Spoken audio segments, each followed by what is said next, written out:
office. So Maha, let me tell you that there is absolutely ruckus that has been created over here at the ITO. I'll just try and show you in the visuals the kind of barricading that has been done. Women workers of the Bharatiya Janata Party of the Delhi cell have been climbing on top of these barricades. A few moments ago, Adesh Gupta himself, the president of Delhi BJP, climbed on top of these barricades trying to cross it. So yes, but the Delhi police is very sure that no untoward incident will be allowed to happen. The barricades won't be allowed to break.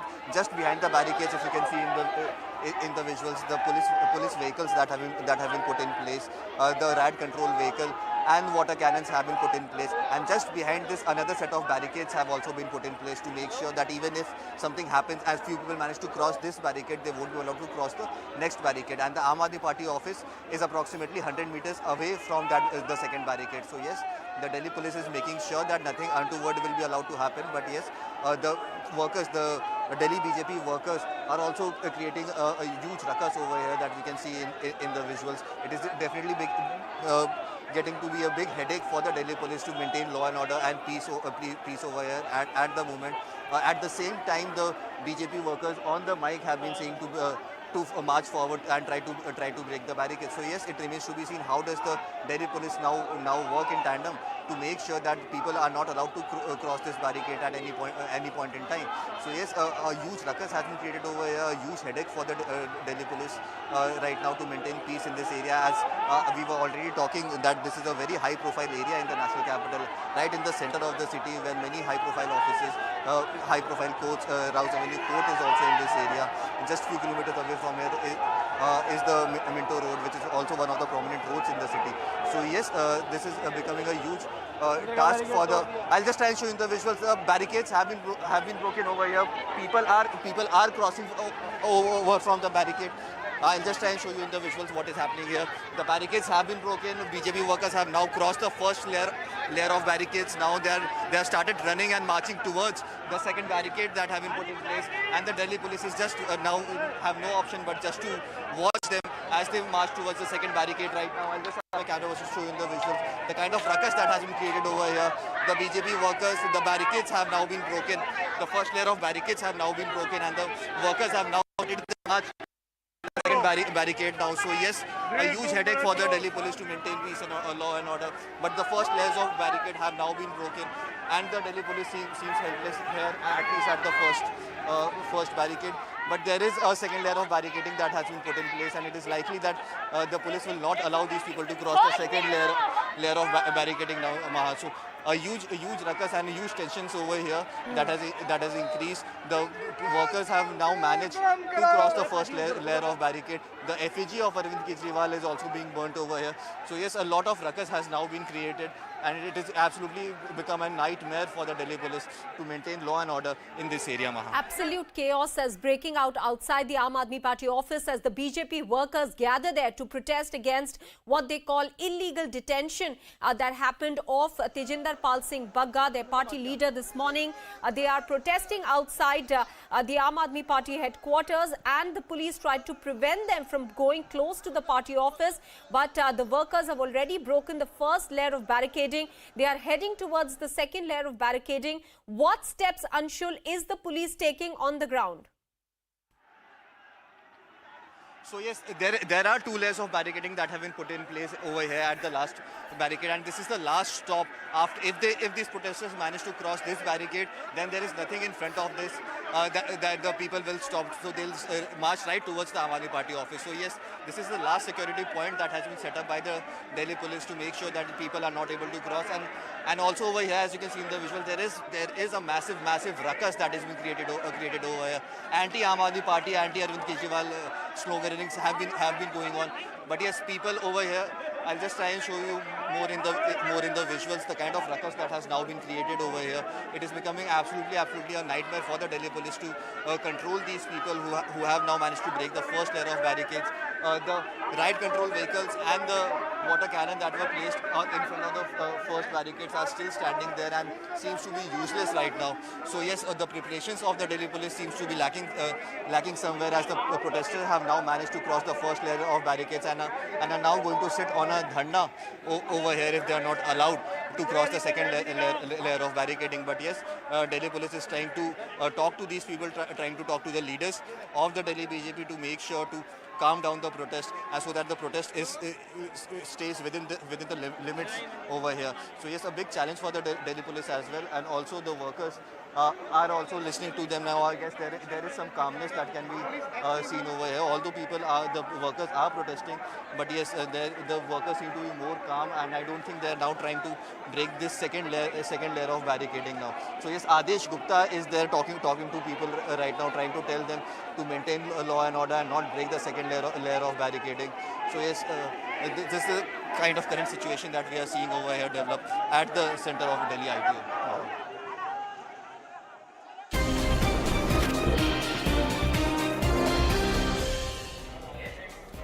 Namaste, you're on The Nation at 5. I'm Anand Narsimhan, coming to you live from the CNN News 18 newsroom, ladies and gentlemen. And we are going to go back to that ruckus which we are seeing right outside the Aam Aadmi Party headquarters, because it's the BJP which has turned out in strength to protest against what they believe is nothing but brazen misuse of power and abuse of power to deliberately try and halt Tajinder Bagga from Delhi and take him all the way towards Mohali.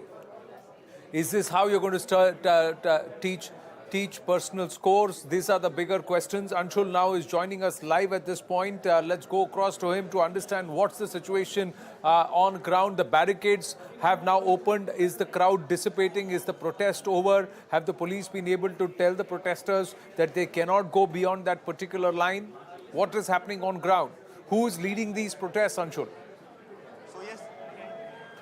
Just a few moments ago, the Delhi BJP workers managed to get through to the first layer of barricading that have been put in place by the Delhi police. Now here at the second layer of barricading that have been put in place, the leader of Bharatiya Janata Party, the state Delhi president, Adesh Gupta, is over here. He's trying to talk to the workers over here and trying to tell them to not break the second layer of barricading and create a law and order situation over here, because senior police officials are also on the ground who have got a chance to talk to Adesh Gupta right now, and Adesh Gupta is trying to maintain peace over here, trying to tell his workers to not cross the second layer of barricading and create a law and order issue.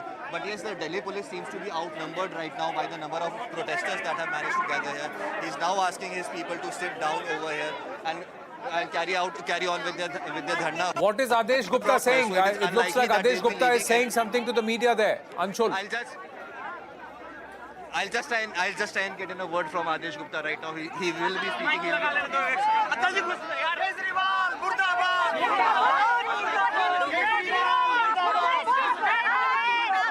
इसमें कोई शक नहीं कि वो हिंदू मुस्लिम वैमनस्य कराते हैं, वो हिंदू सिख भी विद्वेष करा रहे हैं पंजाब के अंदर, और अब उनकी पोल खुल गई है।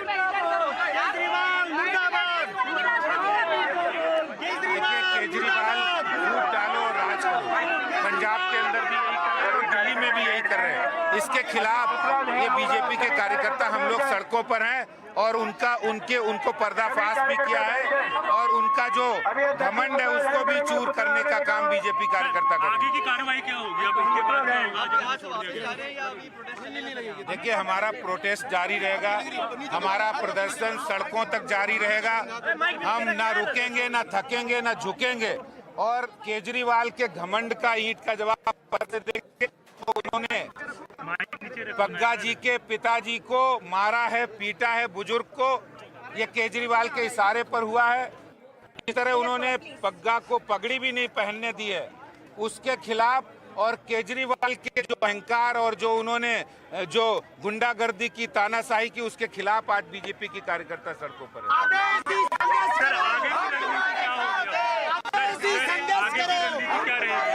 देखिए, आगे की रणनीति अभी हम संघर्ष कर रहे हैं।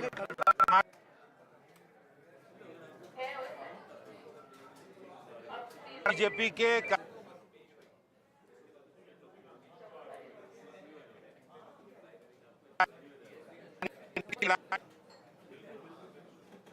Well, we'll try and connect with Anshul once again. He's speaking to the Delhi BJP President Adesh, who's there, Adesh Gupta, who's very clearly saying that they will continue their protests against the high-handedness. That's what the BJP is alleging, the high-handedness and the ghamand of Arvind Kejriwal, because they are alleging that the Punjab police was disrespectful to Tajinder Bagga's father. They manhandled him, they beat him up. That's what their claim is.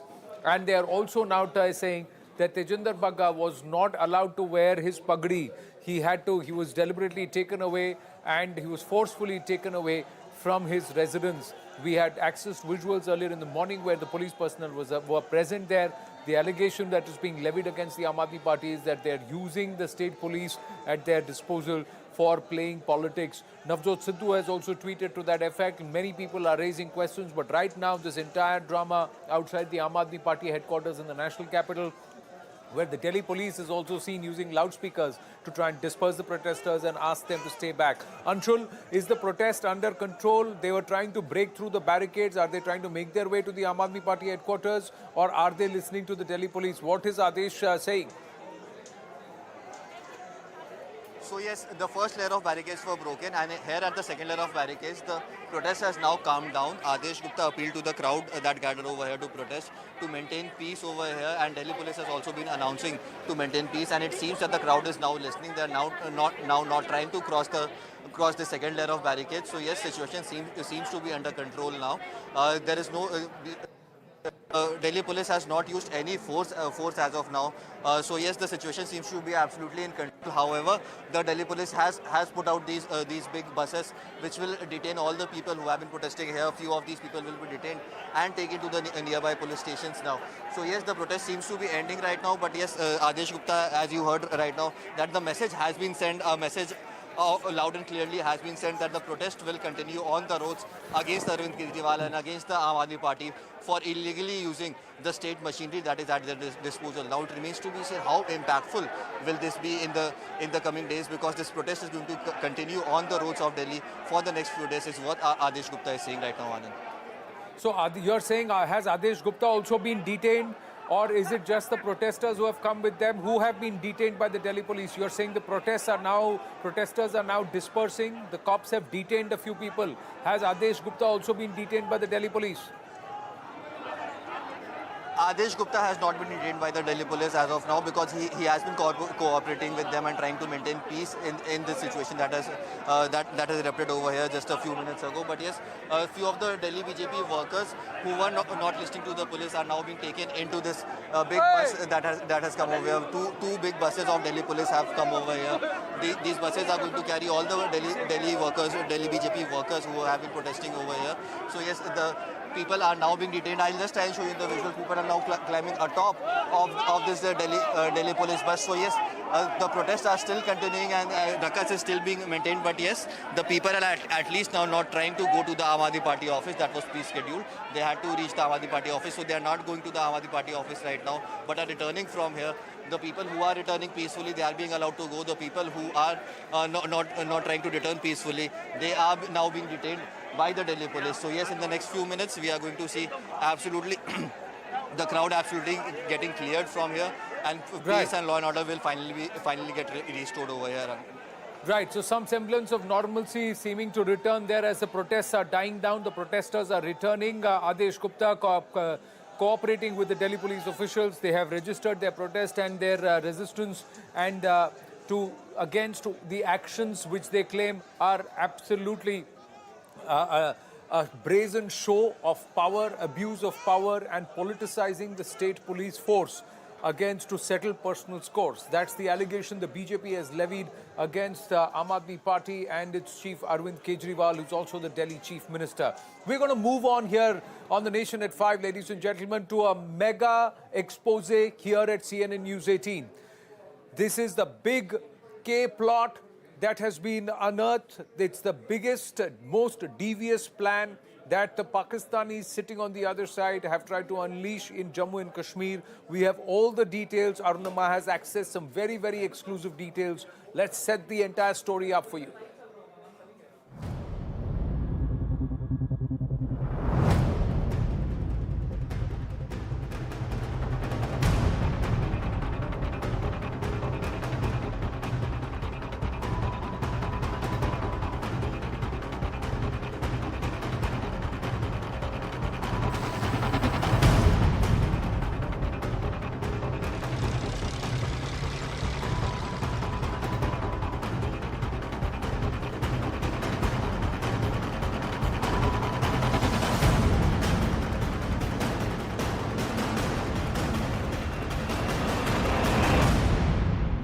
CNN News 18 has accessed explosive details of the NIA charge sheet that lays bare the new terror designs of Pakistan in Jammu and Kashmir, finding itself pincered by increasing FATF scrutiny and also edged out of Jammu and Kashmir after the abrogation of Article 370. A desperate ISI is actually hedging all bets and propping up local terror groups in the valley.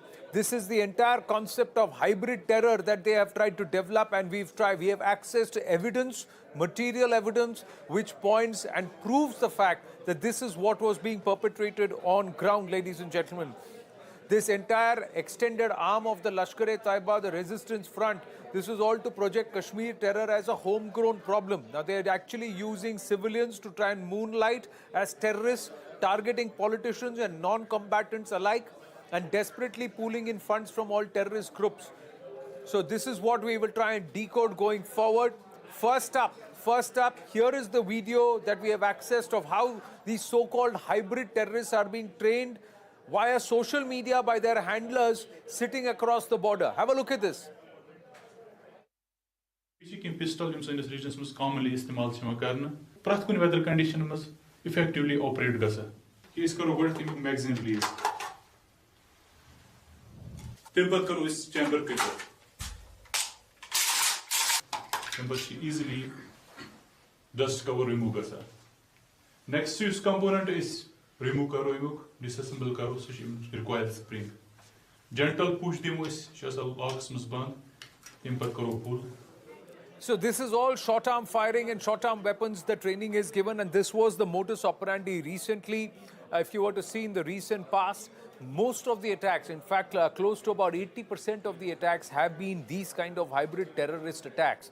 Now, so let's try and understand the what, why, how, when, and who. So what? It's Pakistan's desperation to show Kashmir as homegrown, or the terrorism in Jammu and Kashmir as homegrown.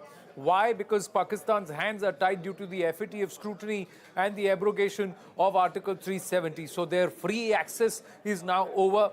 How? All terrorists are on Pakistani payroll, and they have been asked to mount attacks in Jammu and Kashmir, but they have been asked to follow a hybrid module. So who are they? They're commanders of the Lashkar-e-Taiba, Hizbul Mujahideen, Al-Badr, Tehreek-ul-Mujahideen. They have all been roped in. And when did this happen? When was this plot hatched? This was a meeting called by Syed Salahuddin under the aegis of the ISI in September 2019. So this has been in play. This plan has been in play over the last 2.5 years already, ladies and gentlemen, where attacks were planned in Jammu and Kashmir.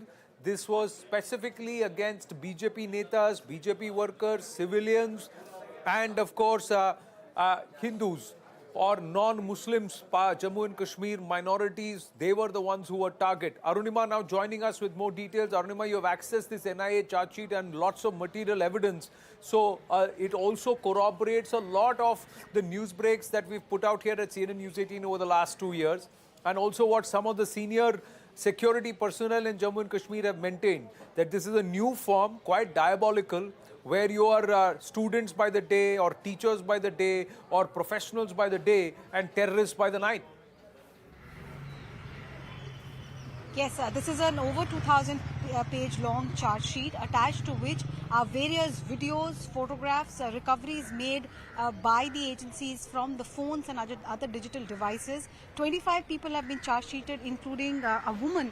And what the NIA has said in this charge sheet is that this plan was hashed after ISI became desperate. They were taken by surprise at the abrogation of special status of Jammu and Kashmir, and they were feeling the heat from the Financial Action Task Force. Therefore, they wanted to carry out terrorism in Jammu and Kashmir and yet give a sense of deniability. So that's when they pressurized Syed Salahuddin, who heads the United Jihad Council. He's the chief of Hizbul Mujahideen. He then called a meeting of others from other organizations like Lashkar-e-Taiba, like Hizbul Mujahideen, like Al-Badr.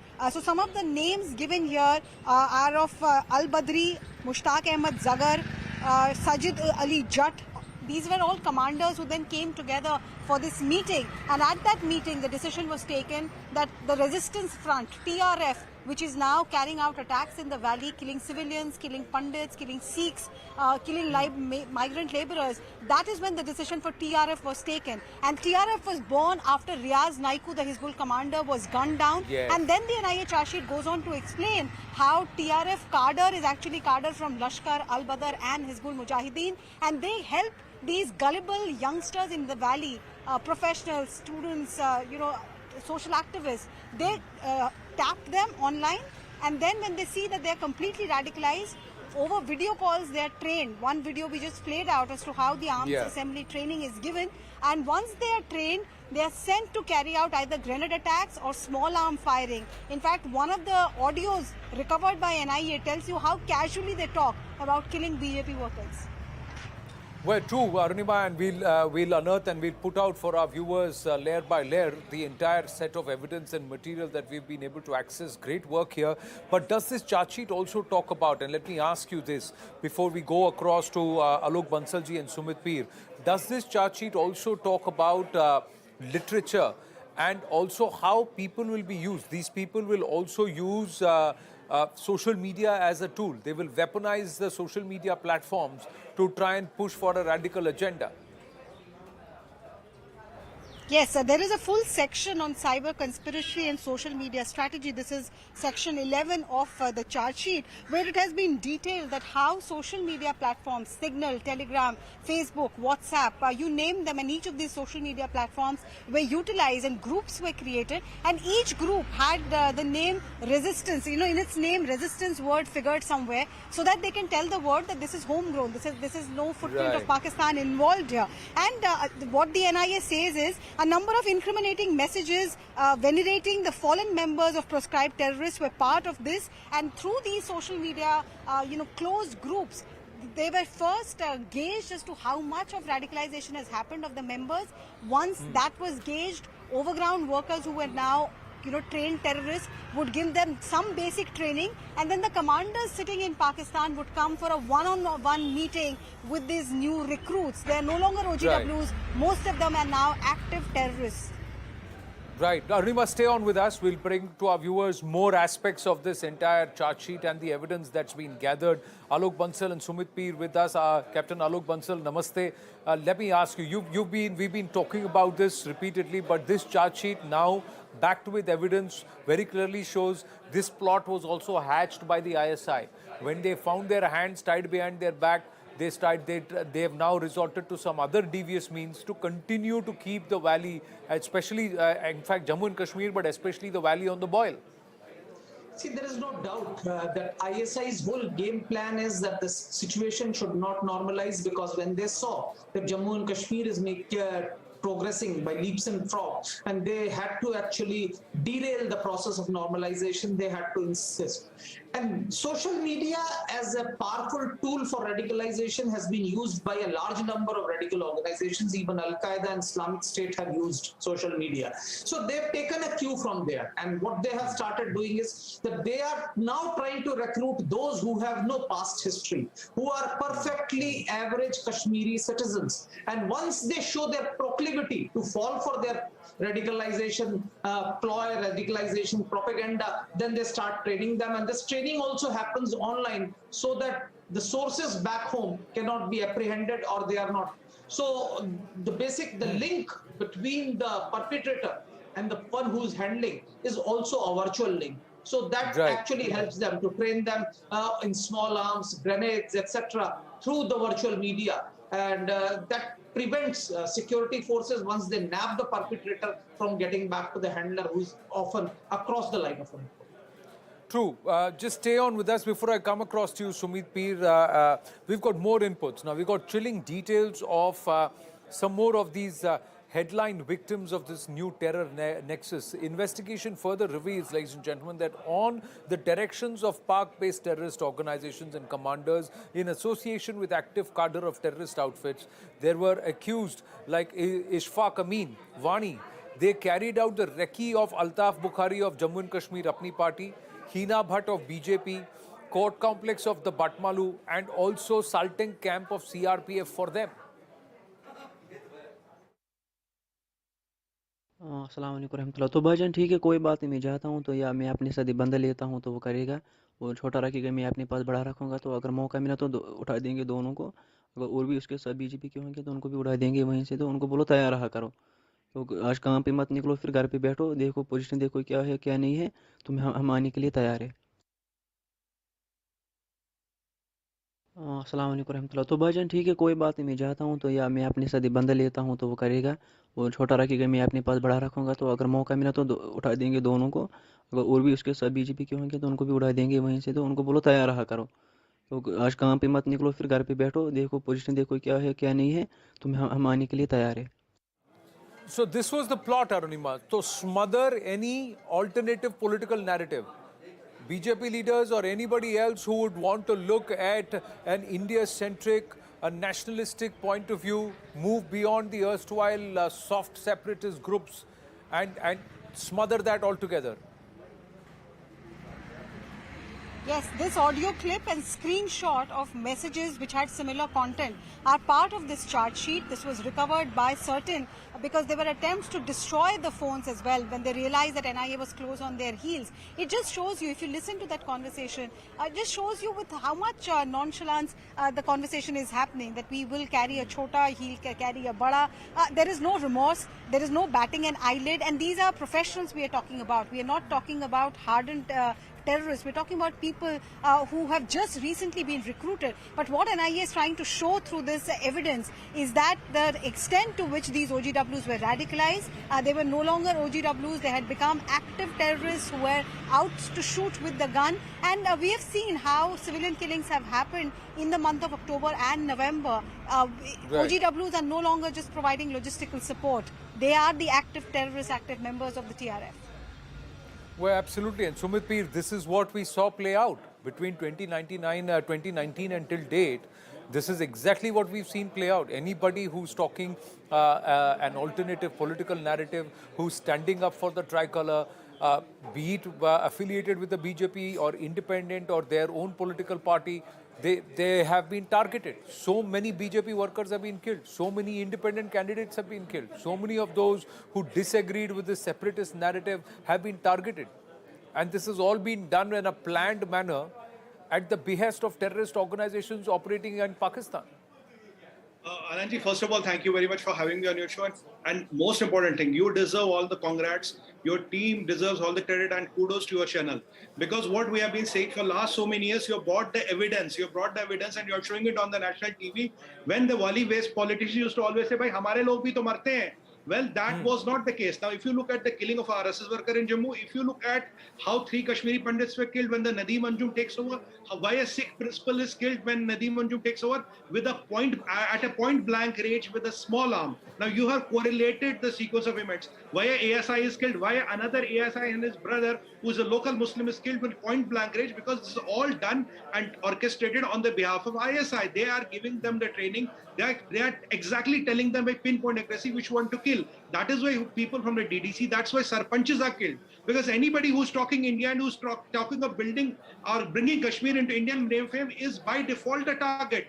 That is why people like, BJP workers, and what has this Apni party leader got to do with them? Because he's again talking of mainstream. When he was part of PDP, then was very safe. The moment he talks India and he tries to mainstream the Kashmir, he becomes the target. So this Pakistan involvement is blatant and clear. And Anandji, I've been always maintaining on your shows, overground worker is the most dangerous element in this thing, because we have been looking them with a some might come out of Diham by overground worker hai. But I always maintain that he can be any day turned into a terrorist, and this is what exactly has been happening. Overground worker and terrorist is the same. There should be no distinction after the abrogation of 370, after the Indian military's action, and after the stern and iron will of the government of India. People in Pakistan and ISI are resorting to these tactics. And look how mercilessly they're talking about killing people from BJP. I mean, BJP is a political party. What a BJP worker has got. Now look at Hina Bhatt. She's a Kashmiri Muslim, but she's of BJP. She's again a target. So it is not about religion anymore. It is who talks about India, who talks about national mainstream, who stands for the Republic of India. Amidst your religion, you have Hindu, Muslim, Sikh, Isai, koi bhi ho, you are the target. That is the new reality, and you expose the Anandji. Brilliant. Kudos to you. No, well, this is the NIA's charge sheet, 2,000-page charge sheet that Arunima has access. So credit to her and to the NIA for conducting such a thorough investigation. And I thank you for your compliments and your kind words, Sumitji. But the other aspect is, look at the entire breakdown of this entire doctrine, decoding this entire modus operandi. First up, the terror outfits share their network of sleeper cells and OGWs. Then they channelize funds, weapons, and recruit local gullible youth. Train hybrid militants, civilians with no criminal antecedents, float the resistance front concept, and then other pseudo-local group names. They are all nothing but, another version of the same Hydra, that is this entire network of the Jihad Council led by Sayyid Salahuddin. It's carry out guerrilla-type attacks on minorities, locals, and then migrants. Now, what's interesting is that दिन में teacher रात में terrorist, दिन में YouTuber रात में terrorist, दिन में स्टूडेंट रात में terrorist. Arunima, this is what was more diabolical. So a lot of the OGWs turned terrorists and this hybrid terrorism happened. Were a lot of these students, a lot of these people part of those who had gone to Pakistan to study under this Sifarish and Chitti from the Hurriyat? Did they turn up to be the same lot? Because there was some input that a lot of such people are now a part of the mainstream, but this is exactly what they're doing. They have a very, very benign face, but they are wolf in sheepskin. That's a change in strategy that NIA has actually highlighted, that you no longer need to cross over to Pakistan to join the terror network here. Most of these are people who had no criminal antecedents. There is nothing on record to show that they had any linkages with Pakistan or Pak-based terror commanders before this, these evidence started coming up. In fact, two of the masterminds of this entire recruitment of hybrids are people who have exfiltrated. So they had been in Kashmir and then they moved back to Pakistan, and from there they are guiding these hybrid terrorists. And interestingly, there are again, to quote paragraph 11, section 11 of the charge sheet, strikers and hybrid terrorists are two names that these terror groups used. Strikers were people who were well trained, who were to be trusted enough to go ahead and carry big attacks. And hybrid terrorists were more like giving support and, if need be, pick up the gun themselves. They were easy to blend in the crowd, not easy to spot as well. And that is something that common face or common mannerism was something that the terrorists were using. But now Jammu and Kashmir police, the army, the CRPF and NIA, they are all aware of the tactics, exposing them completely. Right. Now, I'll just see there's a flowchart also which is part of it, how this entire modus operandi. I'm going to check if we can call it up here on the screen here, or we'll just put it up straight up on the screen. Now, this is this entire web of homegrown terror, how it works. Now, have a look at this web of homegrown terror. So you have outfits like the Lashkar, Hizbul Mujahideen, other terror outfits. All of these are Pakistan-based. These are Pakistani terror outfits, and they're just using this entire aspect of homegrown as a concept. That's not true. So they all band together, part of the United Jihad Council. It's an umbrella group of 14 terrorist organizations operating out of Pakistan. And they then they mix their cadre. And this entire mix, this khichdi of terrorists from various terror groups is called the so-called resistance front and given a face of a homegrown terrorist. This local guerrilla outfit is floated in Kashmir, and then they rebrand themselves as sub-branding. So this is the Farji branding, and this is the Farji sub-branding that they are doing, which is Kashmir Tigers, Kashmir Fighter Group, other local groups, etc. So this is the kind of sub-branding, rebranding they are doing, but net, it's all part of this United Jihad Council operating out of Pakistan and who are under the aegis of the ISI and getting instructions from the Pak establishment.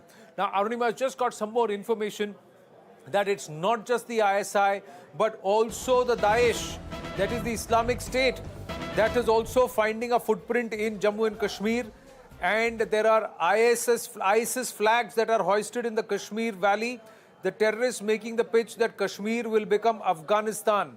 So this is now another issue of the fallout of what happened in Afghanistan, and this is something which experts said that you should be careful about. India must be watchful about. Listen in.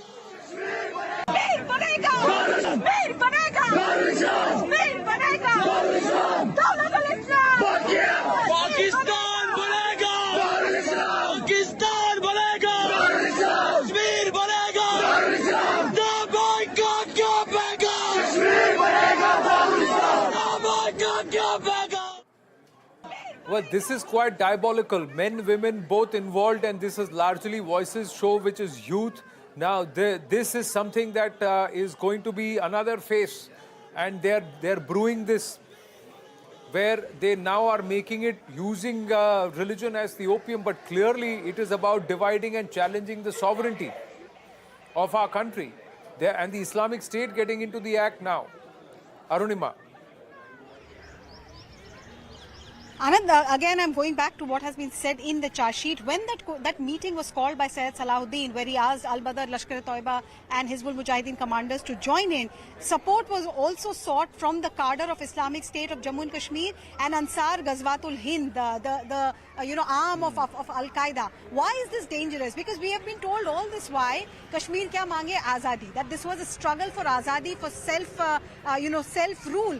But now, when you are bringing in ISIS, about whose ideology we all know, it is a religious ideology, their version of Islam is extremely radical. And when you say Kashmir banega Afghanistan, what is it that you're really wanting? And this NIA has pointed out, and I can tell you from my own experience, I had traveled to Tral, Burhan Wani's village, and I had met women who said that they think that if Kashmir was to become Afghanistan or had Taliban-like rule, they would feel safer. Of course, Afghan women would tell them what they're going through right now. No right to go to school, no right to drive their vehicles. But that is the kind of propaganda, and this is what the NIA charge sheet has pointed out, that it is it's agreed that ISIS has no strong footprint, so to say, but these people are definitely invoking the ISIS ideology to carry forward their agenda in the valley. True, but this is the Daesh Khorasan narrative, Captain Alok Bansal. Final word from you. This Kashmir Banega Afghanistan is the Daesh Khorasan module. That is what, and this Daesh Khorasan is operating out of Afghanistan, and they are now turning this way because of what they believe is a major success in Afghanistan. We had security experts had anticipated this to snowball, and there will be some ripple effect here in India. See, I had told you, Anand, I think when Kabul had fallen, that we are going to see the impact. And this is what we are seeing now. Because they are trying to project as a major victory of themselves. And the ideological module, which is there based in Daesh Khorasan, and Khorasan has a very, very important theological significance as far as Daesh's ideology and Al-Qaeda's ideology is concerned. So, since these are in this part, and both Daesh and Al-Qaeda believe that Jammu and Kashmir is an integral part of Khorasan, they are trying to win over the people. And I think it is this theological narrative which is actually being used to brainwash these youngsters. And I think we need to come out with a counter narrative, otherwise it will be difficult, because while you can target individuals who are indulging in this sort of an act, NIA has done a brilliant job by actually unearthing this whole game plot. But eventually what we'll have to target is this whole module, how the whole soft power which they are using, the theological narrative which they are generating and actually trying to brainwash, that we'll have to counter it. Because this is basically a battle for brains, and which cannot be won solely by bullets or bombs.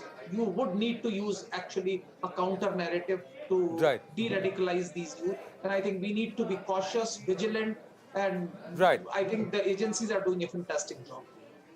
Right. Alok Bansalji and Sumit Peer, thank you very, very much. Arunima, great job done. This is a mega CNN News 18 exclusive of this hybrid terrorism module. We will take this forward later this evening on the right stand at 7:57 p.m. For the moment, taking a very, very short break. Stay with us.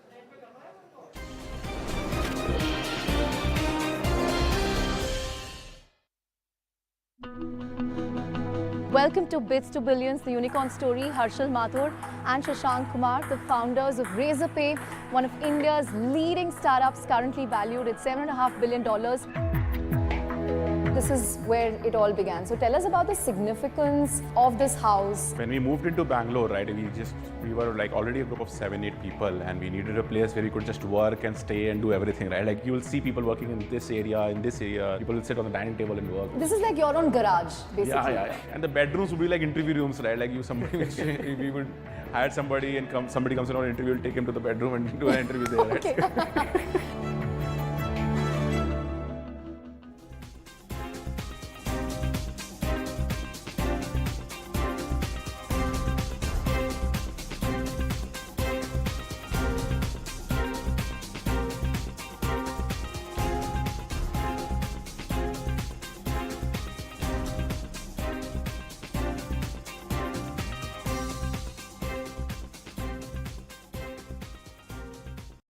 I didn't know what else to do. I thought, this must be a joke. And he slapped me again. Heard also recounted a 2013 incident where she claimed Depp conducted a cavity search on her against her will. A forensic psychologist hired by Heard's legal team testified that Heard developed PTSD because of sexual violence by Depp. So a heavy battle is raging between Russian and Ukrainian forces inside the Azov steel plant in Mariupol, where civilians are still fear-trapped. Massive explosions ripping through what is being called the last stronghold of Ukrainian resistance in Mariupol. Hundreds of civilians and 30 children remain trapped in Azovstal steel plant, waiting to be rescued. Ukrainian forces say despite Russia's onslaught, the plant still holds. We've seen this even in recent days, is the tendency on the part of the Russian Federation to embrace so-called humanitarian pause, to cloak itself in the guise of an actor that has humanitarian concerns, only to quickly and promptly resume shelling and violence. Meanwhile, Russian forces carry out relentless attacks in the eastern part of Ukraine. In the city, bodies lie strewn across the pavement. These were civilians who were waiting for a bus and fell victim to Russian strike. Russia, meanwhile, is working on a stealth nuclear bomber called the Bagga. The aircraft basically looks like the B-21 Raider that the American military uses. This one can carry up to 30 tons of nuclear weapons, including tactical nukes. The range of this particular aircraft is up to 12,000 kilometers. That's almost more than the distance between Moscow and New York. It can stay airborne for up to 30 hours straight at one given time.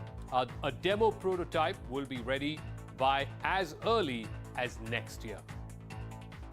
Meanwhile, a small Ukrainian town called Mosque was instrumental in keeping Russian troops from capturing Kiev. Here's how.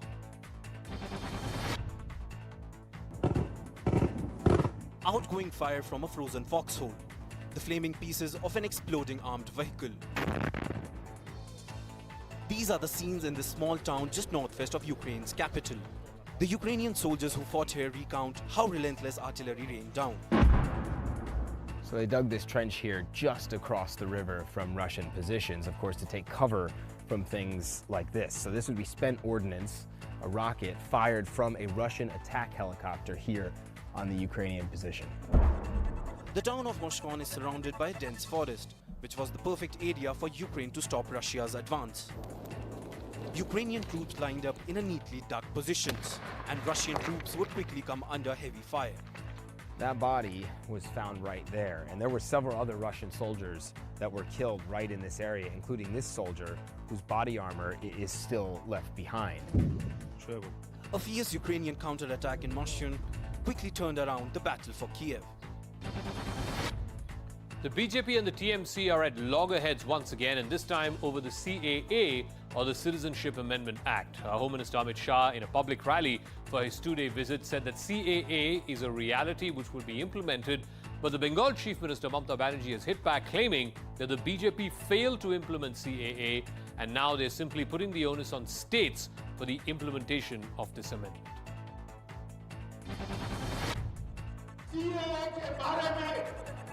CA के बारे में अफवाहें फैला रही है कि CA जमीन पर लागू नहीं होगा। मैं आज कहकर जाता हूं, कोरोना की लहर समाप्त होते ही सीए को हम जमीन पर उतारेंगे। जमीन पर लागू नहीं होगा। That is left. The bill is also left. Why they are not bringing this bill to this Parliament, and why they are asking me? They should have asked their minister, who are raising this care issue every day. It is their internal matter. They are imposing it to other political parties. Life Insurance Corporation of India's 21,000 crore rupee IPO, the largest public issue, has been 100% subscribed on the second day of bidding. Investors bid for 16.26 crore shares, compared with the total of 16.20 crore shares that were on offer. LIC shares will be listed.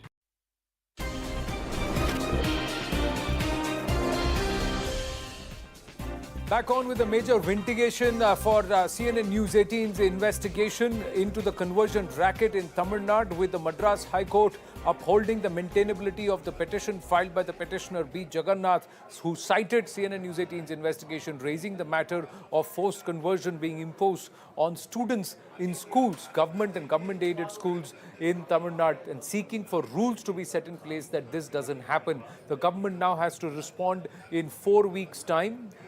That's what, with an affidavit, that's what the Justices Mahadevan and Justices Santi have now ordered the government to do. Joining us now, and I think he's through with us, is the petitioner B. Jagannath.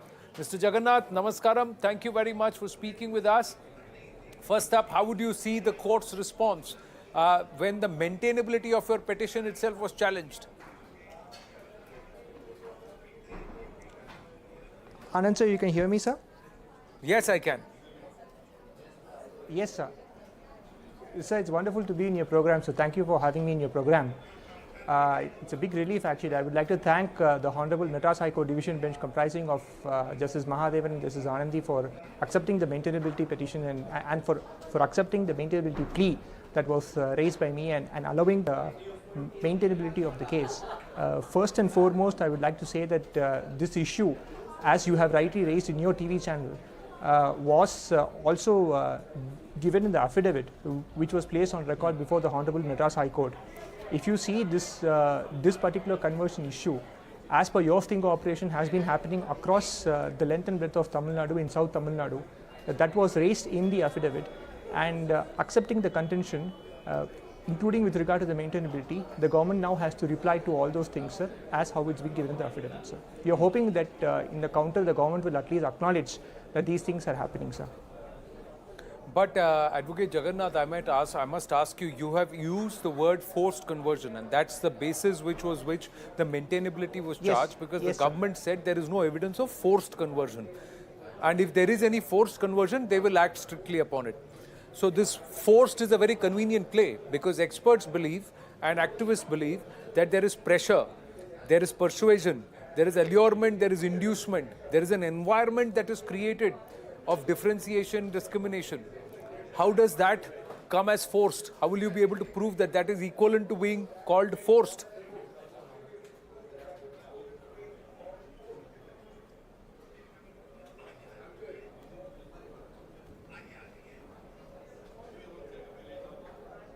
Yes, go ahead please. Yeah, go ahead please. Can you hear me now? Yeah, I can hear you now, sir. Yes, sir. Yeah, I wanted to understand, this forced was the word that was challenged. How will you be able to defend the word forced? Because educationists believe and activists believe that it is all done in a very, very smart manner, where inducement comes, persuasion happens, pressure tactics happen. But the word force is what was challenged. Yes, yes, I've used the word forced conversion, sir. Yes. So there is some issue in the connectivity. Now can you hear me? Go ahead, please. I can hear you. Please go ahead. Sir, I have also placed, yeah, I can hear you now, sir. I have raised the word forced conversion. I have raised the materials of dating back from the Warren Hastings period, including a period where a torture commission was established in the House of Commons at the instance of Ghazlu Lakshmi Ruchetti, who was the president of the Madras Native Association in 1847, if I'm not wrong, in the House of Commons before the British Parliament. My case is that this has been happening for more than about 200 years in the Madras Presidency, and this is an ecosystem which has been there for more than 200 years, which is being allowed to continue. And in the present scenario, it has become even more rampant, as you have shown in your... You can hear me, sir? Yes, I can. Please go ahead. I'm listening. As you have shown in your sting operation, sir. So what are you expecting? What are you hoping? How would the government respond? Because they first challenged the maintainability itself. That has been upheld by the courts. Sir, I'm not able to hear, sir. So there is some issue in the connectivity, sir. I'm not able to hear, sir. Can you hear me now? My final question to you. Jagannath, can you hear me? Yeah. I can hear quite feebly, sir. What are you Yes, sir. expecting from the government after 4 weeks in the affidavit? Because the government challenged the maintainability itself. Sir, I hope that the government would. Yes, I hope that the government would recognize this as a problem, which is existing right now in Tamil Nadu, and they will address the issue.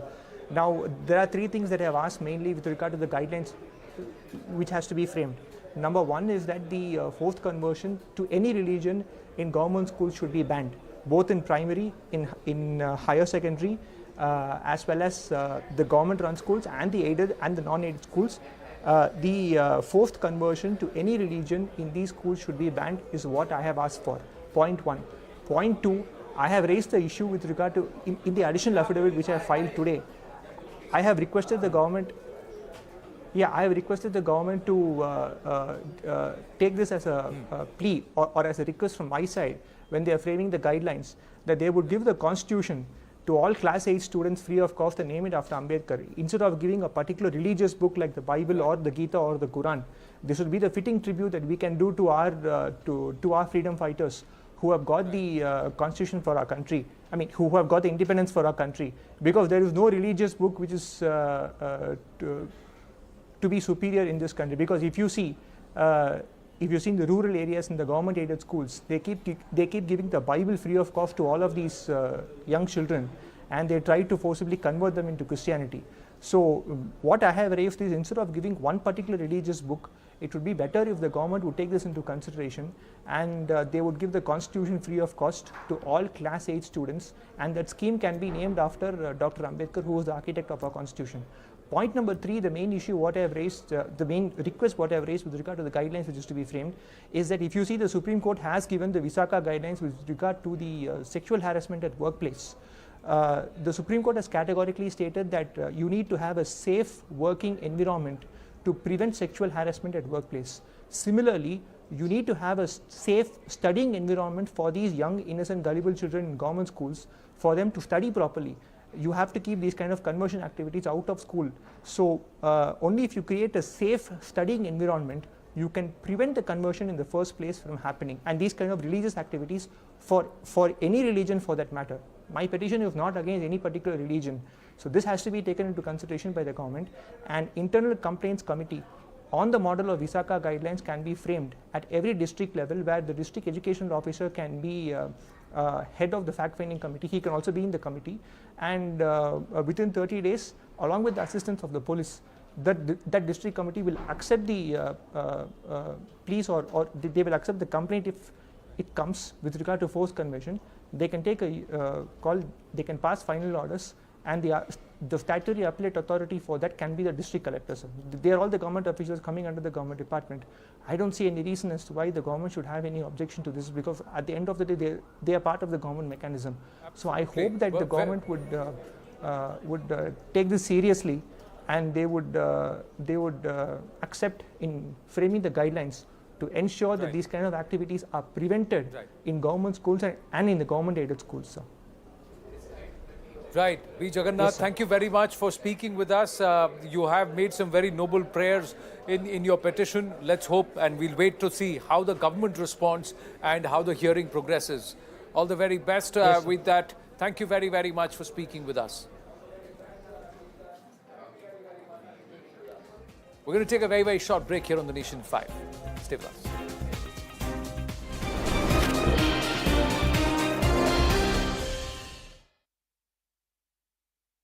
Fire.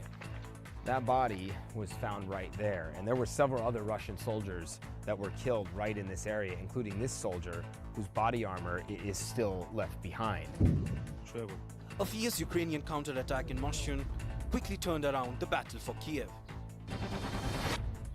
The BJP and the TMC are at loggerheads once again, and this time over the CAA, or the Citizenship Amendment Act. Home Minister Amit Shah, in a public rally for his two-day visit, said that CAA is a reality which will be implemented, but the Bengal Chief Minister Mamata Banerjee has hit back, claiming that the BJP failed to implement CAA, and now they're simply putting the onus on states for the implementation of this amendment.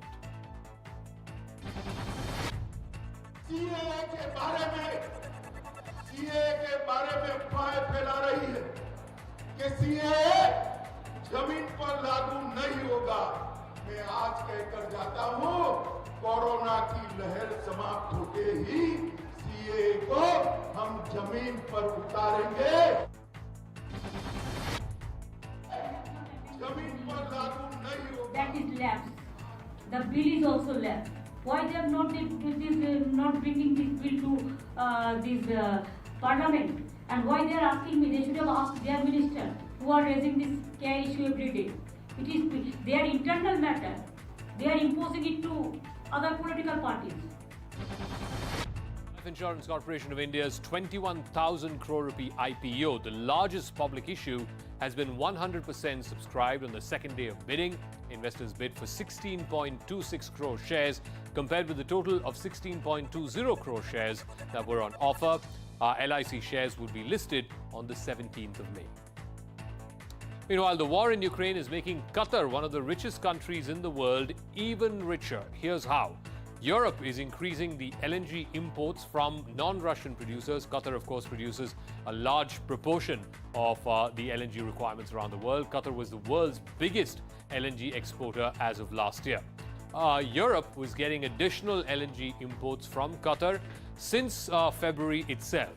Qatar is now planning to increase its LNG exports by 64% by 2027. Almost 80% of Qatar's current LNG exports go to Asia, and that's going to be diversified to Europe over the next 4 years. Maharashtra MP Navneet Rana and MLA Ravi Rana have been released from jail after securing bail in the Hanuman Chalisa chanting case. While Ravi Rana carried a copy of the Hanuman Chalisa, his wife broke down in hospital where the couple reunited.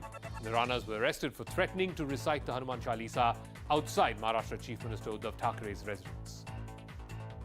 The Delimitation Commission for Jammu and Kashmir has approved 6 new assembly constituencies in the Jammu region. These will be carved out from Udhampur, Rajouri, Doda, Kathua, Samba and Kishtwar, increasing the number of assembly seats from 37 to 43. 9 seats have been reserved for the ST community for the very first time. So let's bring you up to speed with how the electoral map of Jammu and Kashmir has been redrawn. 5 parliamentary constituencies which will have an equal number of assembly seats. 43 assembly constituencies in Jammu, it's gone up by about 6.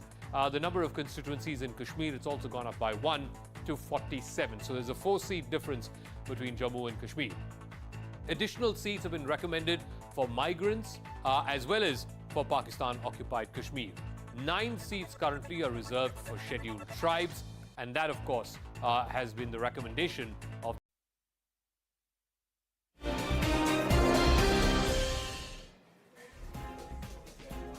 Young Arjun Chaurasia was supposed to lead a bike rally ahead of Amit Shah's visit to celebrate and to also part of the festivities of Amit Shah, the Union Home Minister's visit in Bengal. But he was found hanging this morning in Kausipur. The parents are claiming murder. They did not want to leave the body, but the cops have forcibly taken it away for an autopsy. There is a petition in court where the parents saying, don't conduct the autopsy because we believe there is mischief. But the cops are trying to push the suicide theory. This is what Amit Shah had to say after he cancelled all festivities and went to visit the family in Kausipur. Bharatiya Janata party के सभी लोग न्याय की अदालत के सामने जाकर जिन्होंने भी चौरसिया का हत्या किया है उनको इस जघन्य हत्या का कड़ी से कड़ी सजा मिले वो सुनिश्चित करेंगे। भारतीय जनता पार्टी के कार्यकर्ता अदालत के सामने गए हैं, इसकी जांच सीबीआई को सौंपनी चाहिए।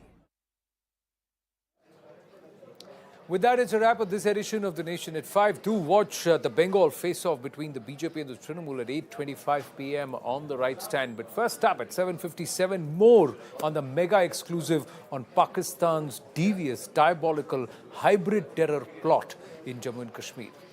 Bye for now.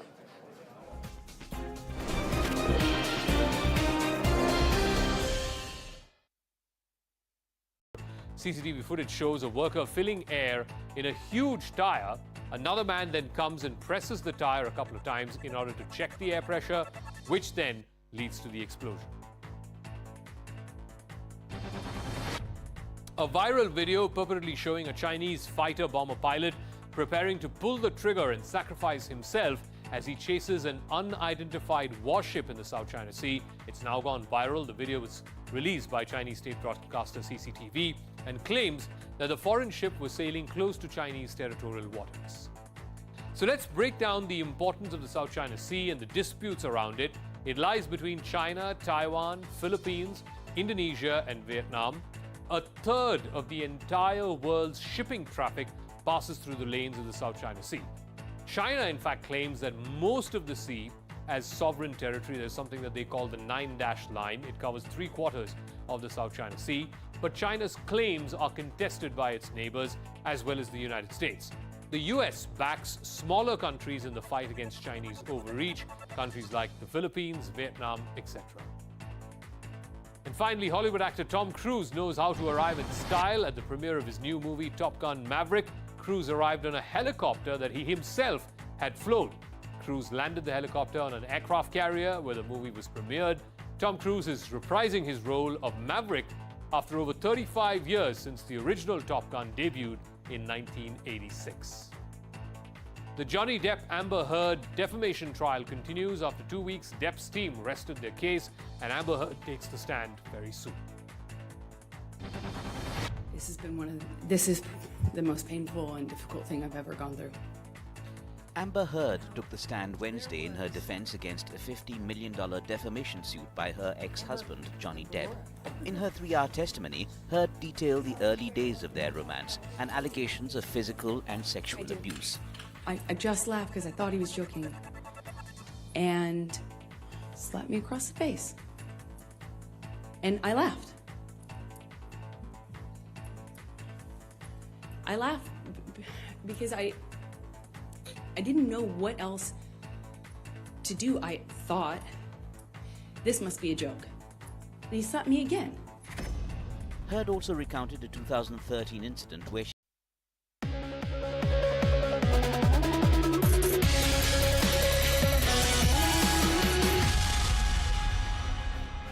Hello everyone, good evening, I'm Shreya Dhondial. Through the day today, the police forces of 3 states have been at each other's throat over one man.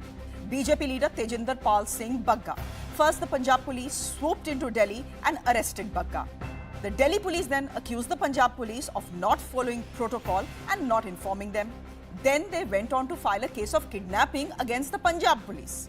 Almost on cue, the Haryana police, and Haryana is ruled by the BJP, came to the aid of the Delhi police and stopped the Punjab police and Bagga at the Haryana border.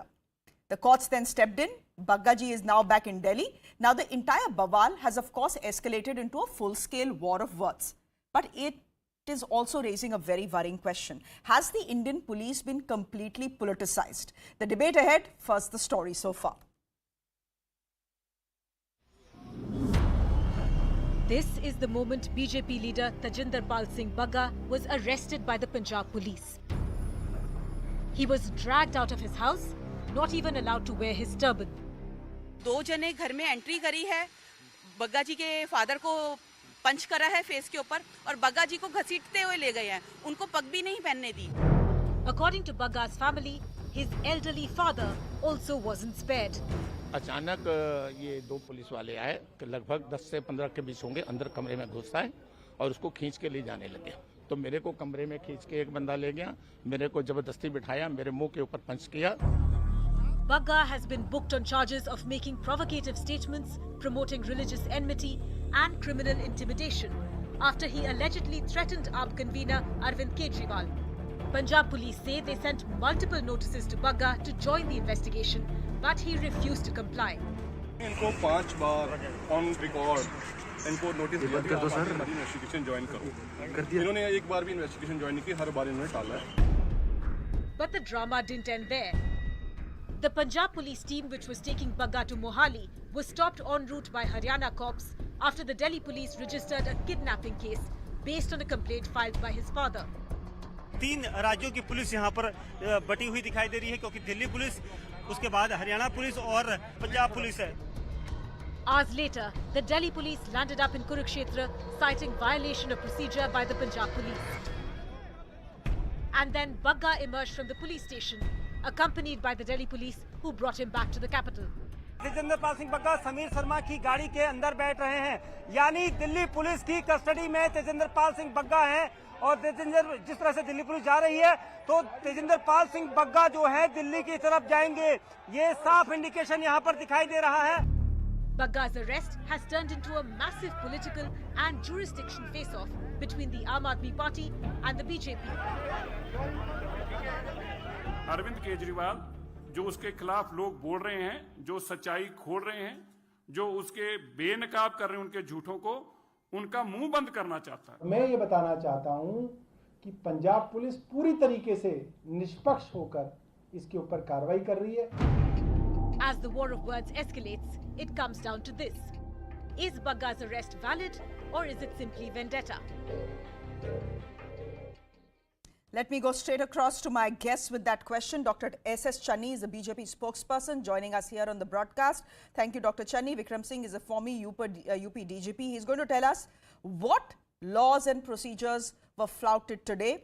Dr. Kamalpreet is a political analyst tracking things very closely, and Adab Singh Garewal is the Aam Aadmi Party spokesperson. Mr. Garewal, can I start with you and ask you, this is egg on the face of the Punjab police. What exactly were they thinking? Seriously. Ma'am, it's not egg on the face of the Punjab police, it's egg on the face of law. First of all, Mr. Bagga was booked for inciting hatred amongst various religions, which is evident from the fact that when those two groups clashed in Patiala, these BJP people did have a role to play in that, as Mr. Pravana's links to Mr. Sirsa have also shown.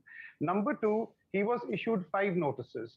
Number 3, the Punjab Police DSP went to Janakpuri station yesterday to inform them about his arrest. But in turn, he was detained by the Janakpuri police and they refused to even accept his pleadings. And he had to come out of there, and there's video evidence for that.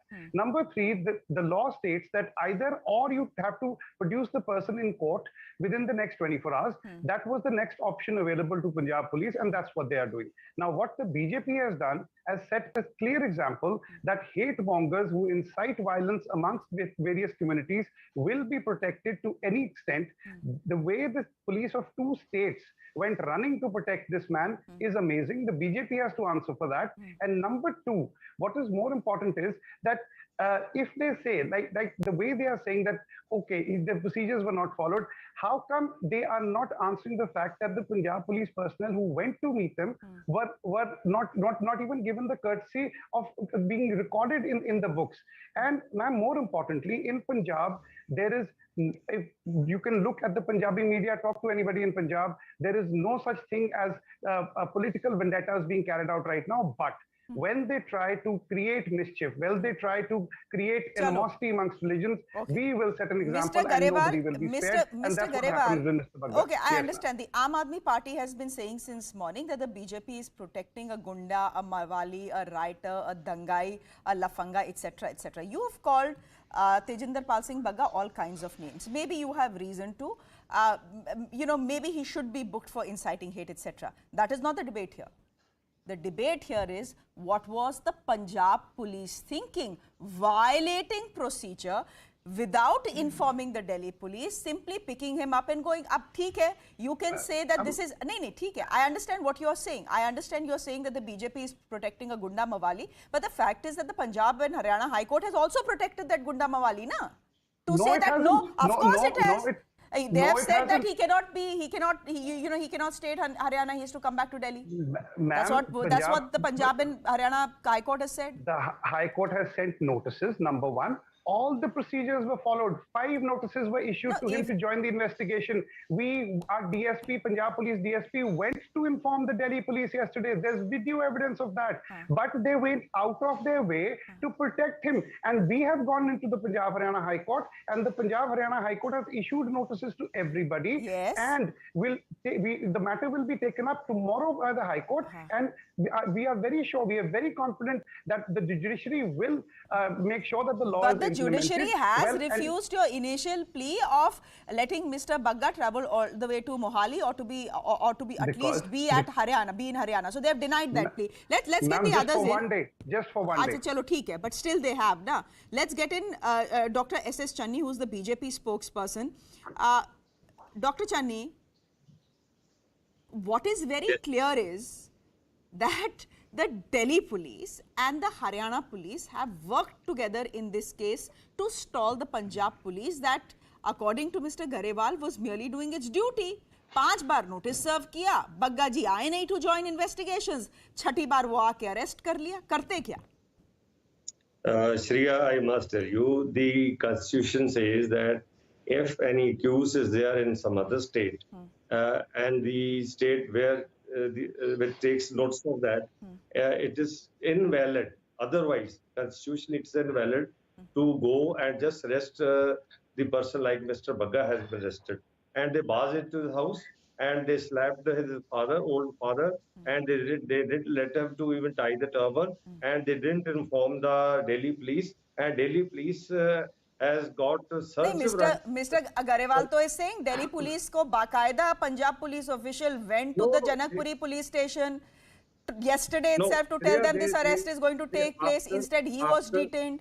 Now, I don't know whether there is video proof or not. Mr. Garewal is saying there is video proof. No, I tell you, after kidnapping him and taking him into their custody, then thereafter they went to Janakpuri police station to inform them that we have taken him into custody. But there is a set of rules, there is a set of guidelines by the Honorable Supreme Court, by the Constitution, that this is the procedure. Even the jurisdictional magistrate has to be involved, and the Delhi police should have led them in their campaign to arrest him.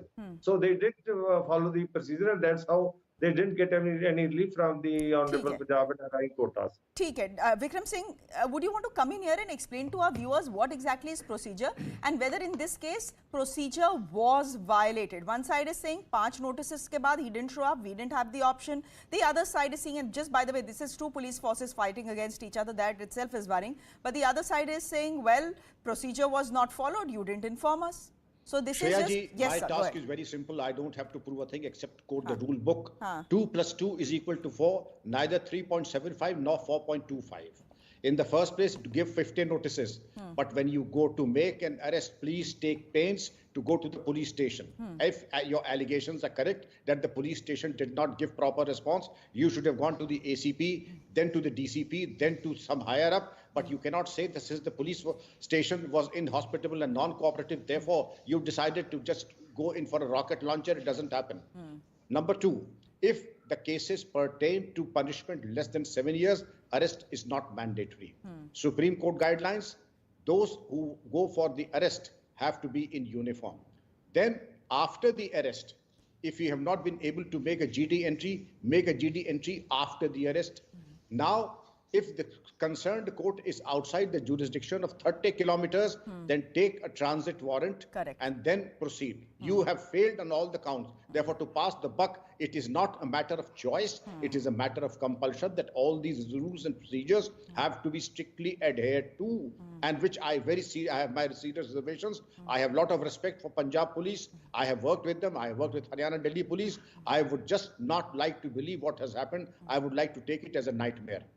Mr. Garewal, this is a police officer, an ex-police officer who is not affiliated to the Bharatiya Janata Party or the Congress Party or to the Aam Aadmi Party saying this. So clearly the Punjab police has urged, sir, time for the Aam Aadmi Party to accept it. All the while in Delhi, what did you say? Politicization of police force. These are, you know, the BJP uses the police force to fix political opponents. That's exactly what you are doing.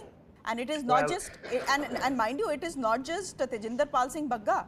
We know that you've sent police after multiple people. Yes. Mr. Vikram Singh is totally right. Sir is right. But the fact is, when the other opposite counterpart of yours refuses to cooperate, we went before, we went after the arrest, they refuse to cooperate, number 1. Number 2, what we are saying is, if somebody says that this gentleman is trying to break the nation, what are we supposed to do with that? If somebody calls our leader a person who is a secessionist, what are we supposed to do with that? And people should be careful before they run their mouths off. The thing is that this has been going on for too long, and that is what has led to the communal tensions all over. But when they tried to do it in Punjab, we were sure that we will make an example out of anybody who tries to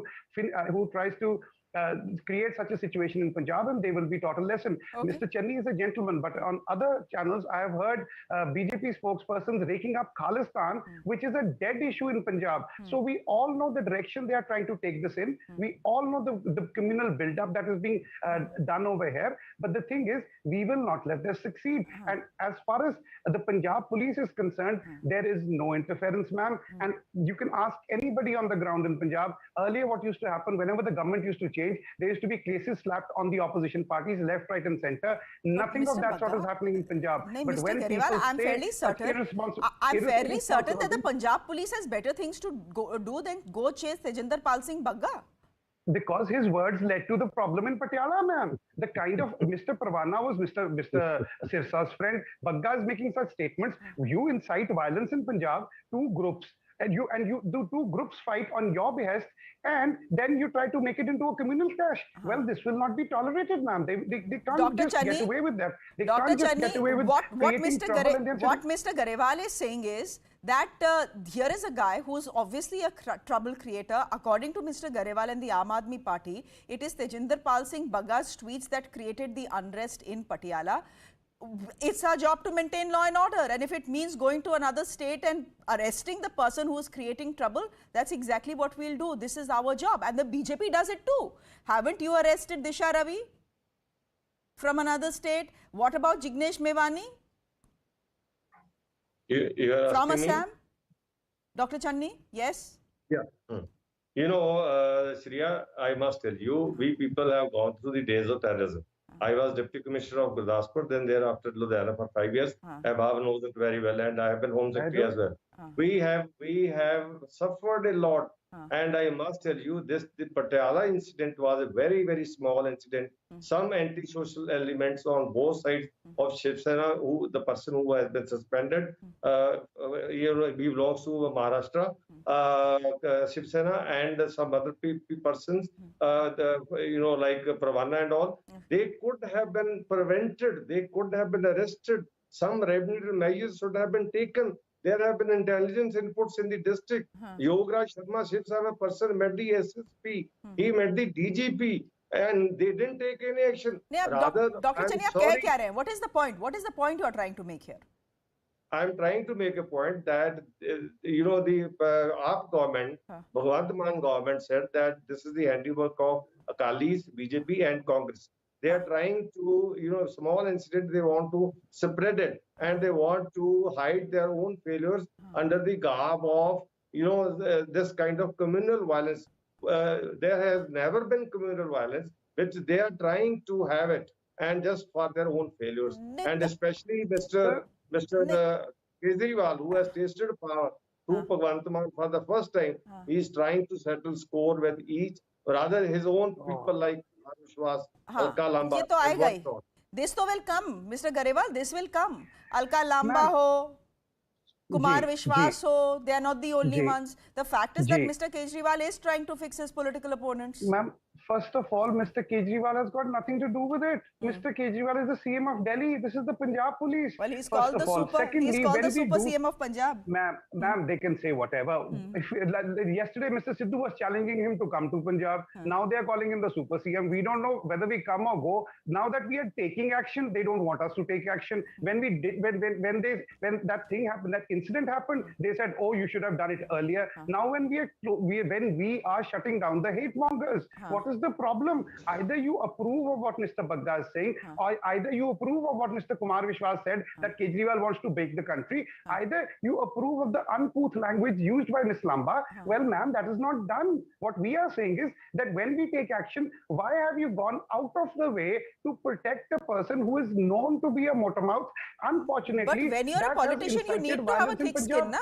Mr. Garewal, the opposition can very well argue that if you are a politician, you're in public life, you have to have a thick skin. All sorts of attacks will come. इसका मतलब ये थोड़ी ना police भेज दो सबके पीछे. Ma'am, thick skin okay है, but जब दंगा करवाने की कोशिश करेंगे फिर क्या करें? पटियाला में दो गुटों के बीच में झगड़ा हुआ.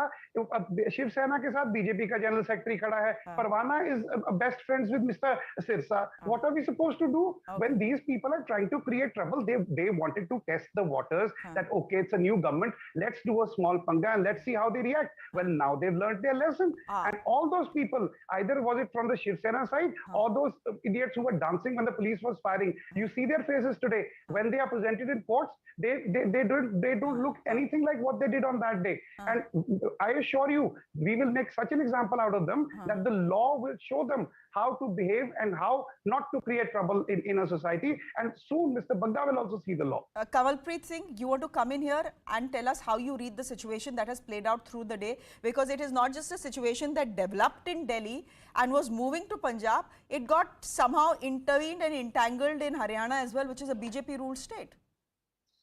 Good evening. You know, since the Patiala incident, the people of this area, Punjab and Chandigarh, were dreading what would follow.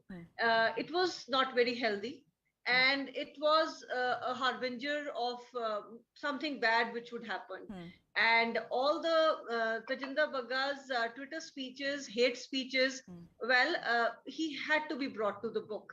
But yes, the procedure has not been followed. As Mr. Garewal says, that well, they followed the procedure.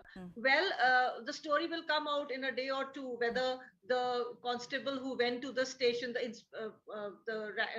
police official who went to the Delhi police station, everything is recorded these days. We have cameras.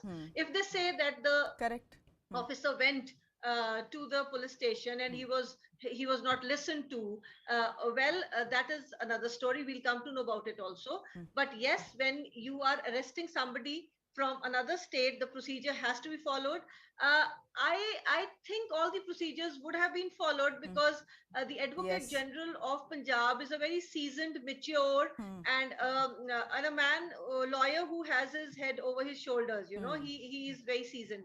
But I think as you said rightly, doesn't the police have something better to do? The police is being, in all the three places, the states, the police is being used as a pawn, and ultimately the blame comes on the police for being insensitive when they're just following orders. So we have to catch the people who are giving these orders, masterminding, you know, politicians are, who controls the police? The politicians control the police, ma'am. So, I mean, they are the ones who need to answer. But give me a minute, all of you. I'm going to ask our panelists to stay.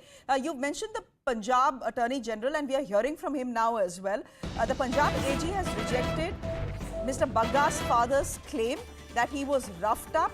What the AG is saying is there was absolutely no assault on Tajinder Pal Singh Bagga's father in Delhi. What had Tajinder Pal Singh Bagga's father claimed? He had claimed that when Tajinder Pal Singh Bagga was being arrested, the Punjab police, and there were 50 of them, he says, in uniform, the Punjab police, at least some constables, had punched him on the face. Now, what the Punjab police has said is this.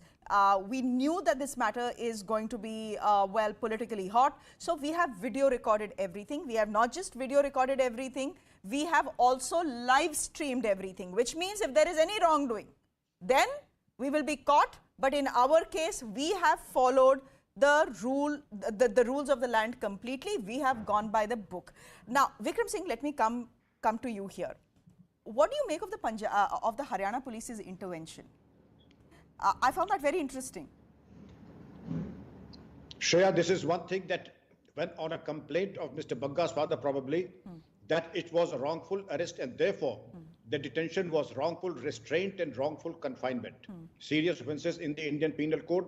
And under these circumstances, since the arrest was flawed, no documentation in any police station of Delhi or with any Delhi officer, they were legally and morally convinced that the complaint by Mr. Bagga's father had merit, and therefore they alerted their counterparts in Haryana who put the barricades and detained the Punjab police for wrongful restraint and wrongful confinement. The rest is history, because if Mr. Bagga was released in Kurukshetra, that goes to show that Mr. Bagga's father's complaint had merit. That is why they were obstructed and prevented from going to Punjab, and Mr. Bagga was released in Kurukshetra.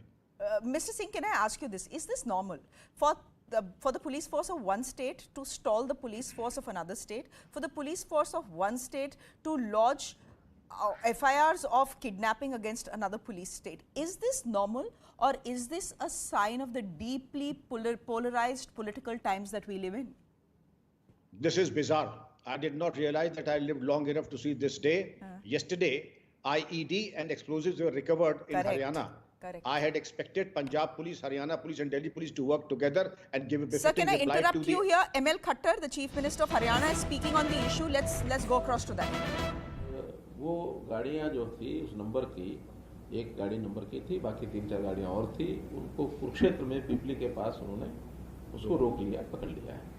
अब चूंकि ये case FIR हमारे पास दिल्ली की information है, हमारे पास और कोई information नहीं कि वो पंजाब की पुलिस है, पंजाब में पकड़ा क्या किया, उस गाड़ी को रोक करके, और चूंकि दिल्ली की इन्फॉर्मेशन है तो हमारा काम ये था कि दिल्ली पुलिस को हम हैंड ओवर करेंगे, चाहे वो यहाँ के ले जाए और चाहे यहाँ से हम दिल्ली पहुँचाएंगे, क्योंकि हमारी ड्यूटी बनती है।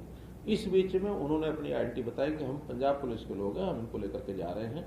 तो हमारा काम यही था कि हमें चूंकि इन्फॉर्मेशन दिल्ली पुलिस की है, दिल्ली पुलिस को हैंड ओवर किया है, आप या तो दिल्ली पुलिस से ले लें या वहां से दोबारा जा करके अरेस्ट करें, लेकिन दिल्ली की पुलिस को इन्फॉर्म करने के लिए वो जरूरी था। हमारा काम हमने किया। इसके बाद आगे के घटनाक्रम में उन्होंने पंजाब पुलिस ने कहा कि हम कोर्ट में जाएंगे, ये करेंगे, वो करेंगे, उनका काम है। अल्टीमेटली हरियाणा पुलिस ने दिल्ली पुलिस को सौंप दिया, दिल्ली पुलिस लेकर दिल्ली चली गई है। आगे का काम पंजाब पुलिस जाने, दिल्ली पुलिस जाने, हरियाणा पुलिस का उसमें कोई रोल नहीं। तो सर मदद किसने मांगी है? उनके पिताजी ने मदद मांगी या दिल्ली पुलिस ने आपसे लोगों ने मदद मांगी कि उनको रोका? उनके पिताजी ने तो दिल्ली में FIR कराई, दिल्ली पुलिस ने अपनी इन्फॉर्मेशन के हिसाब से हमको बताया कि यहाँ से ये गाड़ियाँ हरियाणा की तरफ गई हैं और इनमें ये व्यक्ति किडनैप होकर गया, उसको आप लोग रोकिए। पंजाब की इस कार्रवाई के पीछे क्या लगता है सर, ये जो इस तरह से पुलिस को इन्फॉर्म नहीं करना थाना क्षेत्र की, क्या मकसद लगता है? पालन करना चाहिए तो लोकतांत्रिक व्यवस्था के हिसाब से जो पहली बात तो है कि प्रक्रिया का पालन नहीं किया गया, करना चाहिए था। दूसरा विषय ये एक पॉलिटिकल इशू है, क्योंकि इलेक्शन के दिनों में तेजिंदर बग्गा ने कई वहां जाकर भाषण दिया। भाषण के अंदर पुलिस यानी भाषण के अंदर एक दूसरे के ऊपर ब्लेम लगाना, पॉलिटिकल बातें करना, ये सामान्यतः चलता है और इसमें कोई घटना होती भी है तो चुनाव आयोग के संज्ञान में आती है, बाद में पुलिस उसको देखती है और एक सहज रूप से एक चार्जशीट बनती है, उसमें कहीं छूटता है, कोई होता है, किसी को वार्निंग मिलती है, कुछ भी होता है। पॉलिटिकल इश्यूज इस प्रकार से ज्यादा चला नहीं करते हैं, लेकिन पंजाब पुलिस के ऊपर इस प्रकार का दबाव बनाना कि एक पॉलिटिकल आदमी को वहां से इस प्रकार से उठा के लाना, आखिर इतना परस्पर सद्भाव रखना चाहिए। ये पॉलिटिकल पार्टियों में अगर इस प्रकार का एक वैमनस्य बढ़ेगा, वैर बढ़ेगा, तो चीजें कहीं तक नहीं रुकेंगी, इसलिए नहीं करना चाहिए था। हाँ, सामान्य प्रक्रिया में उस FIR के हिसाब से बहुत कार्रवाई हो सकती है, चार्जशीट देते, कुछ भी करते, एक भाषण के, और अगर बहुत ज्यादा उसके अंदर कोई मान लो एक सीमा पार किसी द्वारा कर दी गई हो, मुझे नहीं मालूम कि क्या बोला क्या नहीं बोला ना, मैंने वो उसका कुछ सुना है, लेकिन उसका रास्ता ये होता है कि उसका निर्णय चार्जशीट करके कोर्ट के ऊपर छोड़ना चाहिए। कोर्ट का ये पंजाब की दूसरी बड़ी कार्रवाई है जी। पहले स्मृति ईरानी जी के खिलाफ भी जैसे उन्होंने केस रखा, फिर कुमार विश्वास पर भी किया, तो ये क्या लग रहा है कि बग्गा जी पे भी पॉलिटिकल डेमोक्रेटिक सेटअप को नुकसान पहुंचाने की ये कार्रवाई पॉलिटिकल शय के ऊपर, सरकार की शय के ऊपर पुलिस को करनी पड़ी होगी, ऐसा मैं मानता हूँ। है ये ना, उसकी निंदा कर रहे हैं ना। मैं कहता हूँ इस घटना की जितना निंदा की जाए उतनी कम है। कल एक बहुत बड़ा हरियाणा पुलिस को बहुत बड़ी उपलब्धि थी जो करनाल के पास पकड़े हैं 4 आतंकवादी, और आज कुलवंत सिंह पर उन्होंने वीडियो मैसेज करके और आपके नाम और भी साहब का नाम लेके एक और वीडियो सोशल मीडिया में भी डाल दिया, पत्रकारों को भी डालते हैं वो इस, क्योंकि अब आज की जो घटना पता लगी है कि लोकल लोगों से साथ भी करनाल में इन लोगों का संपर्क में थे, जैसे आज टीवी में चल रहा था ऐसी करनाल की तरफ से, तो इसमें वास्तविकता क्या निकली? क्या ये भी उधर से बारी कर रहे थे या लोकल? वैसे तो ये बहुत बड़ी एक घटना है, सुरक्षा एजेंसियों के लिए जांच करने का विषय है, कोई भी चीज ज्यादा कहना हमारे लिए भी ठीक नहीं है, लेकिन जो अभी तक पुलिस की जानकारी में पूछताछ में जो बातें आई हैं, पंजाब के व्यक्ति हैं और पाकिस्तान में जो व्यक्ति बैठे हैं, बिंदा, क्या नाम था उनका, इंडा, वहां से इन्होंने ये सामान सप्लाई किया है और जानकारी ये मिली है कि ड्रोन के द्वारा सप्लाई की गई है, और ये बीच में मीडिएटर जैसे होते हैं सप्लाई करने वाले, इनका एक उनके हाथ लिंक था। ये सामान उन्होंने ले जा करके जो पूछताछ की, तेलंगाना में एक ऐसे स्थान के ऊपर जहाँ कोई आबादी नहीं है, कुछ नहीं है, जंगल का एक स्पॉट बताया, उसके अंदर इन्होंने रखना था, रख के आ जाना था। इनको भी पता नहीं कि उसको हैंडओवर यानी कौन उठाएगा कौन नहीं उठाएगा, इस प्रकार से इनकी प्लानिंग थी। लेकिन ये जो सारा असला था बहुत खतरनाक था, इस प्रकार से आता है जो रिमोट कंट्रोल से भी चीज़ों को बहुत नुकसान पहुंचा सकता है। वो आईबी की इन्फॉर्मेशन थी। अब आईबी की इन्फॉर्मेशन के बाद हरियाणा पुलिस अलर्ट हुई और अलर्ट होने के बाद इनको बस्ताड़ा करनाल में पकड़ा।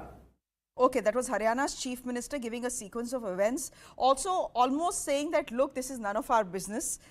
This is a matter that needs to be resolved between Delhi and Punjab and the police of both states. We have nothing to do with it. We had information that the Delhi police had requested us for help, and that is exactly what we did. We have nothing more to do with this. Mr. Garewal, you think it is as simple as Mr. Khattar is putting it, कि भाई हमको क्यों फंसा रहे हो? We asked for for help from one police, and we did that. We have nothing against Punjab, but what Punjab did was absolutely wrong. Well, ma'am, first of all, I'd like to add a bit of information to what Mr. Khattar said. Yesterday's hall was a cooperation between the central agencies, Punjab Police and Haryana Police. Correct. He's very conveniently forgotten the Punjab Police. Secondly, of course, they will do the bidding of the center. Haryana has a BJP state, but having said that, they had no other choice. Number three, what kind of a kidnapping is telecast live on all national channels? All the channels saw what happened. In Bagga's home, the policemen are drinking water. He didn't want to tie a turban because he had to make up this drama. The thing here is that he knew that everything will be done to politicize it. He wanted to take as much publicity as he could out of it, and he succeeded in doing that. But rest assured, he will be held accountable for his words, and nobody will be allowed to hide behind this kind of patronage if they try to incite violence in any state. That is our contention. And Mr. Khattar, well, if they have information from Delhi, they will have to act. Like when they had information from Punjab yesterday, thankfully they caught those terrorists, and that's what federalism is all about. But we saw federalism, yeah, actually you're right, that's what federalism is all about. Gets violated sometimes, but I guess that's the way democracies work. Dr. Chani, come in here. I want you to respond to what Mr. Garewal is saying. Of course, Haryana had no choice. The Delhi police had put in a request, and the Haryana police acted on it. But as far as Mr. Bagga is concerned, he knew, according to Mr. Garewal, that this is a moment that is going to be playing out on live television. This was his moment under the sun, and he made the most of it. For example, the allegation coming by way of Mr. Garewal is कि सब बोल रहे हैं कि Punjab police ने पग तक पहनने नहीं गई. Some, by some I mean, of course, the BJP. That is not the case. He's saying he probably didn't even want to wear his pug. And if you see all the pictures that have come to us from Kurukshetra, he was wearing a black pug. Secondly, his father has claimed on every television channel that he was punched in the face by the Punjab police.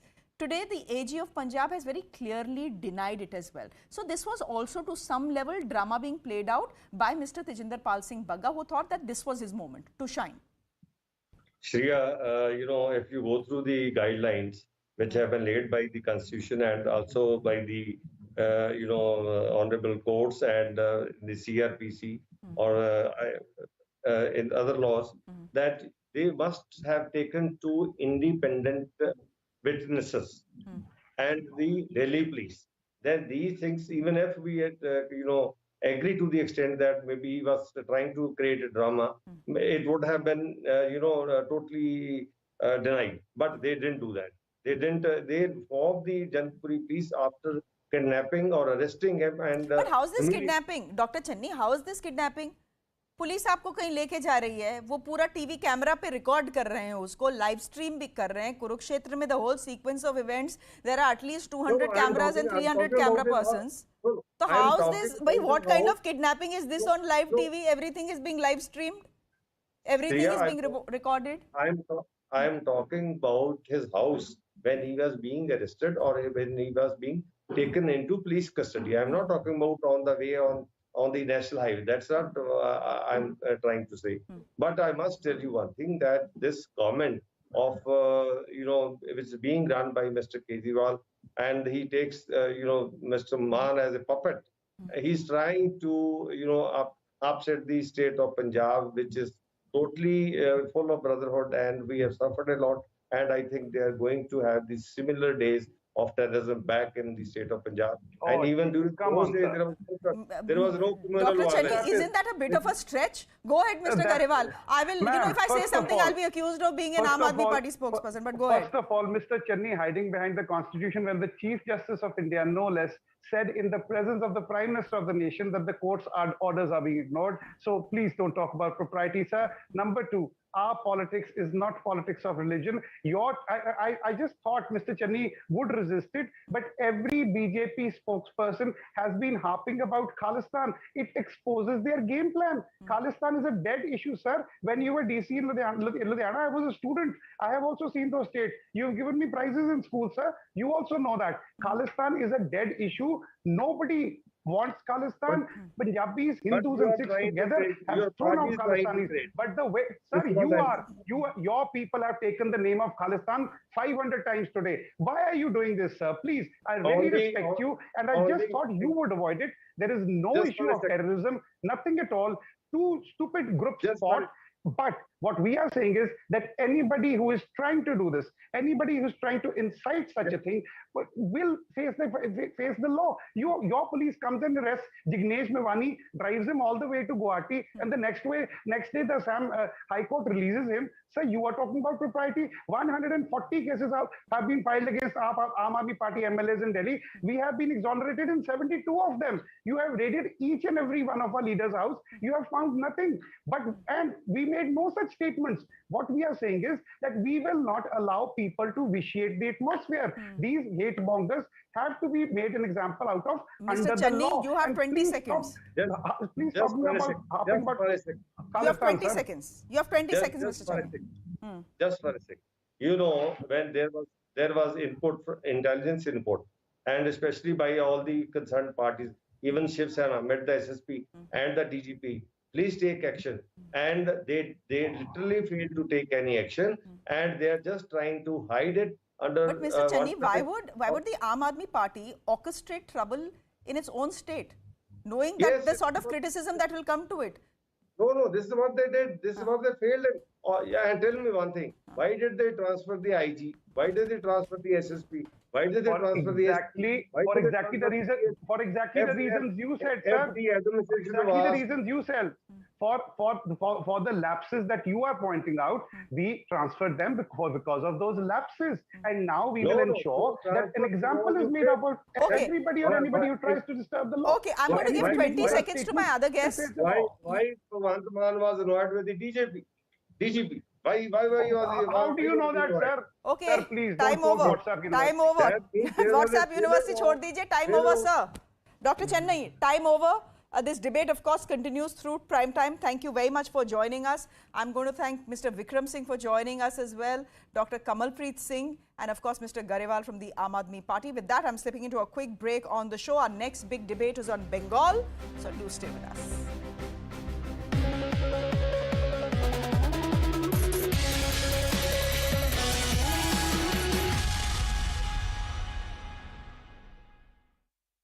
For Ukraine to stop Russia's advance. Ukrainian troops lined up in a neatly dug positions, and Russian troops would quickly come under heavy fire. That body was found right there, and there were several other Russian soldiers that were killed right in this area, including this soldier whose body armor is still left behind. A fierce Ukrainian counterattack in Moscow quickly turned around the battle for Kiev.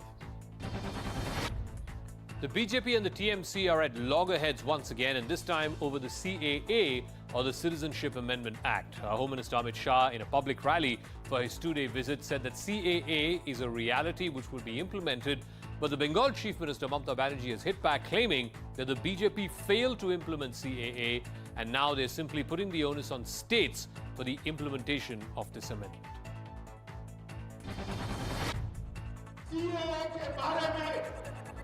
CA के बारे में अफवाहें फैला रही है कि CA जमीन पर लागू नहीं होगा। मैं आज कहकर जाता हूं, कोरोना की लहर समाप्त होते ही सीए को हम जमीन पर उतारेंगे। जमीन पर लागू नहीं होगा। That is lapse. The bill is also lapse. Why they are not bringing this bill to this Parliament. And why they are asking me, they should have asked their minister who are raising this care issue every day. It is their internal matter. They are imposing it to other political parties. Life Insurance Corporation of India's 21,000 crore rupee IPO, the largest public issue, has been 100% subscribed on the second day of bidding. Investors bid for 16.26 crore shares compared with the total of 16.20 crore shares that were on offer. LIC shares would be listed on the 17th of May. Meanwhile, the war in Ukraine is making Qatar, one of the richest countries in the world, even richer. Here's how. Europe is increasing the LNG imports from non-Russian producers. Qatar, of course, produces a large proportion of the LNG requirements around the world. Qatar was the world's biggest LNG exporter as of last year. Europe was getting additional LNG imports from Qatar since February itself. Qatar is now planning to increase its LNG exports by 64% by 2027. Almost 80% of Qatar's current LNG exports go to Asia, and that's going to be diversified to Europe over the next 4 years. Maharashtra MP Navneet Rana and MLA Ravi Rana have been released from jail after securing bail in the Hanuman Chalisa chanting case. While Ravi Rana carried a copy of the Hanuman Chalisa, his wife broke down in hospital where the couple reunited. The Ranas were arrested for threatening to recite the Hanuman Chalisa outside Maharashtra Chief Minister Uddhav Thackeray's residence. The Delimitation Commission for Jammu and Kashmir has approved 6 new assembly constituencies in the Jammu region. These will be carved out from Udhampur, Rajouri, Doda, Kathua, Samba and Kishtwar, increasing the number of assembly seats from 37 to 43. 9 seats have been reserved for the ST community for the very first time. So let's bring you up to speed with how the electoral map of Jammu and Kashmir has been redrawn. 5 parliamentary constituencies which will have an equal number of assembly seats. 43 assembly constituencies in Jammu, it's gone up by about 6. The number of constituencies in Kashmir, it's also gone up by 1 to 47. So there's a 4-seat difference between Jammu and Kashmir. Additional seats have been recommended for migrants as well as for Pakistan-occupied Kashmir. 9 seats currently are reserved for scheduled tribes, and that, of course, has been the recommendation of the Delimitation Commission. Now, India has once again rebutted the World Health Organization's report that at least 4.7 million deaths from COVID-19 have been recorded in the country. The Health Ministry has strongly objected to the use of mathematical models and methodology, as it has led to excess mortality estimates by the WHO. India called the WHO's method of data collection highly questionable. Every death cannot be COVID death. So to say that in India has several times more death.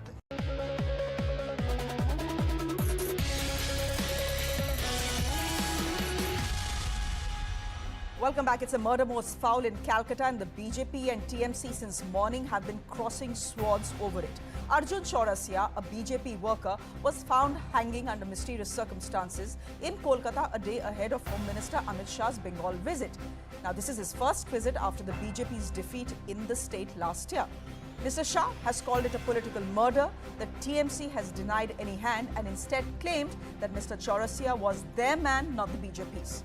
Is this a political killing, as the BJP is claiming, or is it a murder/suicide being appropriated by the BJP for political gains? Before the debate, the details of the story.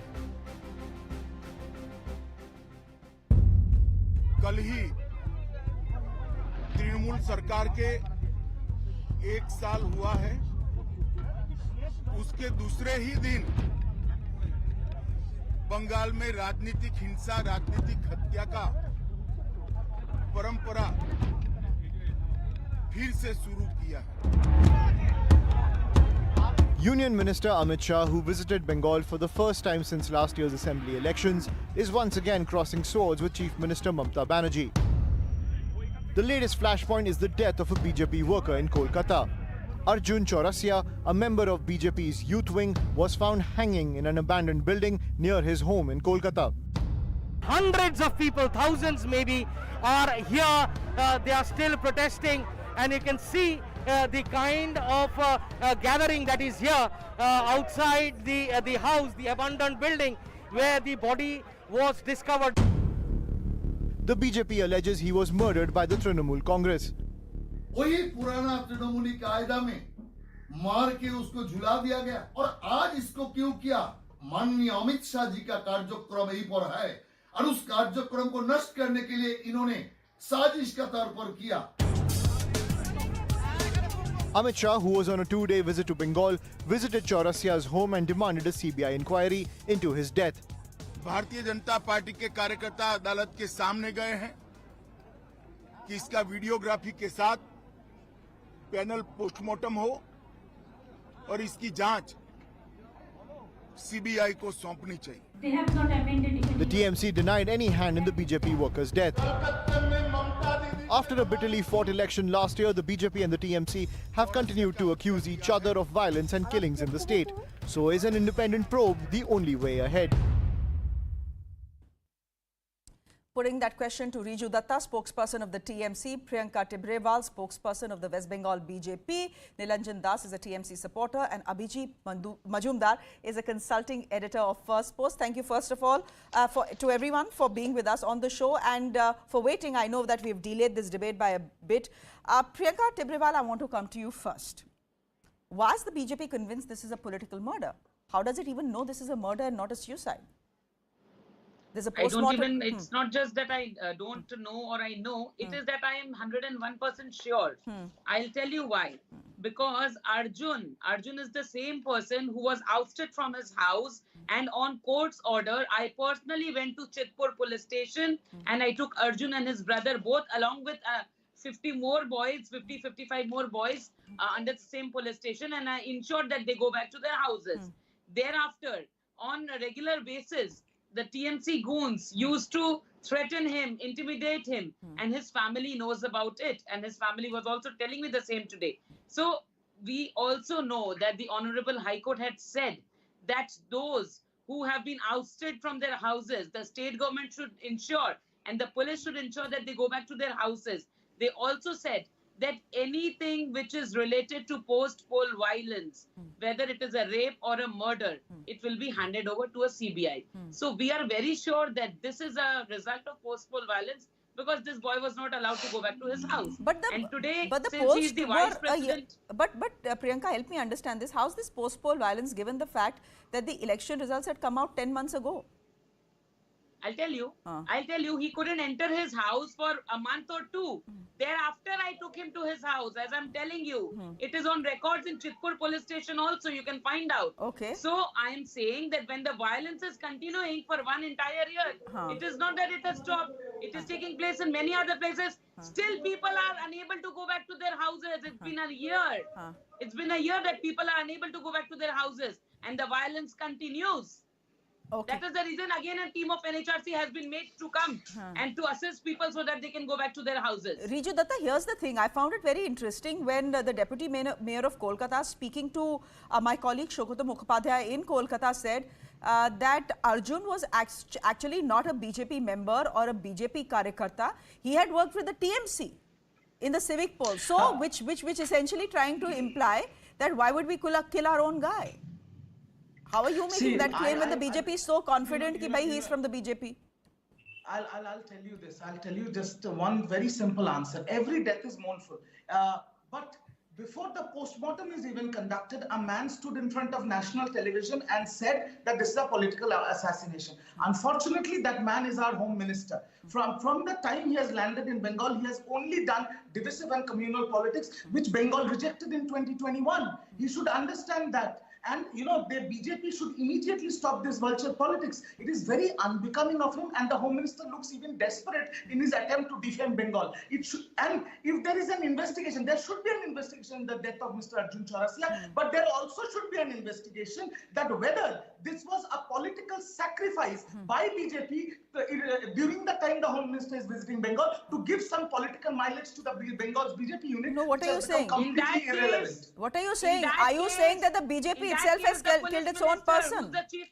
I am very clear. I am very clearly saying this, that there should be and there is an investigation in Arjun Chaurasia's death, but without the post-mortem, when the Home Minister says it was a political assassination, there should be an investigation whether it was a political very sacrifice grave by charge. BJP Very grave charge. Political mileage to BJP Bengal during Home Minister's visit. And I'm saying it very clearly. Priyanka, very grave charge coming in from the TMC. They are saying this is political sacrifice.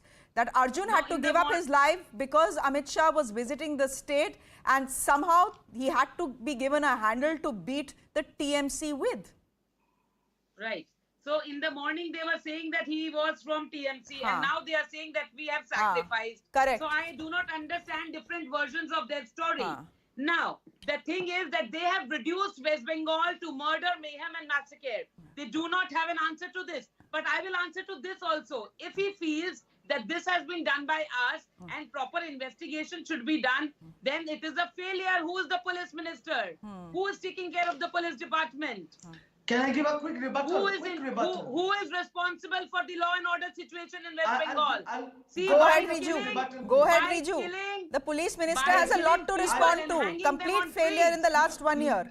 We've all seen what happened in Birbhum and Nadiyad. Go ahead. I'll tell you. When the Home Minister is visiting here and Priyanka Tibrewal is, she is the flag bearer of humanity, she should also visit Prayagraj, Lalitpur and other places. I'm not going into all that. I'm just going to say this. Oh, then what the hell is your let fact-finding committee doing? Please let me finish. Those who let me finish. Can you let me finish? Can you have a courtesy rather than being a heckler? Can you let me finish, please? I'll listen to you. My question is nobody can heckle TMC goons. I'm sorry. The BJP is the richest political party in the world. They said that in the post-poll violence, they have lost BJP karyakartas. They promised them jobs and houses. They have not provided anything. Their leader of opposition was on the road trying to demand chanda. And moreover, they have just used the victims of post-poll violence, so-called post-poll violence, as their props to gain political mileage. They should be ashamed and they should stop their vulture politics. No, we are not ashamed because chanda is any day better than your Katmani ka dhanda. Abki baar 200 par chanda is any day better than your Katmani ka dhanda. Riju, you can say whatever you want to. Chanda is any day better than your coal scam. Chanda is any day better than the cow smuggling which TMC does. And the collieries and the border is guarded by BSF. Yes. It is a Home Minister and yesterday, and that is why. Can we get back to the subject? Home Minister was here. Acha, theek hai. Let's get back to the subject. You guys also Riju and Priyanka, why should we reduce this to a slanging, shouting match? Now let's listen to others as well. The point of a debate is that all of us should understand what you're saying and what your point of view is. I know it's a bit fashionable aajkal halla gulla karna, but both of you, have thought through your arguments, so I'll request you not to shout over each other. Let me get in Nilanjan Das, who's a TMC supporter, and then I'm going to go to Abhijit. Nilanjan Das, fact is that this is a 3-time chief minister, just by the way. She's not a greenhorn. She knows exactly what she's doing. She knows exactly how law and order in the state needs to be handled, and yet in the last 1 year, 10 months, ever since she's been sworn in as the chief minister for the 3rd time, look at what is happening in the state. Every day there is something or the other that comes up. Every day. Well, that's the picture that the BJP wants to draw. I mean, our Home Minister, he said on चले जाइए आपका जान चला जाएगा ये सब तो home minister कहते हैं so he wants to paint a very negative image of Bengal and he wants to tarnish the image of Bengal just because he cannot swallow the fact that the people of Bengal have rejected him despite all his nukkar sabhas and everything. So BJP has been completely rejected and their Bengal unit, it's imploding. Every day someone is saying something. Mr. Tathagato Roy, their ex-governor, he said that BJP is a cancer. So this is the status of BJP in Bengal. My co-panelist, Madam Tibrewal, bad audio. How she fared in her... Nilanjan, awful audio. We'll try and reconnect with you. Awful audio. I'm sorry for that. Abhijit Majumdar, just come in here, join in the debate and you know, tell me about the charges what do you think of the charges that the BJP is making at this point of time? Look, the TMC is saying post-mortem hua nahi hai. You have already said that this is a murder, a political murder, no less. There have been times in the past, and one of the instances they have quoted is a suicide that happened in Cooch Behar some time back. The BJP said it was a political murder, and after investigations, it turned out that it was a suicide. There are several aspects to it. First of all, there is a very definite pattern. One must understand that there is a very definite pattern for a very long time. The images of Bengal previously was that of Durga Puja, of beautiful lush green countryside with fruits and flowers from the trees and beautiful rivers. What is the image of Bengal now? It is, young boys hanging from trees, lampposts, etc. I mean, this has been, the violence has got to a point. Please read all the, submissions to the court and, to other NHRC and other bodies. Please go through them. These are chilling accounts of absolutely wanton violence. And this has been going on. And so it is natural to, if he's a BJP worker, and so many BJP workers have been targeted again and again and again, BJP and RSS workers. And also, by the way, CPM and Congress workers as well, not that much, because BJP is the second largest force. And whatever, I mean, Trinamool spokespersons may say that they have been, the people have rejected BJP and all that, but despite BJP's own serious flaws, stupidities, and also they didn't have, I suppose, enough manpower to man the booths and stuff like that. Still, TMC got 2.9 crore votes, BJP got 2.3 crore votes of Bengalis in Bengal. So let us, and also the sitting chief minister, the mighty Mamata Banerjee, lost her seat. So it is not that BJP sees, TMC obviously is nervous that, they had got rid of CPIM and Congress. We have seen that. I mean, completely washed away the two parties which ruled Bengal for 40, 50, 60 years. We have seen, I mean, Mamata Banerjee, all full credit to her, brilliant political acumen, that completely got rid of the two traditional rivals. But here comes BJP, and also I still emphasize, I mean, it is Mamata Banerjee's politics, things that she has done and shouldn't have done, has created the fertile right ground for the growth of BJP and RSS. There is no doubt about the fact that that the BJP has turned out to be a formidable opponent in West Bengal, even though Mamata Banerjee won the election conclusively last year. Riju, come in here. I have a list. I don't want to go into all, but I have a list of cases here that have been transferred to the CBI in West Bengal. We also know that currently you have the Calcutta High Court that is hearing the post-poll violence, and this is what they have said. Direct indictment for the TMC government. What is very serious, the court says, is that the state has not responded to offence of murder and rape tabulated as referred to in the judgment of the Honourable Chief Justice. The offences are grievous, serious and heinous. It may be a result of post-poll violence. There's obviously a problem. There is obviously a problem with your state police as well, when the High Court itself, in multiple cases, doesn't have the confidence to let the police probe it and gives it to the CBI. There is a problem, na? I will say this. Bengal is not Uttar Pradesh or Madhya Pradesh. In Bengal, we have had some incidents, but any perpetrator, irrespective of their political affiliation, are put behind bars. Now, about the High Court, I am not here to comment on the Honourable High Court, but because of these when cases, the girl let me finish. When the young girl was gang raped, your Chief Minister said, I don't know if this is rape or this is gang rape or this is love affair. Kya baat kar rahe ho?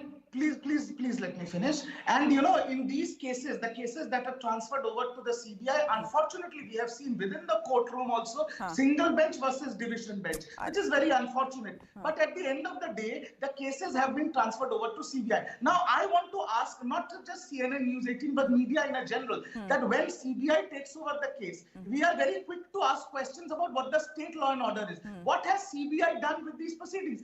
Do we not have faith in CBI? But there is also a question. When all these cases have gone to CBI, and apparently CBI is the cornerstone of justice and investigation, then the person who's named in the CBI FIR, the leader of opposition, BJP, Shubhendu Adhikari, why is he roaming around on the streets with the Home Minister of this country? What is he doing with the Home Minister of this country? He is named in the FIR of the CBI. Okay, we leave it there. Please answer me that. Okay, you know, you can probably call Priyanka Tibrewal and get an answer to that, because I've completely run out of time, Riju. So we'll leave it there for the moment. Thank you, Mr. Majumdar, for joining us. Nilanjan Das, unfortunately, your audio was terrible there, so we couldn't come to you really. And Priyanka Tibrewal, spokesperson of the BJP, thank you very much. With that, it's a wrap from me. Thanks for watching.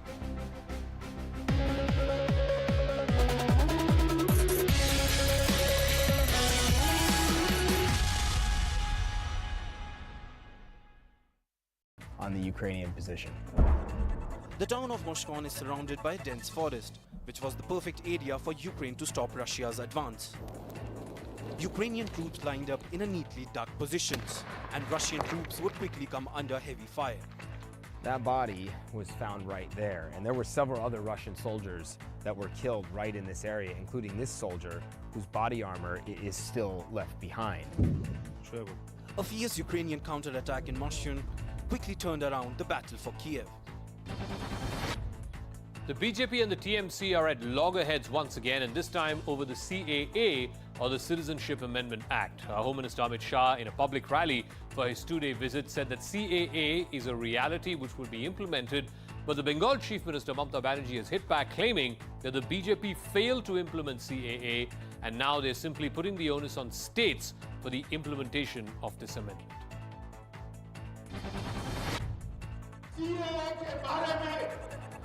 CA के बारे में अफवाहें फैला रही है कि CA जमीन पर लागू नहीं होगा। मैं आज कहकर जाता हूं, कोरोना की लहर समाप्त होते ही सीए को हम जमीन पर उतारेंगे। जमीन पर लागू नहीं होगा। That is lapsed.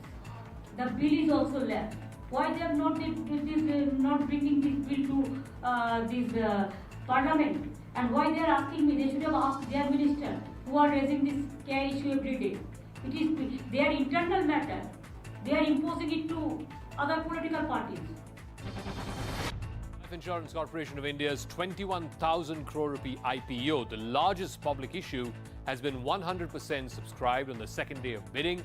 Investors bid for 16.26 crore shares, compared with the total of 16.20 crore shares that were on offer. LIC shares would be listed on the 17th of May. Meanwhile, the war in Ukraine is making Qatar, one of the richest countries in the world, even richer. Here's how. Europe is increasing the LNG imports from non-Russian producers. Qatar, of course, produces a large proportion of the LNG requirements around the world. Qatar was the world's biggest LNG exporter as of last year. Europe was getting additional LNG imports from Qatar since February itself. Qatar is now planning to increase its LNG exports by 64% by 2027. Almost 80% of Qatar's current LNG exports go to Asia, and that's going to be diversified to Europe over the next 4 years. Maharashtra MP Navneet Rana and MLA Ravi Rana have been released from jail after securing bail in the Hanuman Chalisa chanting case. While Ravi Rana carried a copy of the Hanuman Chalisa, his wife broke down in hospital, where the couple reunited. The Ranas were arrested for threatening to recite the Hanuman Chalisa outside Maharashtra Chief Minister Uddhav Thackeray's residence. The Delimitation Commission for Jammu and Kashmir has approved 6 new assembly constituencies in the Jammu region. These will be carved out from Udhampur, Rajouri, Doda, Kathua, Samba and Kishtwar, increasing the number of assembly seats from 37 to 43. 9 seats have been reserved for the ST community for the very first time. So let's bring you up to speed with how the electoral map of Jammu and Kashmir has been redrawn. 5 parliamentary constituencies with which will have an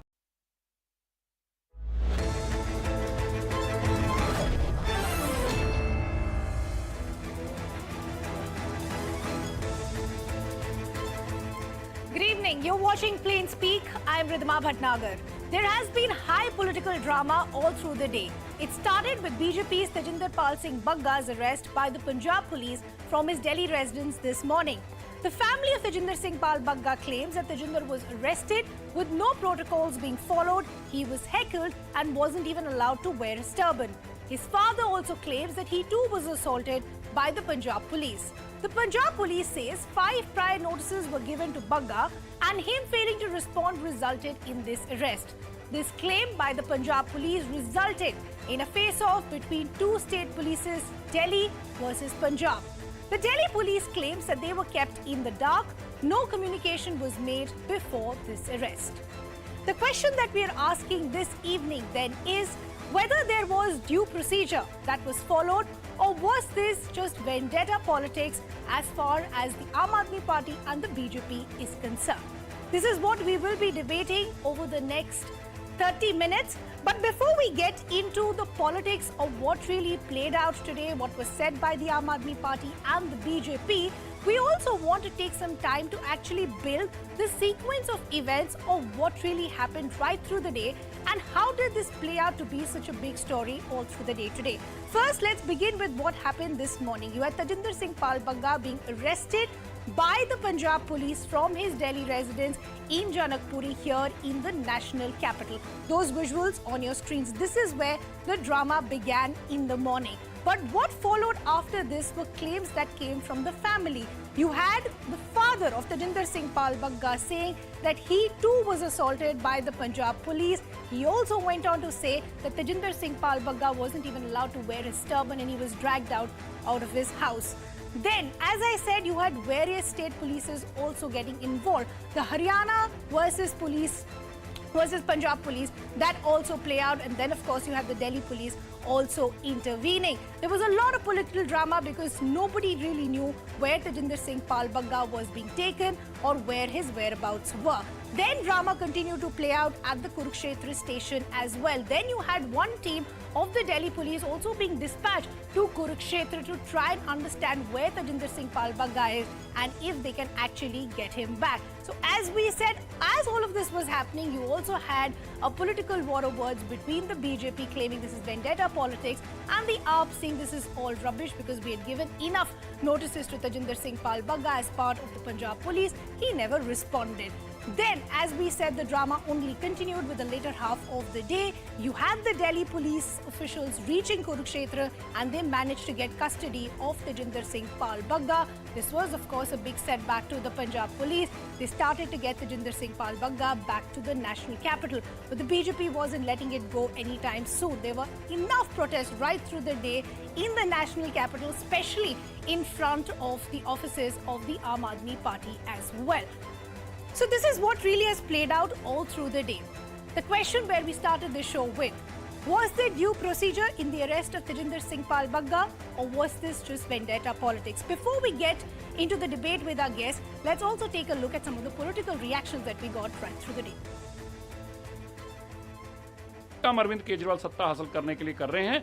ये बहुत बड़ा सबक है आज Punjab police के लिए कि तुम अगर गैर कानूनी काम करोगे तो इस देश में कानून है और कानून में रहकर तुम्हारे पे कार्रवाई होगी और जो कानून में बनती सजा है वो तुम्हें सजा भी मिलेगी। कानून की प्रक्रिया के तहत तेजिंदर बग्गा जी को 5 बार समन भेजा गया कि वो इन्वेस्टिगेशन में शामिल हो, लेकिन तेजिंदर बग्गा जी इन्वेस्टिगेशन में शामिल नहीं हुए। पूरे लीगल प्रोसेस के अनुसार पंजाब पुलिस ने दिल्ली पुलिस को सूचित किया, लेकिन दिल्ली पुलिस ने क्या किया? दिल्ली पुलिस तो भारतीय जनता पार्टी के अंडर आती है। देखो, पंजाब पुलिस मैं पहले भी कहा सी कि आम आदमी पार्टी जिवें गुंडागर्दी इन्हां शुरू कर दी है, जिस तरीके नाल दूजे सूबे के लोग चक लिया, पंजाब पुलिस नूं मिसयूज कर रहे हैं। मैं तो डीजीपी नूं कहना चाहना कि थोड़ी कजुम्बारी है, ऐ नहीं है कि जिवें जो कहन गलत काम कहन तो तुसीं कराई जाओ। स्ट्रांगली कंडेम कर रहे हैं। Let me introduce our guest joining us this evening. We have spokesperson of the BJP, RP Singh. We have our spokesperson, Ravinder Singh. We also have former IPS, Ranveer Sharma. And we also have senior editor of the Swarajya magazine, Tushar Gupta.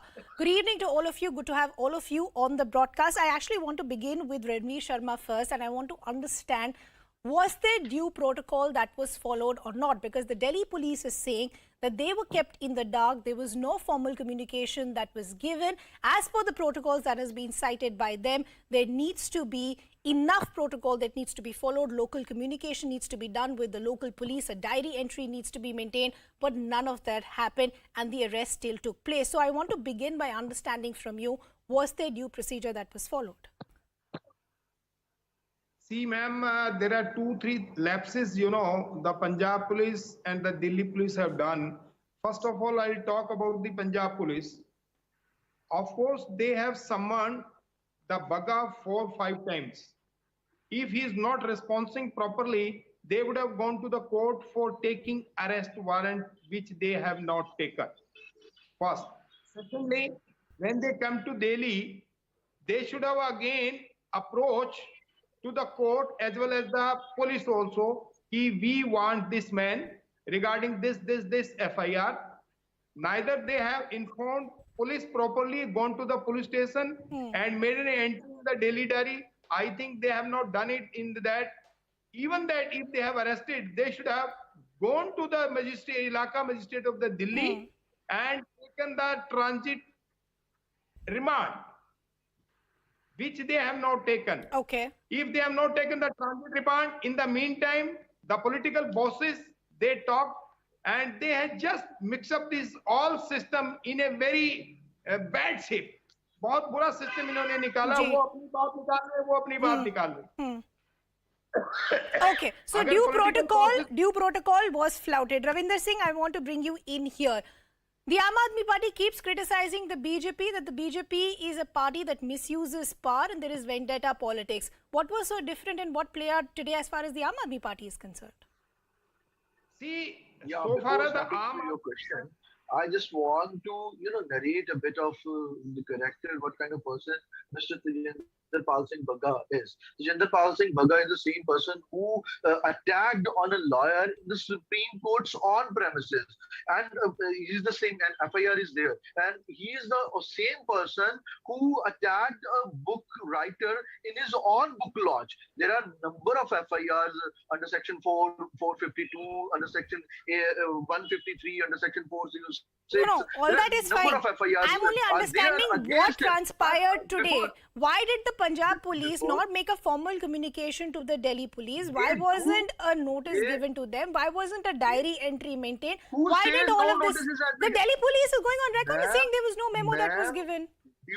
With due respect, FIR number 18 under section 153A 505 under section 506 had been registered, dated 1st April 2022, has registered in the police station of SAS Nagar Mohali, and 5 notices had been served to Mr. Bagga. First notice on 9th April, 2nd 11th April, 3rd 15th April, 22nd April, 28th April.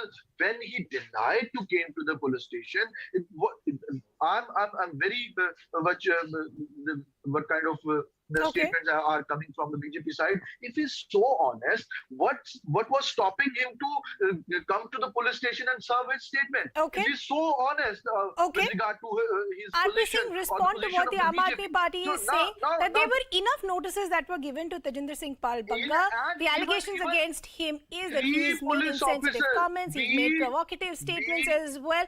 Action had to follow at some time. Why is he being projected as some saint? No. Let me finish first. Hello. RP Singh? My name is RP Singh. Hello. Thank you so much. Let's understand, did the police follow the procedure? No. I have a court verdict with me, which is in the court of Muralidharji and Tanwant Singh in case of Sandeep Kumar versus Delhi government.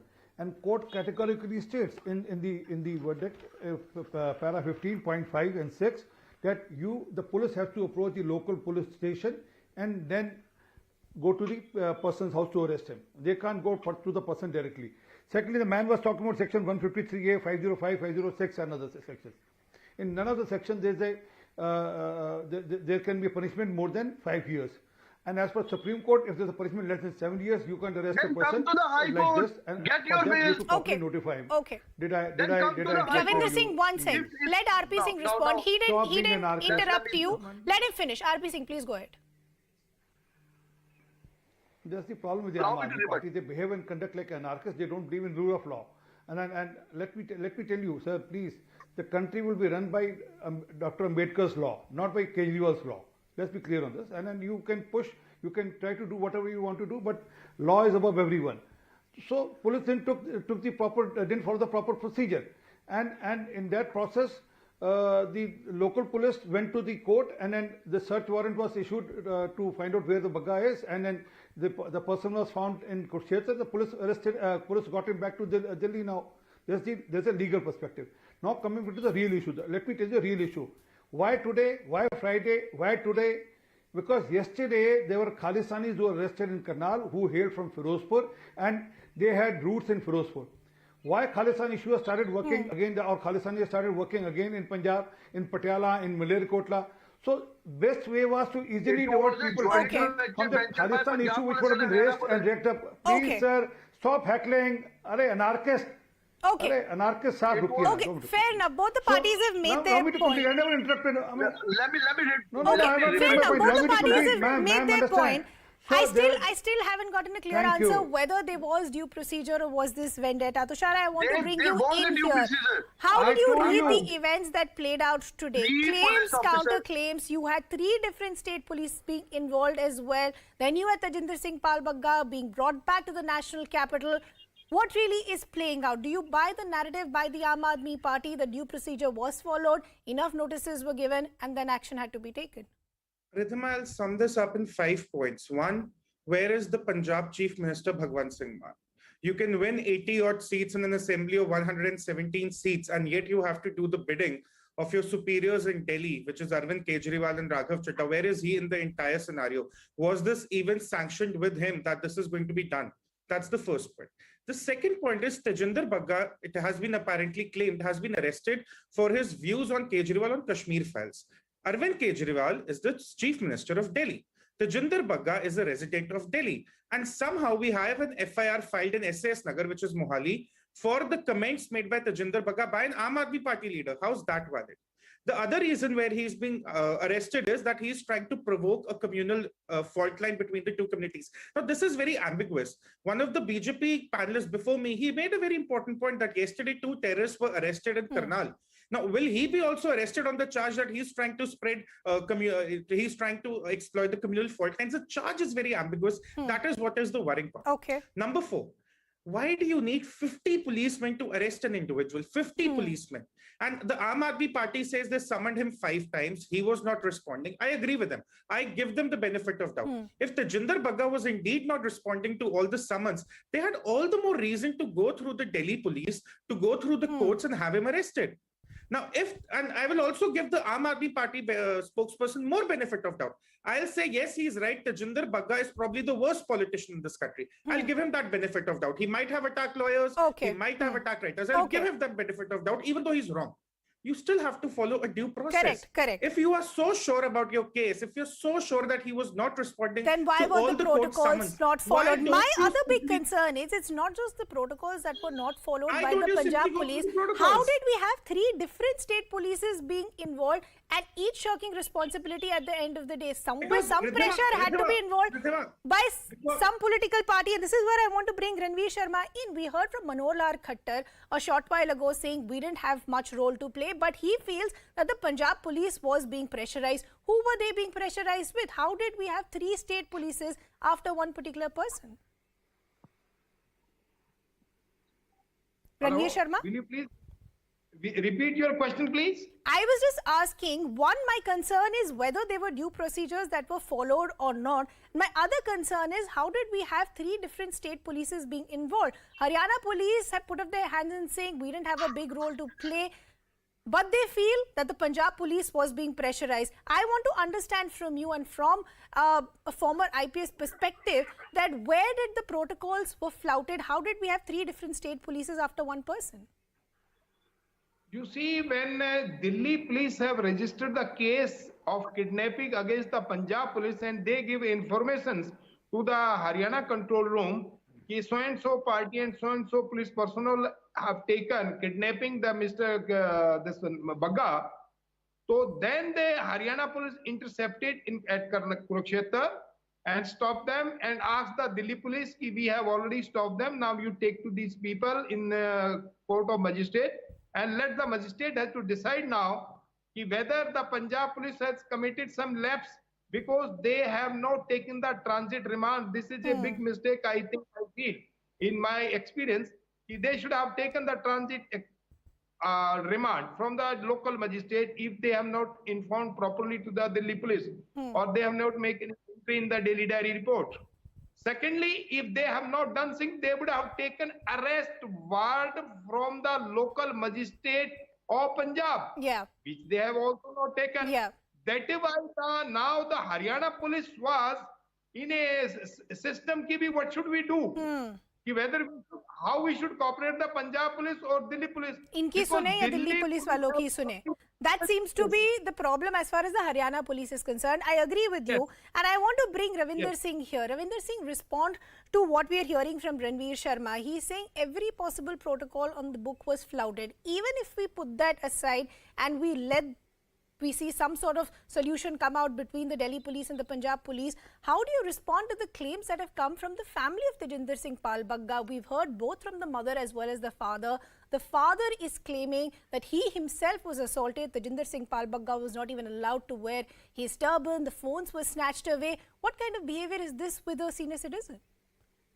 I was not there, even you was not there. So these all are the claims and the allegation made by the family of Mr. Bagga. But the question is, as you and my co-panelists are talking about the protocols, even due protocols has been taken place by the Punjab police.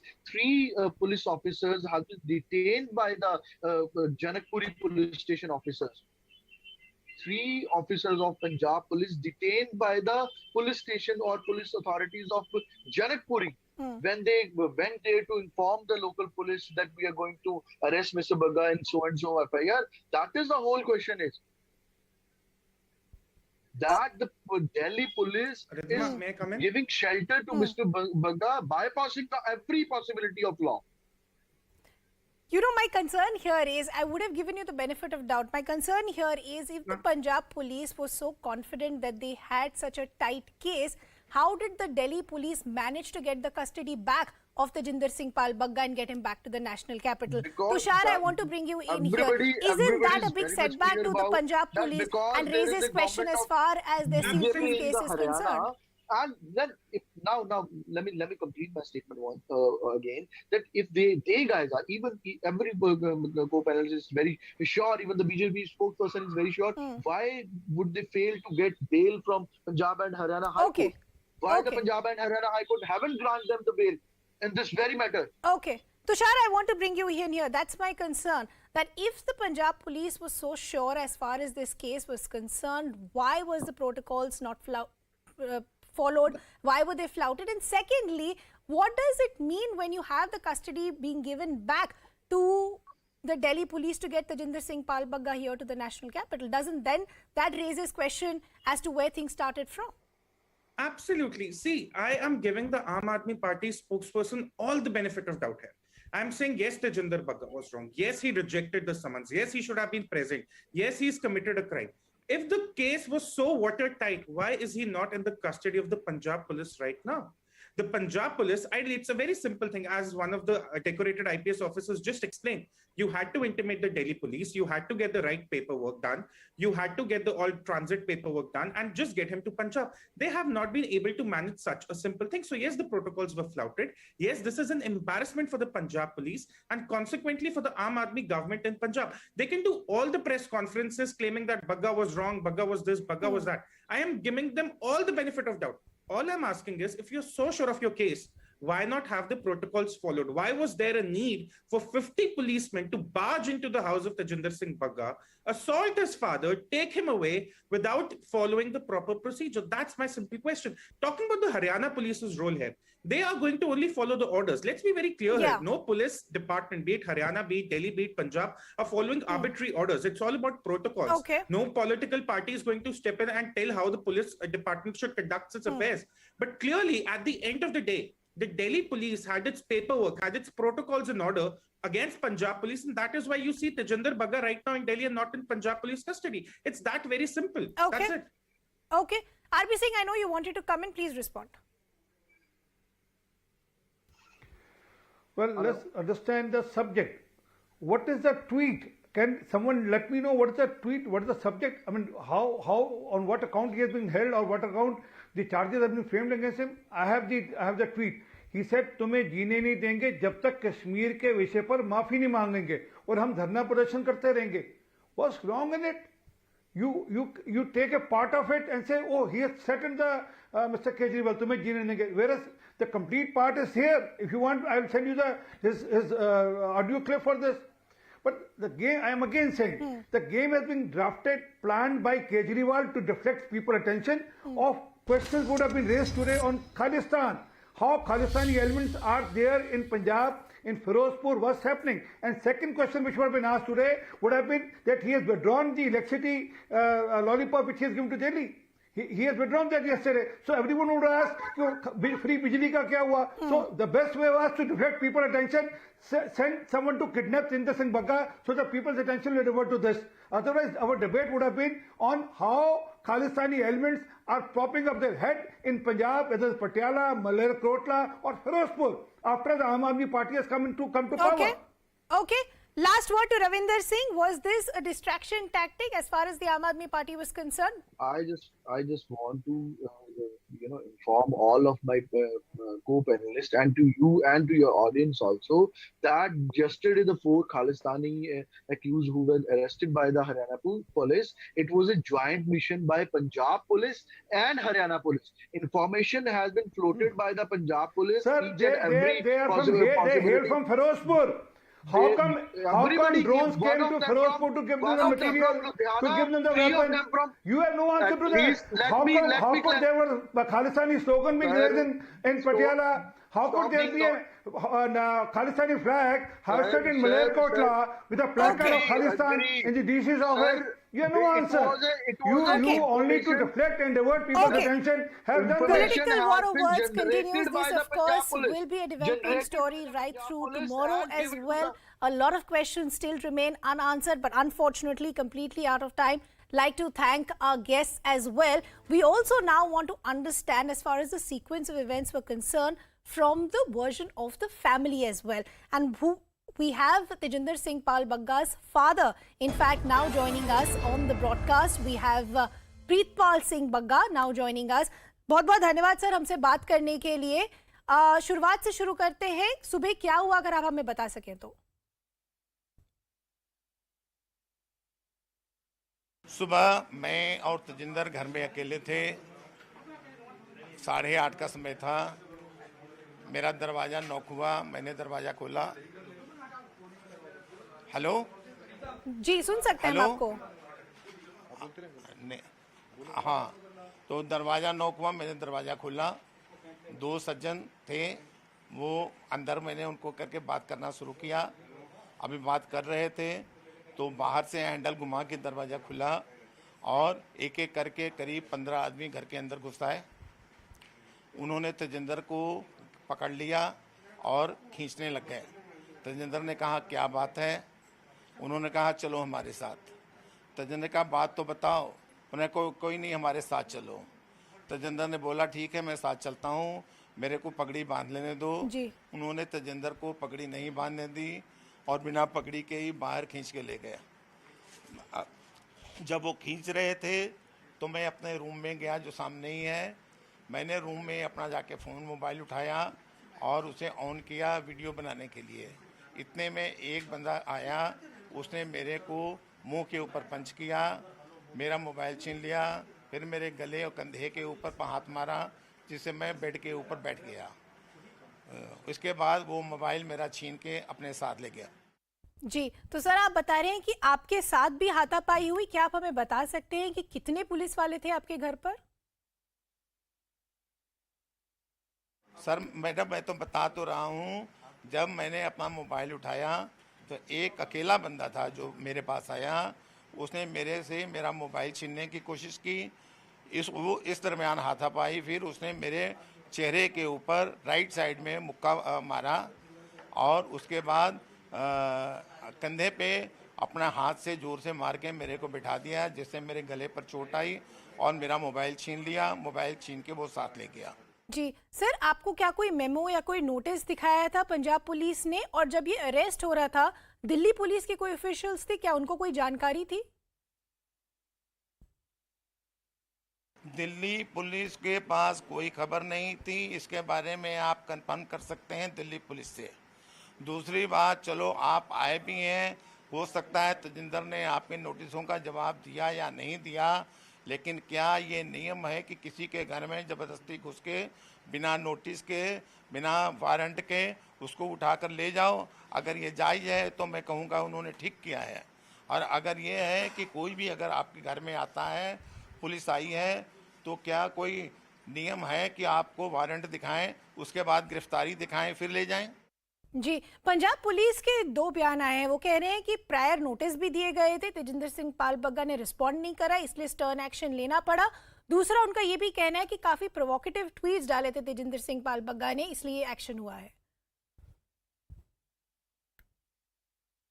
कुछ tweet दिखा दें कि ऐसा कौन सा किया है सिवाय केजरीवाल के पोल खोलने के।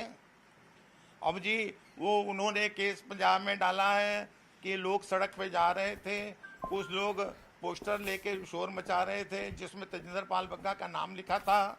अब वहाँ पर किसने पोस्टर बनवाए, किसने किए? तजिंदर बग्गा पंजाब तो जाता नहीं है, ना पंजाब की राजनीति में उसका दखल है, ना कोई उसका कुछ लेना देना है। मलेरकोटला में जी उन्होंने सड़क पर दो बच्चों को देखा, वो पोस्टर लेके घूम रहे थे जिसमें तजिंदर बग्गा लिखा हुआ था। तो ये तो कोई बात नहीं बनी। मैं तो कहता हूँ केजरीवाल के भी पोस्टर लगे हुए हैं हर जगह, जो देश को बेचने की बात कर रहा है। तो इस तरह केजरीवाल पर मैं केस डाल दूं? आखिर कोई आधार होना चाहिए। सड़क चलते हुए कहीं जी वो फलाने बंदे ने हिंदुस्तान के किसी कोने में कुछ बोल दिया, उसने तजिंदर बग्गा जिंदाबाद करके बोल दिया, इसलिए तजिंदर बग्गा को उठा के ले जाओ। सर अब आपका क्या प्लान होगा? क्या और कोई केस आप फाइल करेंगे? वो कानूनी कार्रवाई है। अब हमारा आगे का प्रोग्राम ये है कि दिन और रात की नींद हराम करनी है केजरीवाल की। जी बहुत बहुत धन्यवाद सर हमसे बात करने के लिए। That's where things currently stand. This, as we said, is a developing story and we'll continue to track all those developments. We're actually now shifting our focus to the other big story that we're tracking this evening, and that's coming in from the automobile industry. It was seen as the future of the automobile industry. The transition to electric had been in the works for years. But as the transition is happening, there are now some very real flags that are being raised. One of the biggest reasons behind this transition is to reduce the dependency on fossil fuel. Even though India is a new entrant in the electric vehicle space, it does plan to have 30% of the vehicles as electric by 2030. But today, rising cases of electric vehicles catching fire, especially a lot of two-wheelers, caused by overheating, short circuits, and extreme vibration or stress on the lithium-ion battery is setting this transition on the back foot. So what can EV manufacturers and the government really do? We will take all of that to the guests in just a bit. But first, let's talk about what are the reasons as to why we are seeing this growing pattern of these electric vehicles or even two-wheelers catching fire, and what are some of these cases that have now come to light. Let's first break down the details as to what are the reasons behind these fires. There is no stringent testing norms for batteries. It's still in the nascent stage, as we said. India's debut into electric space didn't happen too long ago. There are, of course, challenges as far as manufacturing is concerned, external damage in the battery pack. That, of course, is a huge challenge for India. Conditions, weather conditions, heat can cause batteries' ambient temperature to shoot up. This is something that we've seen in most of the recent cases as well.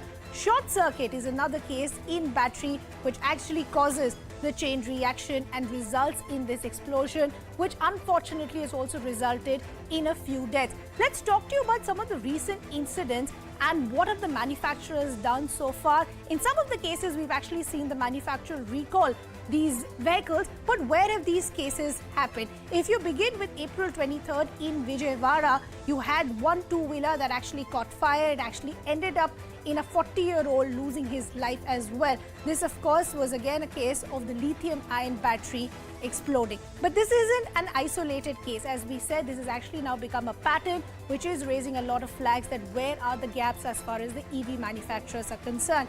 On the April 22nd in Nizamabad, EV battery explosion happened and again resulted unfortunately in the death of one person.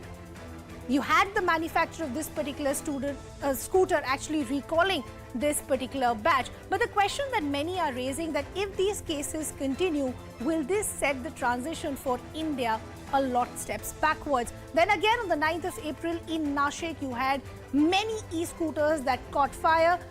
The only good part here was that there were no casualties that were reported so far. The government also feels that there needs to be a shared responsibility as far as EV manufacturers and the users are concerned.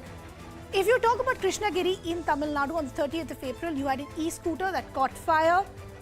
Fortunately, in this particular case, the rider was unhurt. But the big question is, what will this mean as far as the future of EV manufacturers? Will we see more players wanting to jump in? Will this impact the numbers? And secondly, will this also push back consumers? Because remember, EV vehicles and scooters do come at a much higher price than your regular vehicles. If you talk about, again, a case coming in from Tamil Nadu, you had a pure EV scooter that caught fire in Chennai, in those visuals on your screens. Of course, this seems to have now become a daily affair as far as two-wheelers are concerned. Again, in Pune, you had the Ola S1, which again caught fire. Ola, of course, has been under a lot of criticism. Many questioning that a lot of stringent testing is being completely flouted. But that only is one bit of the challenge, which is these electric vehicles catching fire. The other big challenge is what is happening in India, where a lot of scooters are being modified to make them electric, which are also resulting in a lot of these scooters catching fire and unfortunately a few deaths as well. The electric vehicle revolution has arrived in India, as we said, with increased demand and an uptake in sales of electric two-wheelers, but many are resorting to illegally converting their two-wheelers into electric vehicles. My colleague Yash Goyal with this investigation.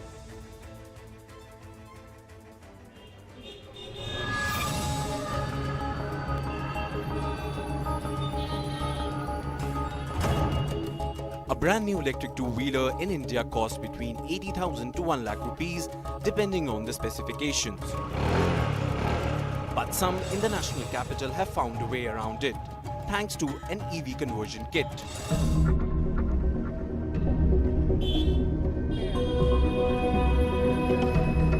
We went to the second-hand vehicle market in Delhi's Karol Bagh to find out about the kit. ये safe रहता है uncle या नहीं? क्यों नहीं safe है? यही तो चल रहा है आजकल। नहीं, जैसे जो कंपनी फिटेड आती है मतलब, और मतलब जैसे खुद से कराएं तो मतलब सब कुछ सेफ है। और इसके लिए मतलब कोई मतलब ये इलीगल रहता है या मतलब कैसे, मतलब किस तरीके? इलीगल ही है अभी तो। अच्छा, अभी इलीगल ही है ये।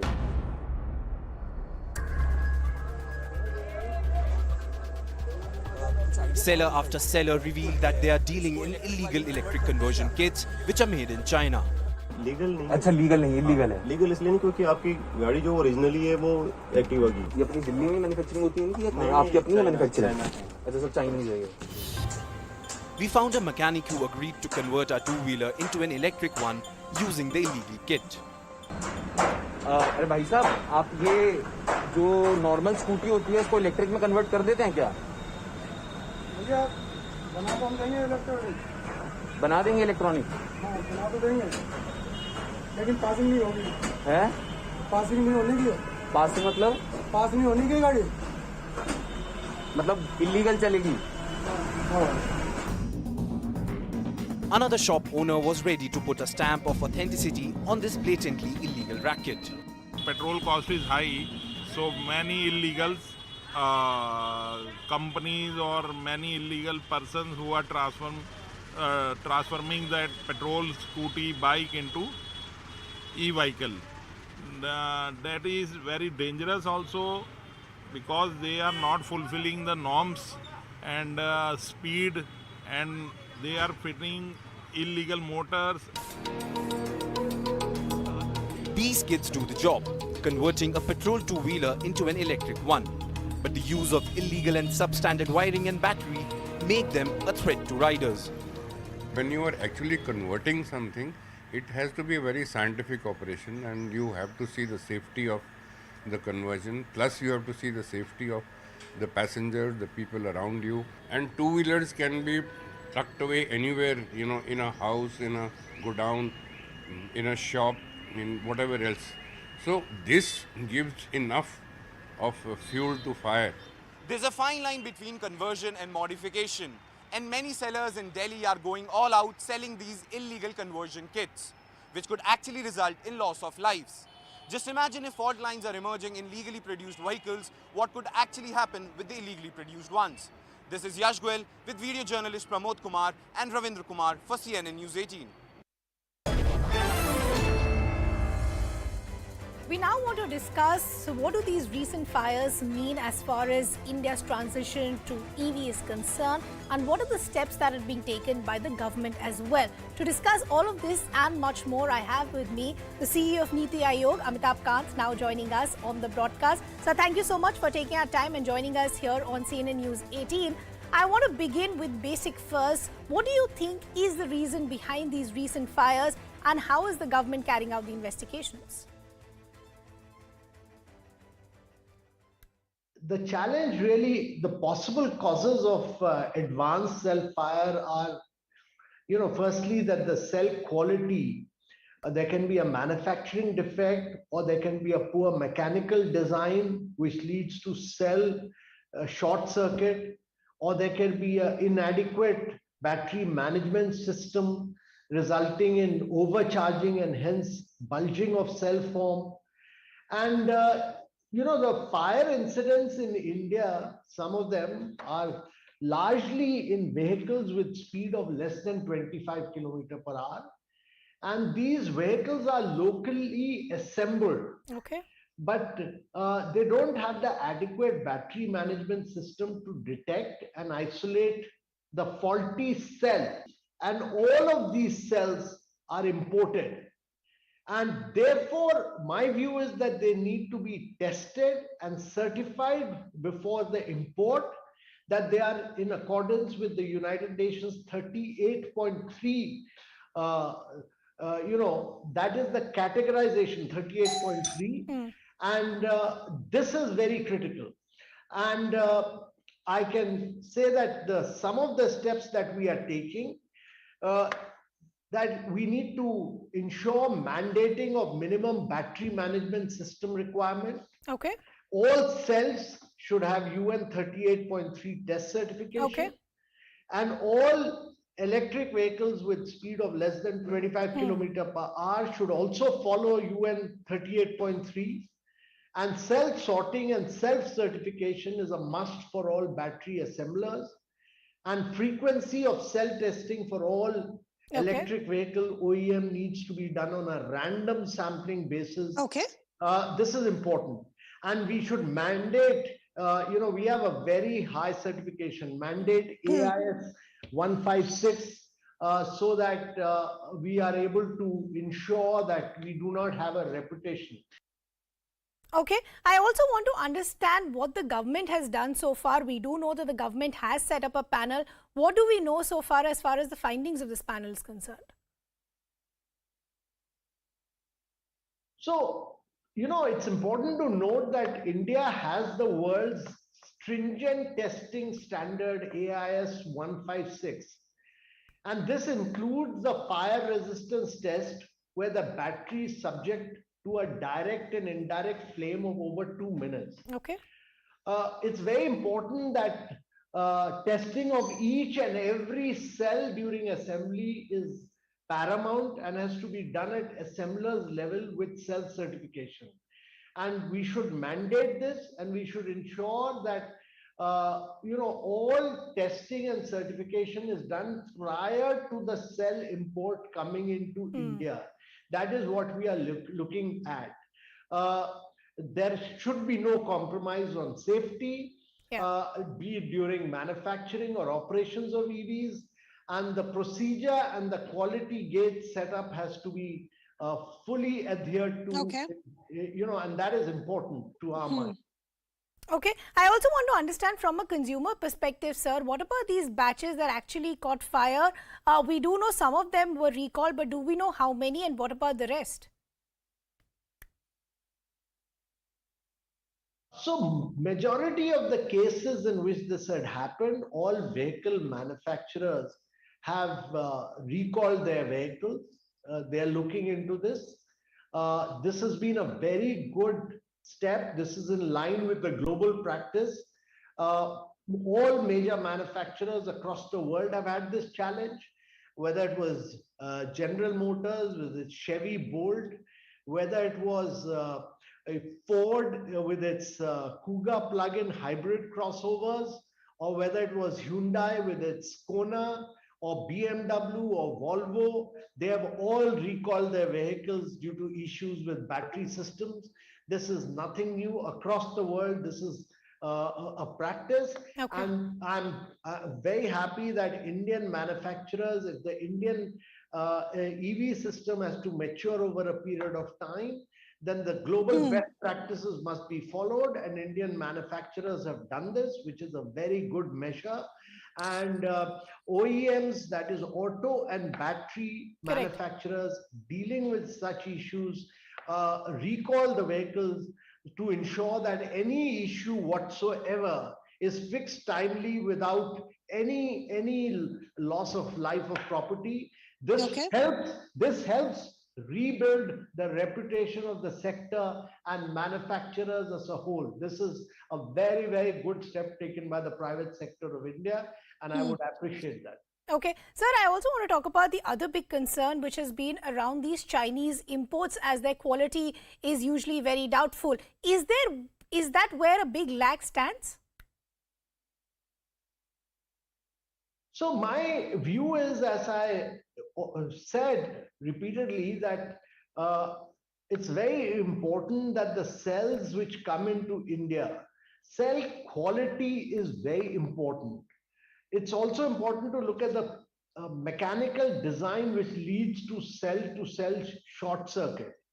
And all this, we should ensure that all the cells which are imported into India from anywhere must be certified and tested as per UN 38.3 prior to their coming into India.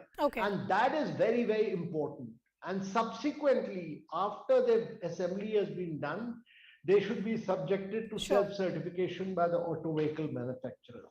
Okay. So lastly, before I let you go, I also want to understand, what about the responsibility of the EV makers themselves? A lot of the times we see these cases happen and the EV makers wait for an intervention from the government. Is that where a big lag stands as well? You know, in any vehicle, there's an auto manufacturer and there is a battery manufacturer. And therefore, both of them, the auto and the battery manufacturers, they have to come together and they have to work together. And in some majority of these cases, the battery manufacturer is LG or any other manufacturer. All of them need to work together to ensure that batteries, as per very high, they meet all the testing and the global standards. This is critical.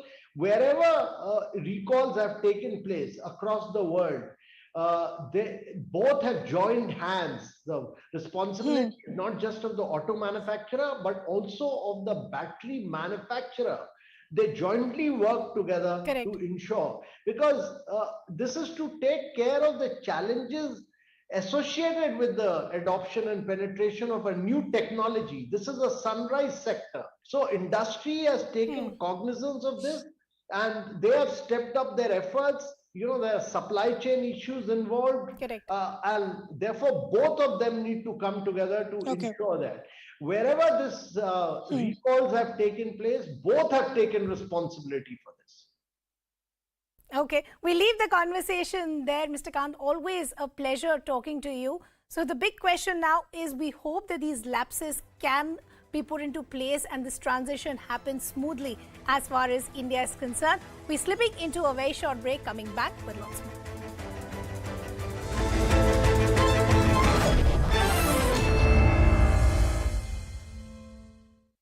India has several times more death as compared to what we are reporting based on some data which has been picked up from sources about the credibility of which is really not known. It is very unfortunate. North Korea fired a ballistic missile just a week after Kim Jong-un's vow to boost the country's nuclear arsenal. Now, it was launched from Sunan.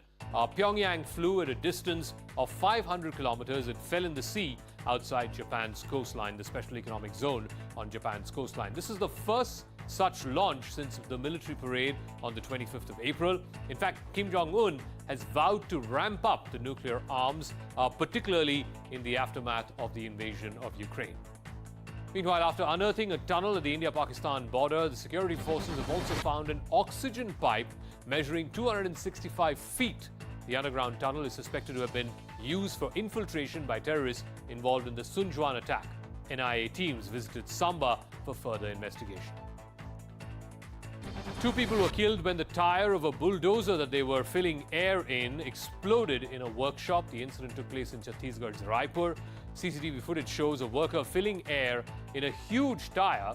Another man then comes and presses the tire a couple of times in order to check the air pressure, which then leads to the explosion.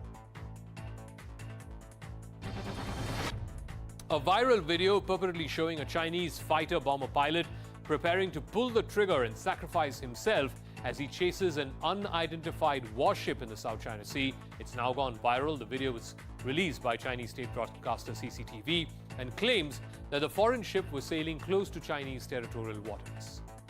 So let's break down the importance of the South China Sea and the disputes around it. It lies between China, Taiwan, Philippines, Indonesia, and Vietnam.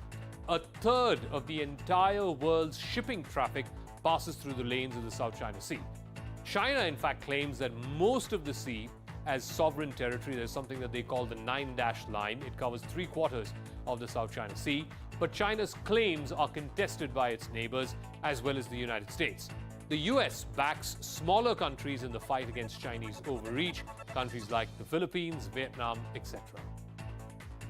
And finally, Hollywood actor Tom Cruise knows how to arrive in style. At the premiere of his new movie, Top Gun Maverick, Cruise arrived on a helicopter that he himself had flown. Cruise landed the helicopter on an aircraft carrier where the movie was premiered. Tom Cruise is reprising his role of Maverick after over 35 years since the original Top Gun debuted in 1986. The Johnny Depp-Amber Heard defamation trial continues. After 2 weeks, Depp's team rested their case, and Amber Heard takes the stand very soon. This is the most painful and difficult thing I've ever gone through. Amber Heard took the stand Wednesday in her defense against a $50 million defamation suit by her ex-husband, Johnny Depp.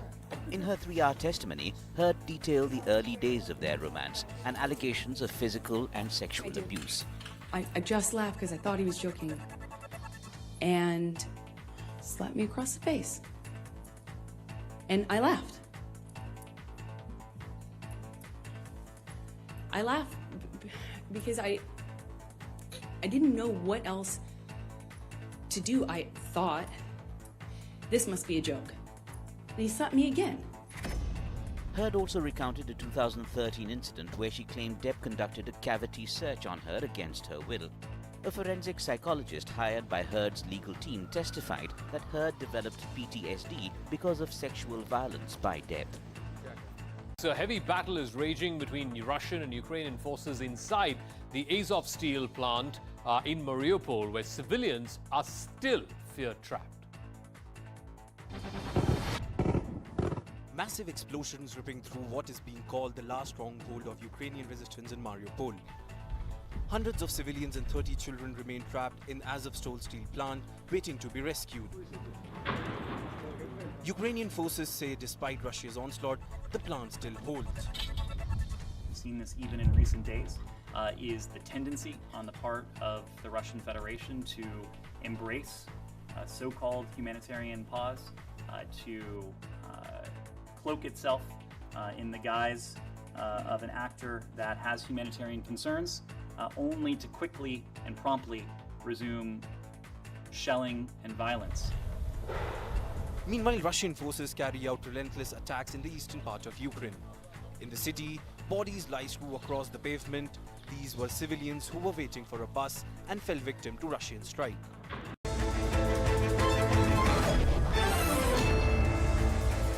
Welcome back. Thanks for staying with us. Let's also now get you a wrap of some other stories that we are tracking that have made headlines all through the day. Tension has gripped Varanasi after protests erupted against the videography survey and inspection of the Gyanvapi mosque.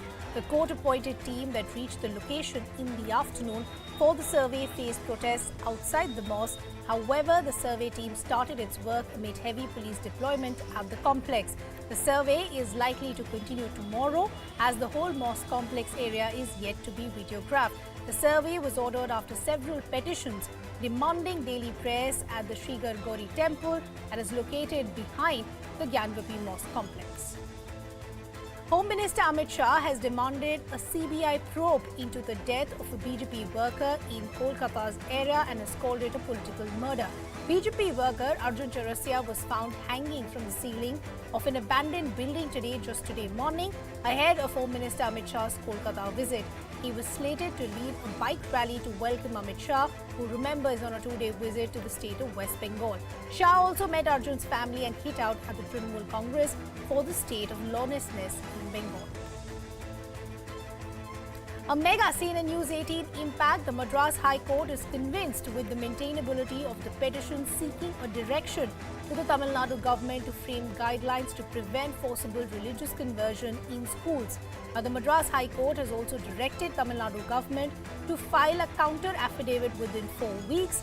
This comes as yesterday the state questioned the maintainability of the petition, claiming strict action would be taken if complaints of conversion are received. A Chennai-based advocate, D. Jagannath, member filed a PIL that had cited Lavanya's suicide case. CNN News 18 has accessed explosive details of the NIA chart sheet that lays bare the new terror designs of Pakistan in Jammu and Kashmir, finding itself censored by the increasing FATF scrutiny and edged out of a new JNK after the abrogation of Article 370. A desperate ISI is hedging all bets in propping up local terror groups in the valley.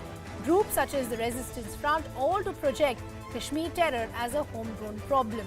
They're even using civilians to moonlight as terrorists, targeting politicians and non-combatants alike, and desperately pulling in funds from all terrorist groups. The Kedarnath temple opened for all the devotees today. More than 10,000 pilgrims were present at the Kedarnath Dham today as the doors of the famous Lord Shiva shrine opened after 6 months. Uttarakhand Chief Minister Pushkar Singh Dhami, along with his wife, offered prayers at the Kedarnath temple.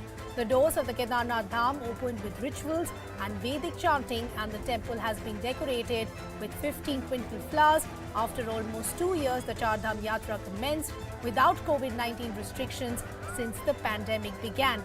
The Char Dham Yatra kicked off this year with the opening of the Gangotri and the Yamunotri portals for devotees on the 3rd of May. The Uttarakhand government has said the kapat or the doors of the Badrinath will open on the 8th of May.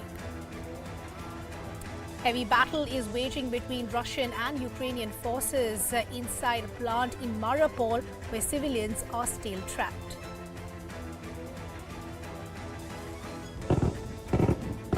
Massive explosions ripping through what is being called the last stronghold of Ukrainian resistance in Mariupol.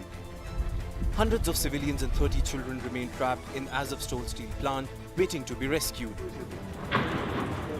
Ukrainian forces say despite Russia's onslaught, the plant still holds.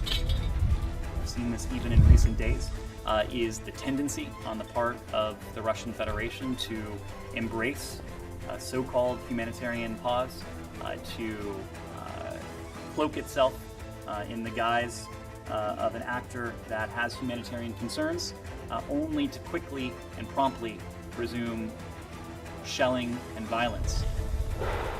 Meanwhile, Russian forces carry out relentless attacks in the eastern part of Ukraine. In the city, bodies lie strewn across the pavement. These were civilians who were waiting for a bus and fell victim to Russian strike. Now, as the war in Ukraine rages, neighboring Finland is taking no chances. The country is preparing for a Russian assault by conducting military exercises. Finland is also on the verge of joining NATO.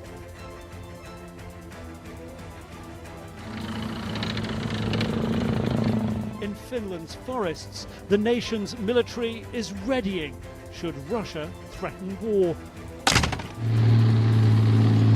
Arrow 22, joint military exercises.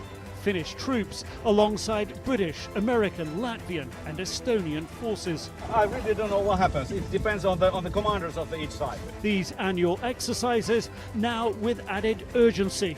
Russia's war in Ukraine causing Finland to consider joining NATO. We have a very good interoperability with NATO, and I believe that Finland would fulfill the criteria needed to be a NATO member. Until then, the UK pledging military support and clearly signalling political backing to help hasten Finland's membership. A suspected terror attack has left at least 3 people dead in the Israeli city of Eilat. Police say the incident on Thursday involved 2 suspected attackers, and officials are now looking for a vehicle that was later seen fleeing the same area. On the day Israel celebrated its Independence Day, this quiet, mostly religious town in central Israel was rocked by an attack. Police say that on the street just behind me, 2 alleged suspects began attacking people. Police say that they suspect that there was a rifle and potentially a knife or an axe used. 3 people were killed. 4 people were injured, and then the suspects fled in a vehicle, police say. Massive manhunt is underway. Police helicopters have been buzzing in the skies all evening long. Police set up roadblocks along the highways and roads around this town, checking every single vehicle coming in or out. Now, no militant group or terrorist group has taken credit for this attack, although Hamas, the militant group that runs Gaza, immediately put out a statement praising the attack. Tornado season is in full force in Texas, Kansas and Oklahoma. Visuals of damage caused by a tornado that tore through parts of Kansas last week have now been released. The video released by the Andover School District shows what left of the Creek Elementary School after the EF3 tornado struck the school. No students, fortunately, were inside at that time, but the structural damages to the building are massive. School authorities have said that the building won't be used for the rest of the school year. Actor Amber Heard testified on Thursday against her ex-husband Johnny Depp. She alleged that Depp sexually assaulted her and even threatened to carve up her face with a broken bottle during a heated argument 1 month after their marriage in 2015. Referring to an incident in 2013, Heard recounted that Depp conducted a forceful cavity search on her, accusing her of hiding his drugs. The 58-year-old Depp brought the suit against Heard over an op-ed she wrote for the Washington Post in December 2018, in which she described herself as a public figure representing domestic abuse. Heard did not name Depp in the op-ed, but he sued her for implying that he was a domestic abuser and is now seeking $50 million in damages. The Texas-born Heard countersued, asking for $100 million and claiming she suffered rampant physical violence and abuse at his hands. And before we go, as the entire part of North India is reeling under a heat wave, here's a video of a teacher singing a song to narrate the ways for dodging the heat. Thanks for watching. ना जाना ना जाना ना जाना ना जाना जब धूप रहे खूब तेज तो बाहर ना जाना खुद को रखना घर में सहेज कि बाहर ना जाना ना जाना ना जाना ना जाना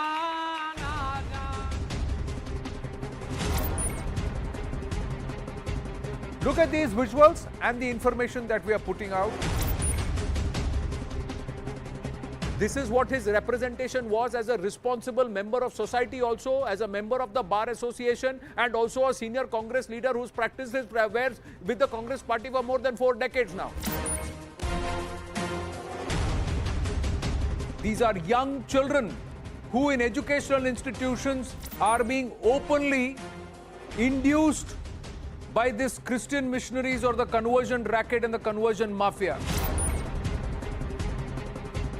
We are also planning to move the Madras High Court, file it as a writ petition, the sting operation done by CNN News18 in public interest, to treat it as an evidence. Humanity is humanity, sir. But what is happening in these schools today is that this faith is dirty, this faith is satanic. You don't call another religion the devil or satanic.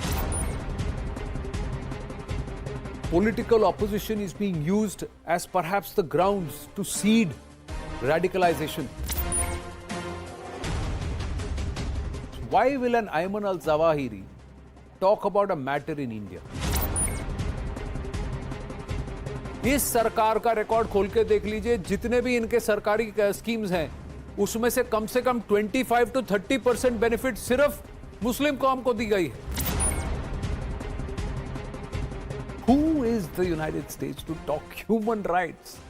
It's the worst adversarial tool that the US can use, and it's time that we give it back to them in equal measure.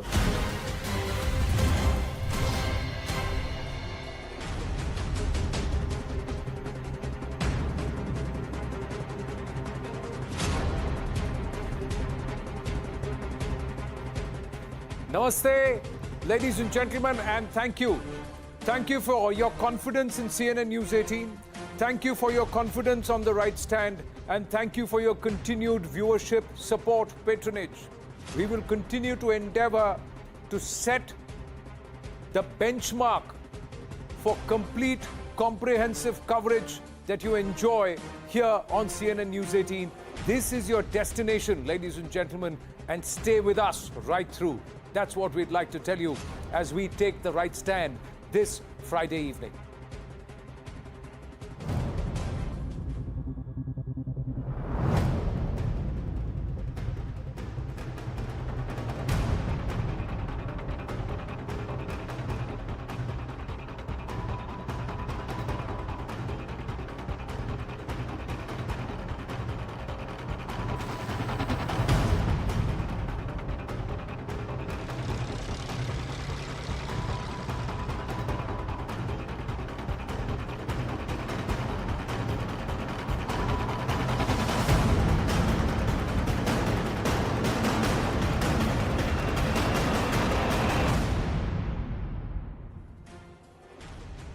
And this Friday evening, we join you with yet another mega CNN News 18 exclusive. This is the diabolical, devious Kashmir plot that's been hatched by those who see the narrative being taken away, snatched away from them. This is the Kashmir terror nexus that we have unearthed. We've accessed a 2,000-page NIA charge sheet. Arunima has been able to get her hands on material evidence along with the charge sheet, which shows what the Pakistanis, the terrorists operating there, with the help of the establishment, had tried to plot in Jammu and Kashmir post the abrogation of Article 370. Pakistan's desperation to show Kashmir terror as homegrown. This is what their desperation is. Why? Because Pakistan's hands were tied due to the FATF scrutiny. They had to show that they were not directly involved. And the abrogation of special status, that is Article 370, that also clipped their terror wings. So how did they do it? All terrorists on Pakistan payroll were asked to mount concerted attacks, pool in their resources for Jammu and Kashmir. That's how they did it. Who was it? These were commanders of the Lashkar, Hizbul, Al-Badr, Tehreek-ul Mujahideen. They were all roped in, bunched in together, and they were given a very nice coinage. Somebody sitting there has got his grey cells working overtime because they called it the Resistance Front. But when did this happen? This happened in a meeting called by Syed Salahuddin. He's the head of the United Jihad Council, a grouping of 14 terrorist organizations which operates from Pak soil. It's under the aegis of the ISI, and this happened in September 2019, soon after the abrogation, just about a month later. Ab kya kare? Kaise kare? Kahan kare? This is what? Where? Attacks were planned in the valley against who? BJP netas, BJP workers, civilians and minorities in Kashmir, that is non-Muslims, and also those who decided to uphold the tricolor and push for an alternative political narrative. They were all targeted, and there is material evidence to prove this claim, ladies and gentlemen. We'll now play out a video. That we have access to of how the so-called hybrid terrorists were being trained via social media by their handlers across the border, and notice that they were being given training in short-arm firing and grenade lobbing. Watch it. Pistol in the regions was commonly istemal karna. Prat kun weather condition was effectively operate gaza. He is karo word in magazine please. Temper karo is chamber kicker. But she easily just cover remove gaza. Next to its component is remove karo, disassemble karo, so she requires spring. Gentle push the moist, she has a locks must burn, impact karo pull. So loading, unloading a full rifle, and then thereafter revolver cartridges, how to use them, because that is what the series. This is Pakistan's hybrid terror. That's the hashtag. It's a CNN News 18 mega expose. This terror sleeper cells of Kashmir.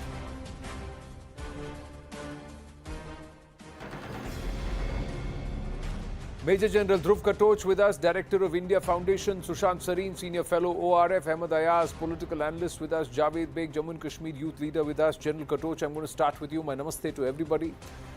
General Katoch, this is what intelligence agencies here were saying. This is what Corps Commander level, Senior DGP levels in Jammu and Kashmir, they were turning out and saying that they have changed the modus operandi. This is now a group which is now Din Mein teacher, Raat Mein terrorist. Din Mein YouTuber, Raat Mein terrorist. This is the kind of grouping that they are trying to cultivate, especially after the abrogation of Article 370. And this is what makes the charge sheet, this 2,000-page charge sheet of the NIA. Yes, I think basically what happened post 5th August 2019 is that Pakistan did not know how to retrieve to put it simply, how to retrieve the plot. And it is surprising, they still remain stumped. So their effort now is to as very, very correctly shown in the charge sheet, to create something called homegrown terror. Yeah. That will also, of course, hopefully get them in the Pakistani lexicon, hopefully get them out of the FATF list. The question is, it doesn't matter whether they call it the resistance front or any other front. The actors remain the same. And these actors are being prodded, supported, financed, and trained by their handlers across the border. There is a direct involvement of the Pakistani government and their intelligence agencies. So I think for anybody to deny that basics doesn't gel. Now, the positive of the whole issue is that despite concerted efforts by Pakistan over the last 2 years plus to create an environment in Jammu and Kashmir which will vitiate the atmosphere, they have not been able to do so. So to that extent, I think our security forces, the state administration and the central intelligence agencies have been very, very successful. But that doesn't mean that Pakistan will stop trying. They will continue to do so, and I think now is the time for India to put additional pressure on Pakistan. No, but the question is, we still have a ceasefire. I see no reason why we have a ceasefire, because every time Pakistan sends a terrorist across, it is a violation of that ceasefire. And that message has to go across to the Pakistani handlers.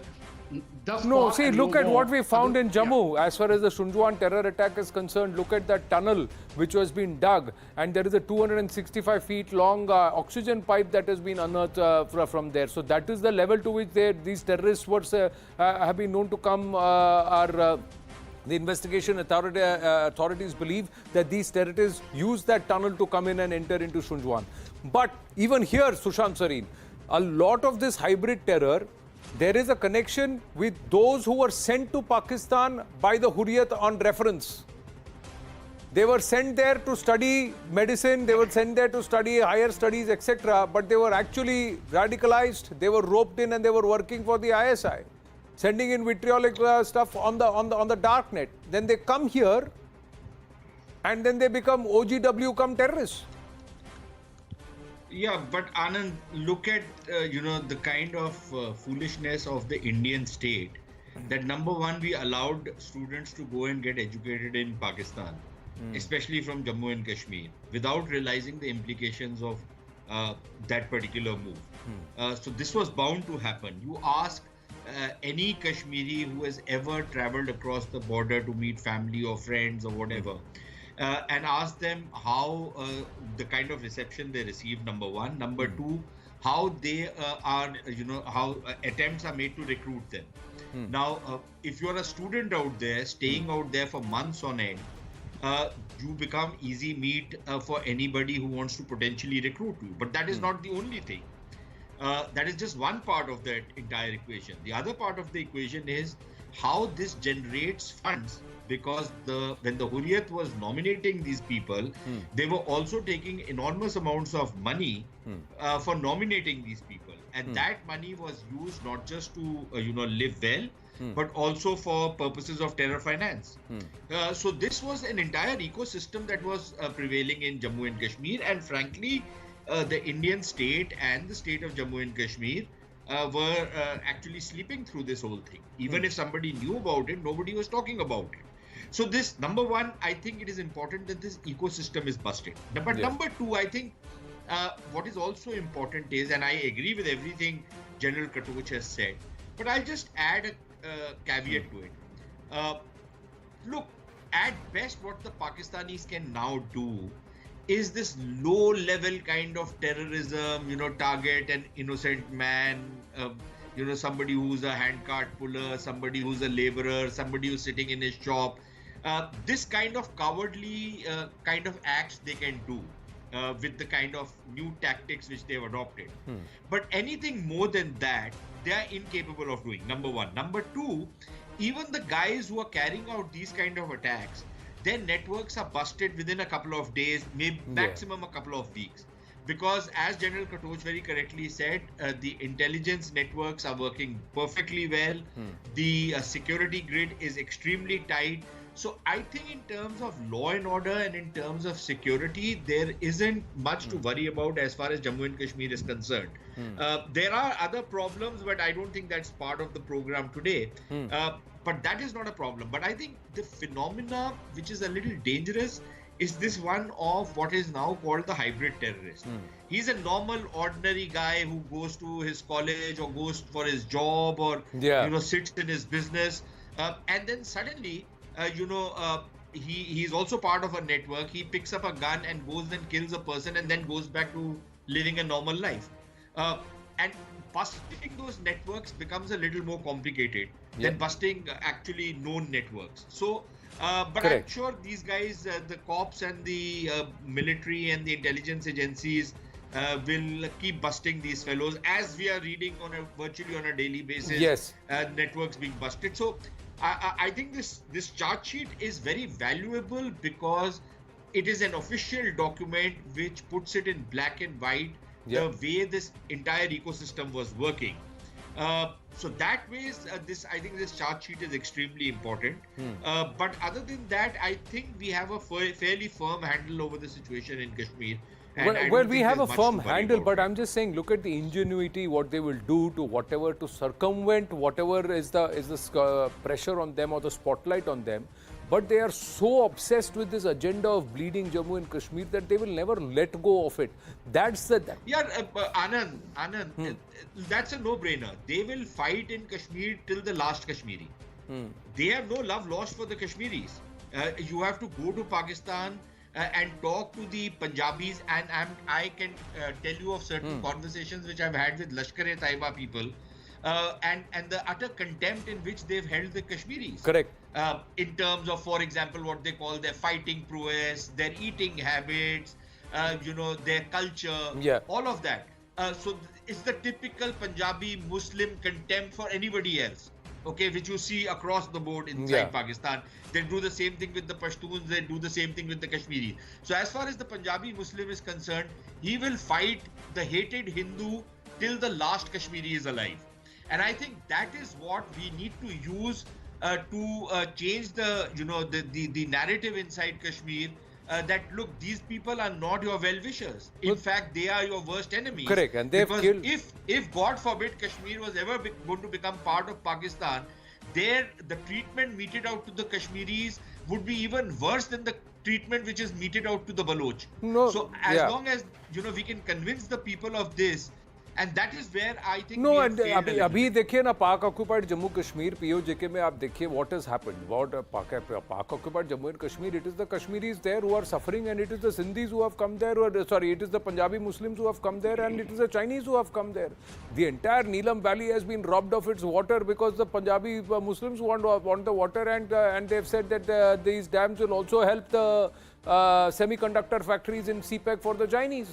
So they are brutal. What they are going to do is उन्हें ज़मीन चाहिए, वहाँ के लोग नहीं चाहिए. That is very standard, and they are very clear about it. And it's what they are helping fuel is this entire hate driven by the undertone of religion very, very clearly. But we've got more evidence which very clearly now says that they're even now brazen about the narrative where they are not even looking at, self-determination and independence of Kashmir, etc. They are just saying that Kashmir has to become a part of Afghanistan. Kashmir has to become a part of Pakistan. This is what they are trying to turn around and say. We've got evidence to that also. We'll play that out. But some information of the 23 killings since October. This is our research team here on the right stand that's put it out. And I'm just reading it out, ladies and gentlemen. Of the 23 killings since October, 7 were carried out by hybrid terrorists, 16 by individuals identified as terrorists. This is the police data that's been accessed, and I just want to quickly read out before I put out some more information, ladies and gentlemen. This is what the top cops and the top security personnel in Jammu and Kashmir have said since 2021. Vijay Kumar, IGP Kashmir. We used the term hybrid terrorist in January 2021, and Google has accepted the term as well. Some politicians expressed concerns about it. Hybrid terrorists are those who aren't in direct contact with the handler.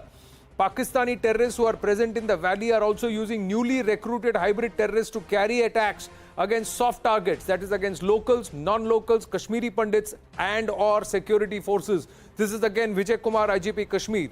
Former DGP Jammu and Kashmir Police K. Rajendra Kumar, we need to move ahead, intensify the operation, generate actionable intelligence, identify the hybrid militants. He's added, nobody should be killed in Kashmir.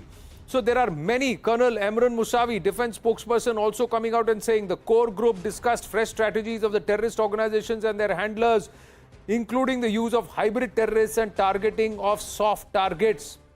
GOC Chinar Corps, just now he's outgoing GOC Chinar Corps, Lieutenant General DP Pandey has also talked about hybrid terrorists and how they are recruited. So this is a standard operating procedure which the security establishment in Jammu and Kashmir has been cognizant of. But now, like Sushant Sareen said, there is a formal document to it. Let's tell you some more information. This is the web. How does this happen? This is the whole flowchart of terror, ladies and gentlemen. Have a look at this flowchart. So it all starts with organizations based in Pakistan, terrorist organizations like Lashkar, Hizbul Mujahideen, and other terrorist outfits. They come together to form an umbrella group of 14 terrorist organizations called the United Jihad Council. Then all this clubbing, this khichdi of terrorists gets grouped into the resistant front, which is then portrayed as a local guerrilla outfit that is floated in Jammu and Kashmir.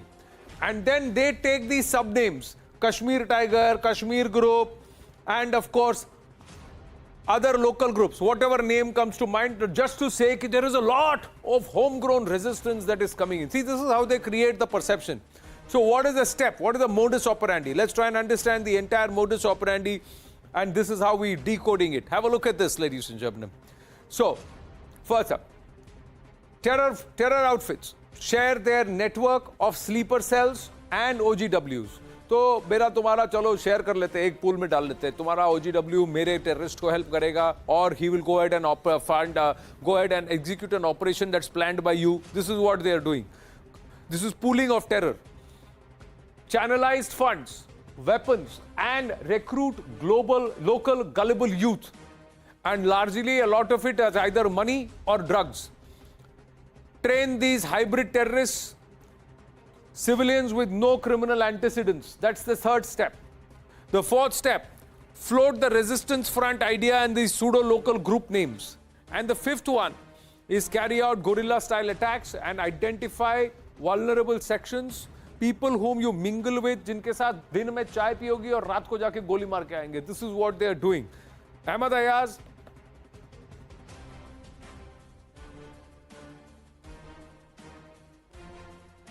Yes. How diabolical and devious. And recently only there is more addition input. Those who went on Sifarish to Pakistan from the Hurriyat are coming back and doing this, executing this. You know the recent arrest of a journalist. There was another person who's a professional. Educated people who are involved in this. Din mein professional, raat mein terrorist.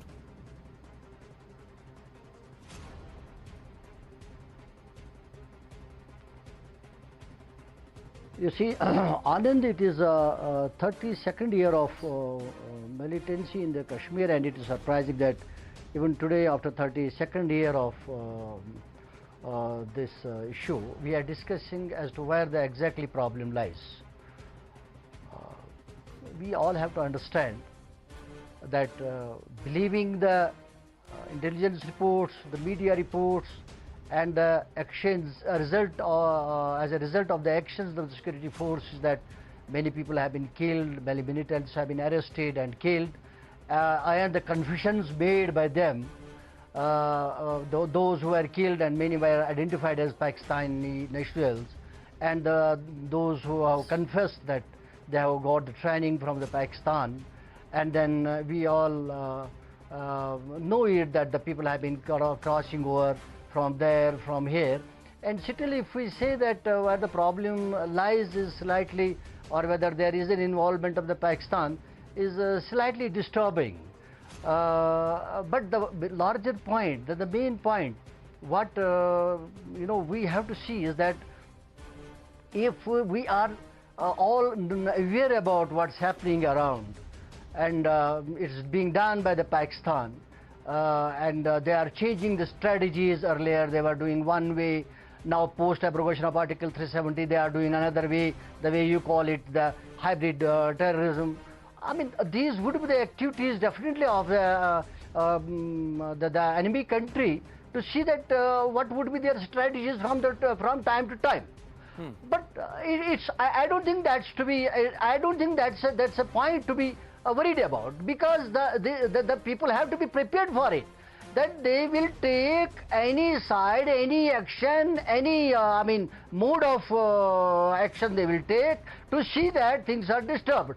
But the point is as to what is the comeback, what is the strategy to see that all the actions of the enemy country is being combated. How the cross-border terrorism is stopped, how the hybrid terrorism, whatever is increasing, believing the reports, how that is stopped. I mean, it should not be a problem what the enemy country is doing. To me, problem is what the people who are to combat it, who are to deal with it, how they are dealing with it. Here I do agree with Mr. Sareen, when he said that there had been people going to get training in the medicine or the other things, and is it not known to the intelligence? When you know that all these things are happening around across the border, and don't you? It was allowed at that time. No? अभी तो बंद कर दिया ना. अब तो हुर्रियत को भी बंद कर दिया. अब तो हुर्रियत को भी बंद कर दिया. ये सिफारिश भी बंद कर दिया. ये सिफारिश चिट्ठियां भी बंद कर दी. Sir, you also know very well, Ahmad Ayaz साहब, you know, even not forget education, even government postings, jobs, everything were given on a sifarishi chitti. People with no qualification were getting jobs, and bulk of the jobs were given on this sifarishi letter which had happened. The scam that was happening in Jammu and Kashmir Bank, everybody knows. The scam that is happening in the middle and the lower level bureaucracy in Jammu and Kashmir, everybody knows. Everybody was on the payrolls, and they were all working as OGWs. You know all of this. This was all being allowed. In such a situation, so what did they do? What did they do? The moment there was an alternative narrative, somebody else came out and said, "We planned an alternative brand of politics." चलो उसको डराओ कि उनमें से किसी को जाके रात को गोली मार दो. दिन में उसके साथ चाय पी के आएंगे, खाना खा के आएंगे, रात को इसी को गोली मार देंगे, घेर के मारेंगे. They planned that also. They have planned that also. I want to play out this. In such a situation. Suniye, look what they are talking. This is what they have discussed. This is their mindset. This has got to be an outright rejection even at the household level. Any neighbor, any friend who realizes that this person is doing this, they should reject that person outright. That's the level to which we need to weed them out. That's when it will stop, sir. Listen to this, please.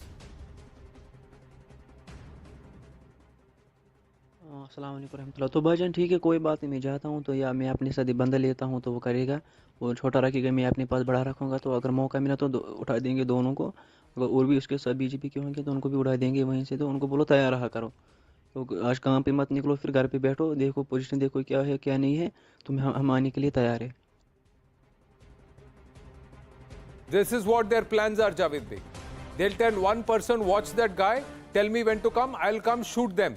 And they're identifying people who are nationalist or with the BJP as a political party or with the tricolor overall. Anand, you have given a very beautiful overview of whatever happened in the last 32 years or whatever they are planning. And very beautifully Sushant Sareen explained. Very true. Because, this has been the modus operandi of ISI and that propaganda of ISPR for decades. But now they have come to next level. Now they have actually accepted the defeat. See the cowardice. They are, killing their own people in their own mohallas. You rightly said, दिन में चाय पियेंगे और रात में उनको मारेंगे. This is what happened in my district. Last month, 4 people were killed in district Badgam, Central Kashmir. Yeah. One Fauji, he was killed, and who was the hybrid terrorist? The guy, this Jawan, army Jawan, had actually employed at a local petrol pump. He became an OGW. He was a hybrid terrorist. He was, very close to his family, and he got him killed. And 2, SPO and his brother, they were killed. But who was the hybrid terrorist? A neighbor. So this we have to understand. It is high time we actually break this, interior of the nexus. I'm very thankful to security agencies. They were able to bring this nexus, under control, but not finished yet. This is high time we have to finish this nexus because they have killed the soul of Kashmir. They're killing, civilians, non-local laborers, targeting Kashmiri Pandits. On other side, we as political activists, social activists, are putting our blood and sweat to bring Kashmiri Pandits back, to restore normalcy here. Security agency is doing wonderful. Everybody is actually contributing in the, idea of Naya Kashmir, but this nexus, which is actually ecosystem, this was helped by, very unfortunate, some political parties also, mainstream political parties. Forget about separatists. No, but they were helped by political here is where I have a larger question, and this is a greater concern. I have limited time, but there is one more input which I want to share, and then I'll go to Major General Dhruv Katoch on this. General Dhruv Katoch on this. Listen to this, ladies and gentlemen. It's not just the ISI and Pakistani-backed, the ISI establishment-backed terrorists. This is Daesh Khorasan. Daesh Khorasan finding a footprint in the Kashmir Valley. Watch this video carefully.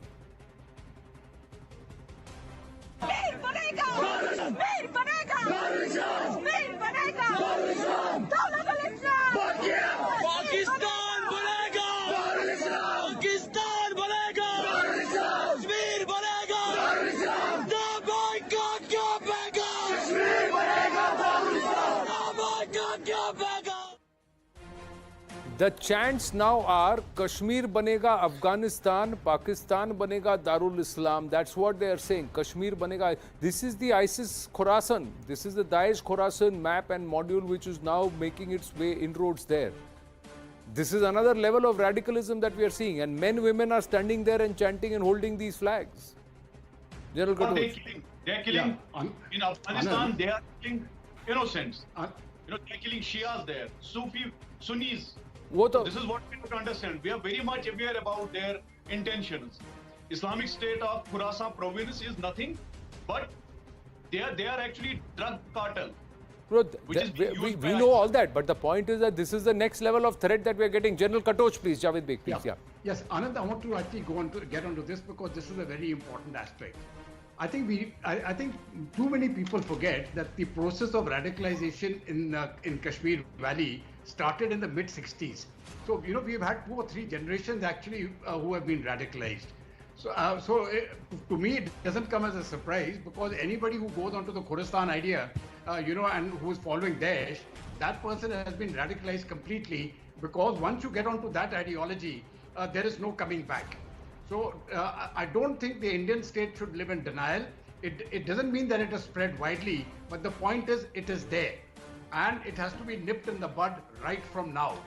The second point which I want to give out on this is that one of the panelists actually spoke the security forces need to do much more and eradicate this completely. No, that can't happen. You see, the question is, even for a country like Britain, it took them 100 years to sort out the Irish insurgency. So it is not so much a question of getting rid of the chap with the weapon. The more important aspect is to get rid of the ideology behind it. Yeah. So I think this is going to be a work in progress, which we must start right now in the schools, in the madrasas and the mosques, and ensure that hate campaign is stopped right now. But that's where the whole campaign is starting. That's where the whole campaign is starting because bulk of the OGWs have been identified as those who are adopted under the previous political disposition to teach. And their instruction from day one is hatred. Hate non-Muslims and hate anybody who's outside of Kashmir and any other part of India. So we have to start right there and and sort out those people. And my last point and very quick point is this: please expedite the justice delivery system. Now, all these people whom we have caught, I think the time limit should be within 4 weeks. They must be tried, charge sheeted, tried and punished. And then that punishment, it should be so visible that it sends a shock wave to the rest of the crowd. That will be the demotivator for anybody else to join these ranks. Sir, that is the rational point that you've made, and I agree with you rationally, but emotionally or from the heart, it says if you pick up the gun, you get the bullet. That's what you get. So that's how you'll be treated. That's what is going to send the message. And sir, their bodies should be burnt. In public view, they should be burnt. They should be cremated. That's what will happen. That is the biggest message that can go. The toughest message that can go is that these people, when they are encountered, when they are neutralized, they should be cremated in full public view. That is the biggest message that they will get. Because that's the message that needs to go across to them. I have to cut this short. Sushant Sareen and General Katoch, please stay with me. Another big input coming through at this point. And this is on what happened yesterday, the big arrest of 4 Khalistani operatives. Now, this is a CNN News 18 mega exclusive coming through on Pakistan's terror infrastructure to spread havoc. Now, they are saying these 4 Pakistan-backed terrorists, they were arrested in Karnal. Intel agencies are saying that 2 of the accused, Gurpreet Singh and his associate Akash Deep, received narcotics and weapons 9 times in Firozpur via drones in the last 6-7 months. And that they would transport the items as per the instructions of Harvinder Singh Rinda, the Babar Khalsa terror operative, who's operating out of Lahore. He's the close aide of Vadawa Singh. Now, the IED recently recovered in Ambala was also placed by them. Intel agencies believe that the IED delivered by them could have been used in the Ludhiana court complex blast also. So not just Kashmir, but also Khalistan, that means Punjab, Sushant Sareen, the K2 plan. And this is again faceless is what they want to do. Drop via drones, give them latitude, longitude, and one finger doesn't know the other finger, one hand doesn't know the other hand. Yeah, Anand, and this is where the problem comes because, very often we tend to celebrate victory very soon and we assume that this Khalistani thing was all over.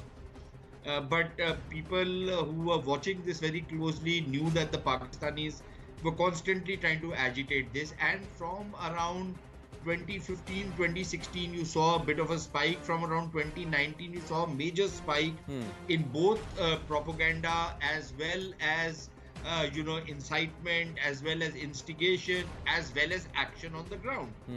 Now, the worrisome part of this particular module that has been busted is the IEDs, which from the reports which I have read, they were planning to transport these all the way to Nanded. In Nanded and Adilabad. And from and from there, who knows where they're taking it to Mumbai, where they're taking it elsewhere, which means that they were planning terror attacks in not just Punjab or Delhi or whatever, but in other parts of India as well. So clearly this is what is happening. But see, our problem has been that, for example, Anand, I have been a trenchant critic of this government for opening up this Kartarpur corridor. There was no need to do it. We've done it, and now we are lamenting that many of the people go from Punjab on the Kartarpur corridor, and then they are hobnobbing with their handlers inside Pakistani territory, all in full public view. Now, didn't we know that would happen going forward? And yet we went ahead with it. Now, somewhere along the line, the government has to stop this policy of appeasement.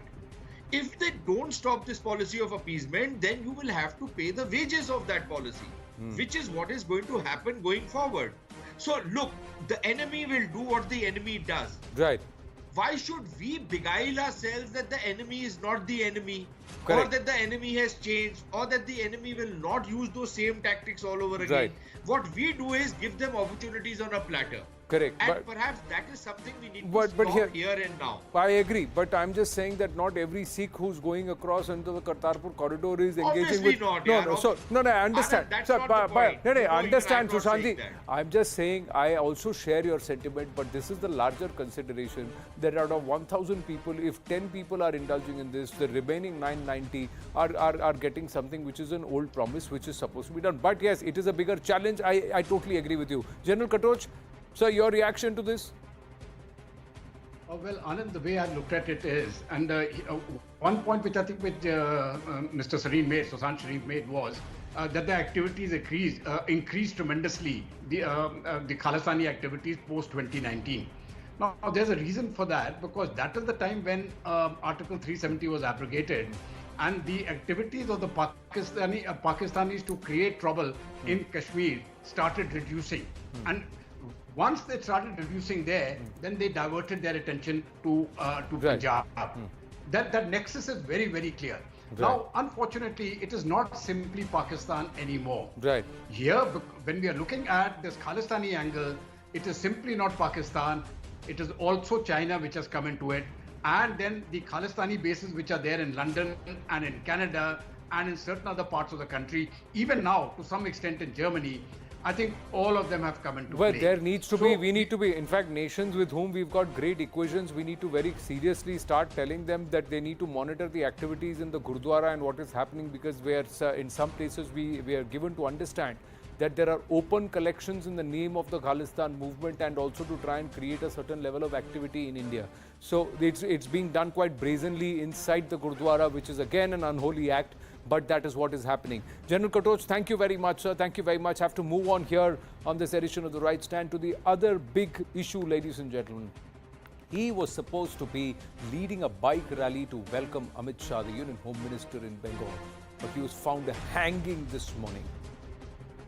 Bengal seems to have descended into a literal war zone, where political killings continue in the ongoing fight between the BJP and the Trinamool. A BJP youth wing leader, Arjun Chaurasia, found hanging in the Kosipur area of West Bengal. His family has claimed he was murdered.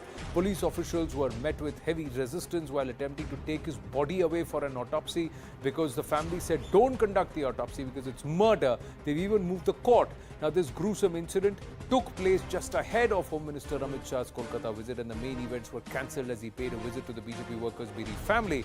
Amit Shah hitting out at the Trinamool Congress government for the state of lawlessness in Bengal and has demanded a CBI probe into the entire matter. But this is clearly a pattern of violence against the BJP. Let's not forget the 2018 murder of Trilochan Mahato. His body was found hanging from a tree with a poster saying punishment.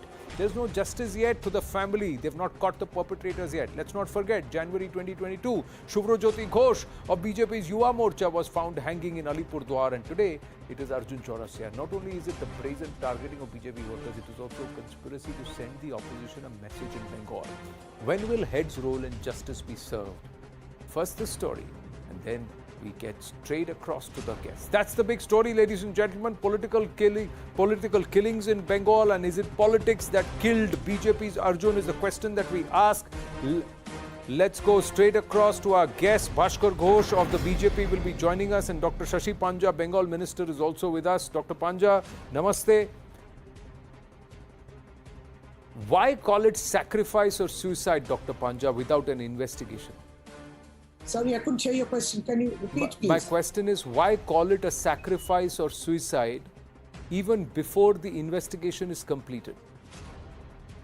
No, that's precisely our question.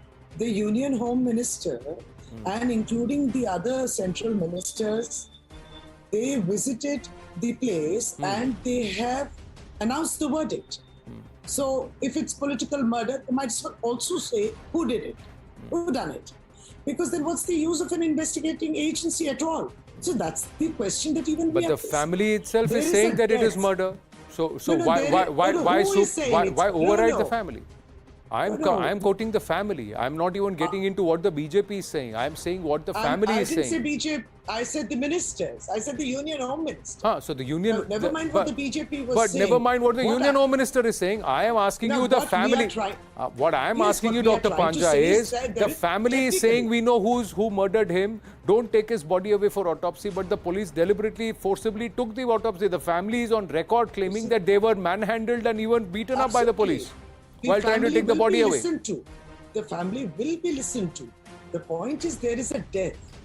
Now, a post-mortem can only establish whether it is death by suicide or it's ante-mortem hanging or but the Trinamool Congress has said it's either it could be suicide or sacrifice, ma'am. Why has the Trinamool Congress passed judgment? Trinamool Congress court, Trinamool Congress's court is on record quoting, and it was running on our channel the whole day that suicide or sacrifice. You need to also run what was happening before that. The BJP leaders were on a rampage there. You're tampering with the evidence at the scene. I mean, you can't do that. The police obviously has to take the body to do an autopsy. Do you need an autopsy or not to establish the fact? No, but that is basic medical legal evidence. If that is the case, then why has the family saying? Was the family's permission taken before the body was taken away, or was the body forcibly taken away? Dr. Shashi Panja, is a question that remains. The family has not given its consent for the family has not given its consent, ma'am, for the body to be taken away. They were protesting the taking away of the body, ma'am. Then how do you have a post-mortem then? No, but the point is that you have, if you have not convinced evidence. Dr. Panja, my simple question, Dr. Panja, is if you have not simple, you need to understand. Please, you may please take your pot shots at the BJP. Let the BJP answer. My question is. No, I'm not taking pot shots. I'm talking very technical. No, true. I am asking you if the family has not consented for the autopsy. If the family is not convinced, why is the family resisting taking away the body, and why is the body being taken away forcibly? Then how do you establish it is murder? No, but what is the cops? What have the cops done to convince the family? That the investigation will be fair. Of course the cops were saying. Of course the police was The family said, the family is on record, ma'am, saying that the body has been taken away for post-mortem against their will. That's why they moved the court to stay the autopsy. Yes, Bhaskar Ghosh. Yes. Now the autopsy is happening. No, but the family has moved the court to stay the autopsy, ma'am. So that means it's against their consent. It's against their will. That's what I'm trying to say. Bhaskar Ghosh, please respond. Yeah, absolutely. Since morning, I personally was at the spot of these mishaps. It is a really black day for us. But let me point by point answer Dr. Shashi Panja. I'm also a medical engineer. I want to see that if the autopsy has to, for any post-mortem, if the family consent is the utmost necessary in order to go for post-mortem. Already we have applied for CBI in the High Court. As the entire TMC government as well as the government machinery is scared of CBI. Bagtui to Nadia, everywhere CBI is given. So now they understand that to hush up the entire things, hush up the entire murder. Why it is murder? Have you seen the photograph? A man is hanging with his shoes on. A man is hanging from the ceiling when there is no other instruments are there on which he will try to hang. And there is enough evidence. Shashi Panjaji wants to respond, Bhaskar Ghosh. Please go ahead. Yeah, enough forensic evidence is there. It's as simple that you and me if we say something that does not go on record. You need somebody who's authorized to establish the fact whether it was suicide or murder, isn't it? You and me can discuss, but you need medical legal evidence. You need an autopsy, which is now happening at Command Hospital. You see, what is happening is the BJP is trying to set a narrative, which is unfortunate that you are trying to do politics over a dead body. You have already called it a murder, and then you have even politicized it. It's very unfortunate. You said it's a political murder, and then you will now say it is a credible contest. I mean, how do you substantiate this? The boy was also seen with the dissidents BJP of that area.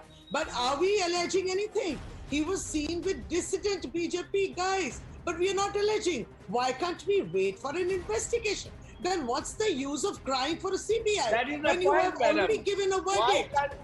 I cannot understand. You are contradicting yourself. What is the You are asking for a CBI, then the Home Minister is saying no, it's a political murder. You are saying there were 3 knots, 2 knots. Allow the investigation to continue, to complete. Why can't you wait for the verdict?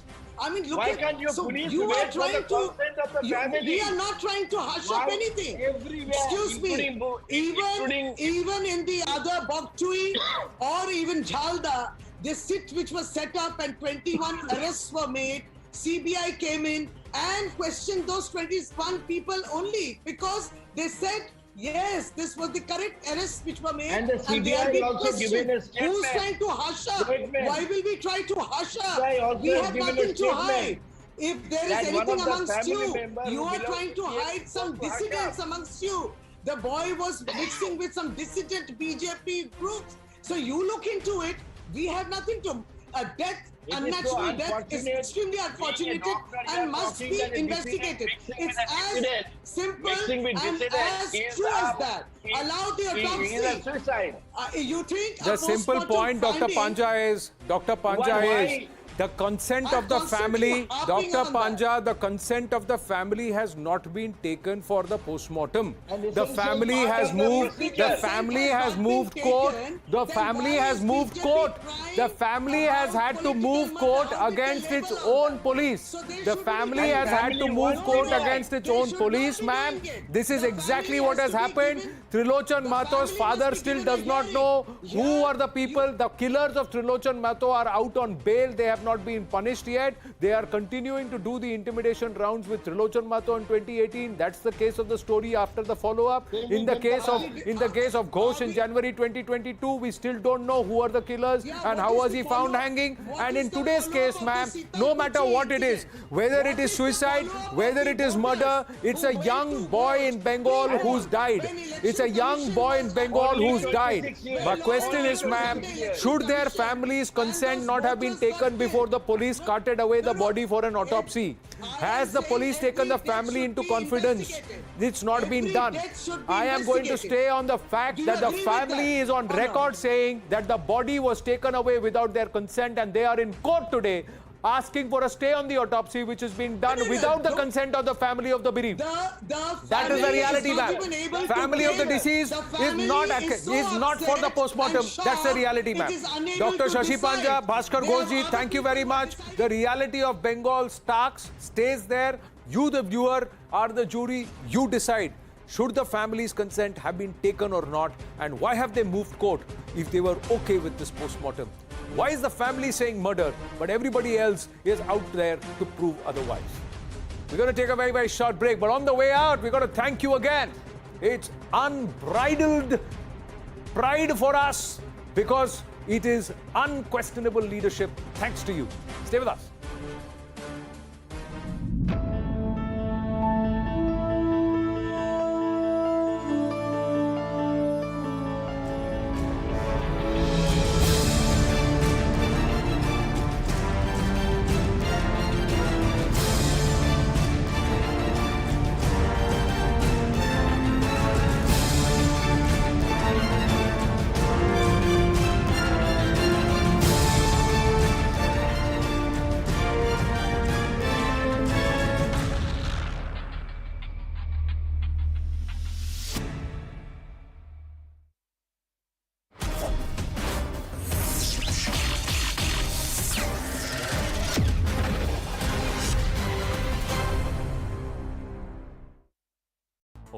4 years. Maharashtra MP Navneet Rana and MLA Ravi Rana have been released from jail after securing bail in the Hanuman Chalisa chanting case. While Ravi Rana carried a copy of the Hanuman Chalisa, his wife broke down in hospital where the couple reunited. The Ranas were arrested for threatening to recite the Hanuman Chalisa outside Maharashtra Chief Minister Uddhav Thackeray's residence. The Delimitation Commission for Jammu and Kashmir has approved 6 new assembly constituencies in the Jammu region. These will be carved out from Udhampur, Rajouri, Doda, Kathua, Samba and Kishtwar, increasing the number of assembly seats from 37 to 43. 9 seats have been reserved for the SD community for the very first time. So let's bring you up to speed with how the electoral map of Jammu and Kashmir has been redrawn. 5 parliamentary constituencies which will have an equal number of assembly seats. 43 assembly constituencies in Jammu, it's gone up by about 6. The number of constituencies in Kashmir, it's also gone up by 1 to 47. So there's a 4-seat difference between Jammu and Kashmir. Additional seats have been recommended for migrants as well as for Pakistan-occupied Kashmir. 9 seats currently are reserved for scheduled tribes, and that, of course, has been the recommendation of the Delimitation Commission. Now, India has once again rebutted the World Health Organization's report that at least 4.7 million deaths from COVID-19 have been recorded in the country. The Health Ministry has strongly objected to the use of mathematical models and methodology, as it has led to excess mortality estimates by the WHO. India called the WHO's method of data collection highly questionable. Every death cannot be COVID death. So to say that in India has several times more death as compared to what we are reporting based on some data which has been picked up from sources about the credibility of which is really not known, it is very unfortunate. North Korea fired a ballistic missile just a week after Kim Jong-un's vow to boost the country's nuclear arsenal. Now, it was launched from Sunan. Pyongyang flew at a distance of 500 kilometers. It fell in the sea outside Japan's coastline, the special economic zone on Japan's coastline. This is the first such launch since the military parade on the 25th of April. In fact, Kim Jong-un has vowed to ramp up the nuclear arms, particularly in the aftermath of the invasion of Ukraine. Meanwhile, after unearthing a tunnel at the India-Pakistan border, the security forces have also found an oxygen pipe measuring 265 feet. The underground tunnel is suspected to have been used for infiltration by terrorists involved in the Sunjwan attack. NIA teams visited Samba for further investigation. 2 people were killed when the tire of a bulldozer that they were filling air in exploded in a workshop. The incident took place in Chhattisgarh's Raipur. CCTV footage shows a worker filling air in a huge tire. Another man then comes and presses the tire a couple of times in order to check the air pressure, which then leads to the explosion. A viral video purportedly showing a Chinese fighter bomber pilot preparing to pull the trigger and sacrifice himself as he chases an unidentified warship in the South China Sea. It's now gone viral. The video was released by Chinese state broadcaster CCTV and claims that the foreign ship was sailing close to Chinese territorial waters. So let's break down the importance of the South China Sea and the disputes around it. It lies between China, Taiwan, Philippines, Indonesia and Vietnam. A third of the entire world's shipping traffic passes through the lanes of the South China Sea. China, in fact, claims that most of the sea as sovereign territory. There's something that they call the 9-dash line. It covers 3/4 of the South China Sea. But China's claims are contested by its neighbors as well as the United States. The US backs smaller countries in the fight against Chinese overreach, countries like the Philippines, Vietnam, etc. And finally, Hollywood actor Tom Cruise knows how to arrive in style. At the premiere of his new movie, Top Gun Maverick, Cruise arrived on a helicopter that he himself had flown. Cruise landed the helicopter on an aircraft carrier where the movie was premiered. Tom Cruise is reprising his role of Maverick after over 35 years since the original Top Gun debuted in 1986. The Johnny Depp-Amber Heard defamation trial continues. After 2 weeks, Depp's team rested their case, and Amber Heard takes the stand very soon. This is the most painful and difficult thing I've ever gone through. Amber Heard took the stand Wednesday in her defense against a $50 million defamation suit by her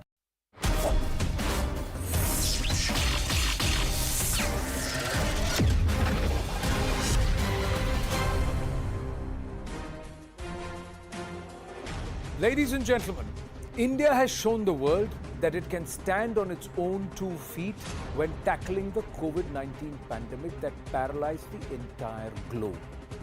Not only did we as a nation become Atmanirbhar overnight, creating the capacity to manufacture COVID supplies, we even developed our own vaccine, and we are manufacturing many more, and used it to heal and shield our citizens and the world at large.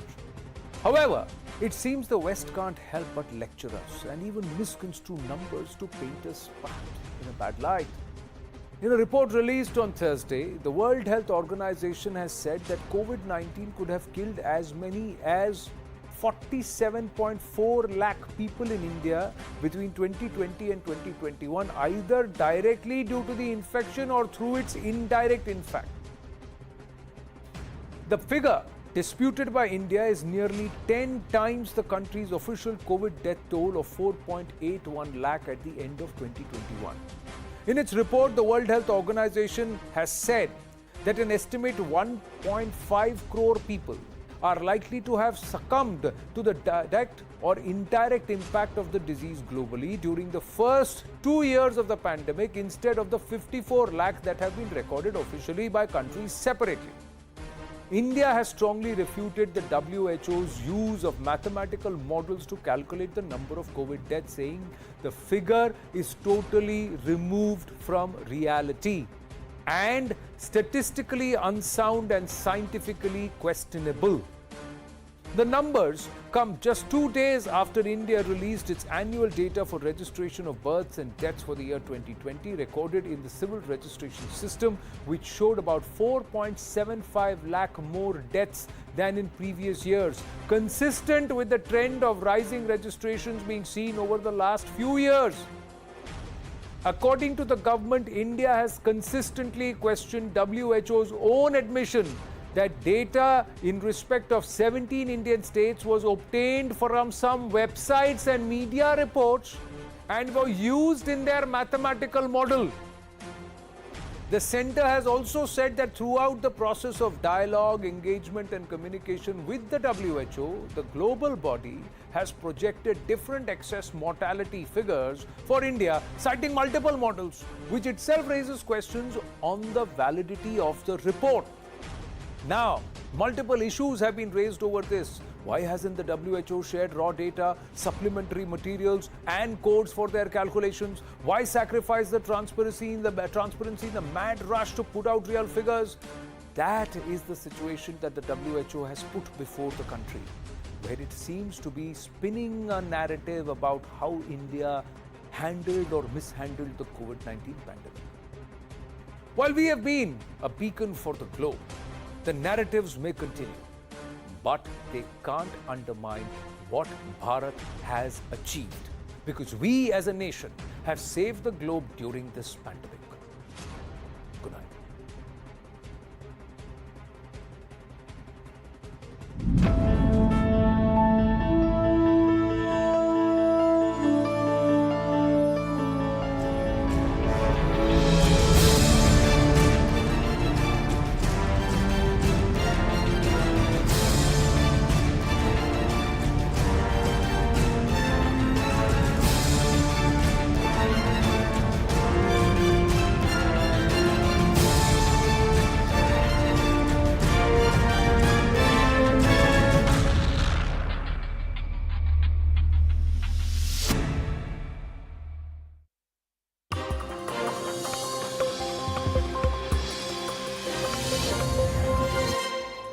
Good evening, welcome to Rastax. I'm Zaka Jacob. Dramatic scenes today in Delhi, in Haryana, and of course in Punjab. Tajinder Singh Bagga, one of the leading functionaries of the BJP, somebody who's very active on Twitter. There was a team of the Punjab police that came knocking to his residence in West Delhi early morning today. He was picked up by the Punjab police, then transported to Haryana. They were ostensibly taking him into custody for some of the provocative tweets that he had put up against the Aam Aadmi Party and the new Aam Aadmi Party government in Punjab. But little did the Punjab police team realize that this would turn out to be more than they could have bargained for. Halfway through the journey in Haryana, they were confronted by a Haryana police team initially, and then a Delhi police team which came and then physically took over Mr. Bagga's custody. Even as we are speaking right now, he is likely to be produced before a magistrate in the next few minutes. This has become an out-and-out political fight between the BJP and the Aam Aadmi Party. The BJP is saying that the AAP is grossly misusing the Punjab police for settling political scores. The Aam Aadmi Party is saying Mr. Bagga was served notices at least 5 times, and it is because of non-cooperation that the Punjab police had to take him into custody. At the end of the day, one thing is clear. The political gauntlet has been thrown down by the Aam Aadmi Party at the BJP. The question is, will this politicization of the police now stop between political parties, or are they going to use the police as an extension of their political influence and their political reach, and worse, to settle political scores? All that and more through the course of the program, but first, the story of the day so far. This is the moment BJP leader Tajinder Pal Singh Bagga was arrested by the Punjab police. He was dragged out of his house, not even allowed to wear his turban. 2 जने घर में entry करी है, बग्गा जी के father को पंच करा है face के ऊपर और बग्गा जी को घसीटते हुए ले गए हैं, उनको पग भी नहीं पहनने दी. According to Bagga's family, his elderly father also wasn't spared. अचानक ये 2 पुलिस वाले आए, लगभग 10 से 15 के बीच होंगे, अंदर कमरे में घुस आए और उसको खींच के ले जाने लगे. तो मेरे को कमरे में खींच के एक बंदा ले गया, मेरे को जबरदस्ती बिठाया, मेरे मुंह के ऊपर पंच किया. Bagga has been booked on charges of making provocative statements, promoting religious enmity and criminal intimidation after he allegedly threatened AAP convener Arvind Kejriwal. Punjab police say they sent multiple notices to Bagga to join the investigation, but he refused to comply. इनको 5 बार on record इनको notice दिया कि आप investigation join करो. इन्होंने एक बार भी investigation join नहीं की, हर बार इन्होंने टाला है. But the drama didn't end there. The Punjab police team, which was taking Bagga to Mohali, was stopped en route by Haryana cops after the Delhi police registered a kidnapping case based on a complaint filed by his father. 3 राज्यों की police यहाँ पर बटी हुई दिखाई दे रही है, क्योंकि दिल्ली पुलिस, उसके बाद हरियाणा पुलिस और पंजाब पुलिस है. Hours later, the Delhi police landed up in Kurukshetra, citing violation of procedure by the Punjab police. And then Bagga emerged from the police station, accompanied by the Delhi police, who brought him back to the capital. Tajinder Pal Singh Bagga Sameer Sharma की गाड़ी के अंदर बैठ रहे हैं, यानी Delhi police की custody में तजिंदर पाल सिंह बग्गा हैं. और तजिंदर जिस तरह से दिल्ली पुलिस जा रही है, तो तजिंदर पाल सिंह बग्गा जो है दिल्ली की तरफ जाएंगे, ये साफ इंडिकेशन यहाँ पर दिखाई दे रहा है. Bagga's arrest has turned into a massive political and jurisdictional face-off between the Aam Aadmi Party and the BJP. Arvind Kejriwal जो उसके खिलाफ लोग बोल रहे हैं, जो सच्चाई खोल रहे हैं, जो उसके बेनकाब कर रहे हैं उनके झूठों को, उनका मुंह बंद करना चाहता है. मैं ये बताना चाहता हूं कि पंजाब पुलिस पूरी तरीके से निष्पक्ष होकर इसके ऊपर कार्रवाई कर रही है. As the war of words escalates, it comes down to this. Is Bagga's arrest valid, or is it simply vendetta?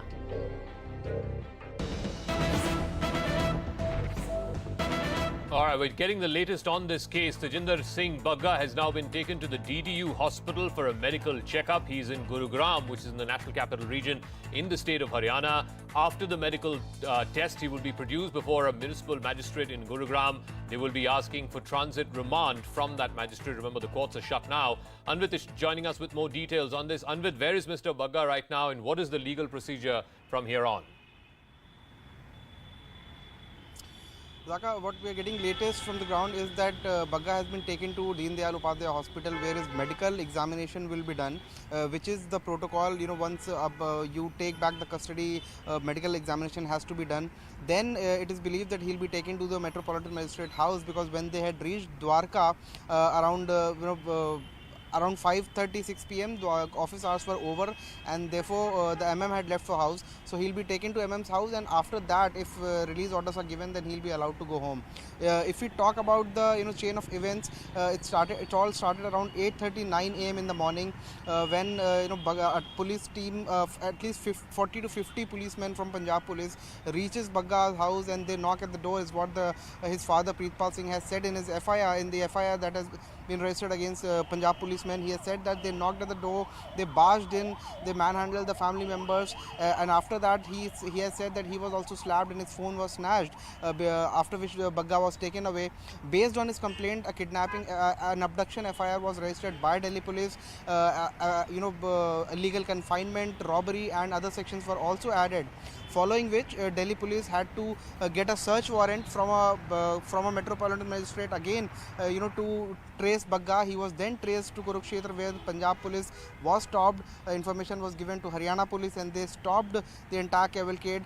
Delhi police too reached there and then took back the custody. Now he has been brought back. His father has also left the police station, is what we are learning. Bagga is being taken to DDU. His medical examination is underway, and after that we believe that he'll be taken to the MM's house in Gurugram, and after that only it's possible that he'll be released. Okay, we'll leave it at that. Anwar, you keep an eye out for this development as far as Mr. Tajinder Bagga is concerned. But a day of high drama. The question that is right at the heart of this story is the police being used in this case and in instances past as an extension of a political party, as an extension of a political arm to settle political scores, or is this the due course of the law? Taking it as it were. Maninder Singh Sirsa is a spokesperson of the Bharatiya Janata Party. He's joining us. Ravinder Singh is spokesperson of the Aam Aadmi Party. Hemant Attri, senior journalist covering Punjab for a number of years now. Shashi Kant is former DGP of the Punjab Police. And Tushar Gupta, senior editor of Swarajya magazine, also joining us. Let me start with Mr. Ravinder Singh, the Aam Aadmi Party spokesperson. The charge that's being levelled by the BJP, by Mr. Bagga's family, is that two things. Number one, what was the hurry in reaching his house in the early morning hours? आपने ज़बरदस्ती की, आपकी team ज़बरदस्ती की, उन्होंने local police station में ना intimate किया, ना उनके permission ली, and inside the house, Mr. Bagga's family claims, his old aged father is claiming that he was manhandled, his phone was broken, and Mr. Bagga was forcibly taken away and taken into custody. Please, how do you respond to this, Mr. Ravinder Singh? First of all, everybody is talking about the procedure taken by the Punjab police, but nobody is talking about that how BJP started everything. 2015, they raided Mr. Kejriwal's house, and where nobody talks about the procedure and by what means they started their raid. And I must say, tell you on your show, 140 cases had been registered by the Delhi police against Aam Aadmi Party's MLAs and leaders. Under 72 cases, MLAs has been acquitted. This is not yet. One molestation case has been registered against Aam Aadmi Party's MLA, in which he has been acquitted. And CBI today itself, CBI filed a closure report on the charge on the case filed against Mr. Satinder Jain, and where the procedure was on that time, and everybody is it your case, Mr. Ravinder Singh? Is it your case? No. Is it your case that just because BJP has filed cases against your party and your leaders, therefore you are also free to do the same against the BJP? Is that your contention? That is not my contention. I'm just narrating you the facts that how they have started now. Now what happened on 1st of April 2022, FIR against Mr. Tajinder Bagga has been lodged in police station of SAS Nagar Mohali under section 153A, 505, 506 IPC. And 5 notices have been served to Mr. Tajinder Singh Bagga. First was on 9th of April, again 12th of April, 15th of April, 22nd of April, 28th of April. The intimation has been given to the concerned police station of Janakpuri has been given, but our 3 police officers have been detained by the police station in that Janakpuri police station. Let me ask Manjinder Singh Sirsa, as per the criminal procedure code. Sir, one second, please. Let me go to Mr. Sirsa. According to the criminal procedure code, section 154, which deals with registration of FIRs, the local police station may be informed, but that in no way, Sirsa Saab, stops the police, wherever the offence has been registered, from going interstate and arresting a person or taking a person into custody for questioning. Manjinder Sirsa. Ji Jacob, I am not sure whether you are aware of the fact that recently, just in 2022, in the month of January, there is again a judgment by the double bench of Honorable High Court, where it clearly stated, the judge said that I am reiterating, I must tell you, you can Google it and find out, I am reiterating that no state police can arrest anybody from Delhi without the knowledge of local police. Secondly, इस case में Jacob है क्या, अभी अच्छा हुआ रविंदर सिंह ने बहुत अच्छी बात कही कि हमारे आम आदमी पार्टी के ऊपर केस किया, उन्होंने एडमिट किया कि क्योंकि हमारे पे केस किए थे इसलिए हमने भी केस किया. इनफैक्ट इनको ना भी कहते, if you remember Arvind Kejriwal himself very well said कि एक बार मेरे पास पुलिस आने दो, अगर आपके पास वीडियो हो you can play it, even I can send you, I have tweeted this video couple of hours back. एक बार मेरे पास पुलिस आने दो, इनको मैं सबक सिखाऊंगा, जब 5-4 दिन अंदर जेल में रह के आएंगे तो ठीक हो जाएंगे. This is the exact word when he was asked कि जो आपके खिलाफ लोग ट्वीट कर रहे हैं आपका इस पे क्या कहना है. सेकेंडली, हमने किसी को जेल में बंद नहीं किया. अगर बीजेपी की सरकार में किसी के खिलाफ इन्वेस्टिगेशन हुई तो उसको इन्वेस्टिगेट किया और कोर्ट में चलान पेश कर दिया. लेट कोर्ट फाइंड आउट किसको अरेस्ट करना है, अंदर भेजना. हमने तो उसको किसी भी तरीके से उसको पुलिस की या किसी भी सीबीआई को या ईडी को नहीं कहा कि अरेस्ट करके जेल में बंद करो. इस केस में भी आप वो स्टैंड, सिरसा साहब, इस केस में भी आप क्यों वही स्टैंड नहीं ले रहे हैं? मतलब पूरा बीजेपी सुबह से लगा पड़ा है कि तेजिंदर पाल बग्गा को किसी भी तरह मतलब पंजाब पुलिस की हिरासत से ले आना है. बहुत अच्छी बात कही. आपको लगता है आपके बच्चे हों, मेरे बेटे हों या कोई परिवार का हमारा सदस्य, उसको पंजाब पुलिस इलीगल तरीके से उठा के लेके जाए, वहां पीटे उसको मार धाड़ करे उसके साथ, आपको लगता है ये ठीक है?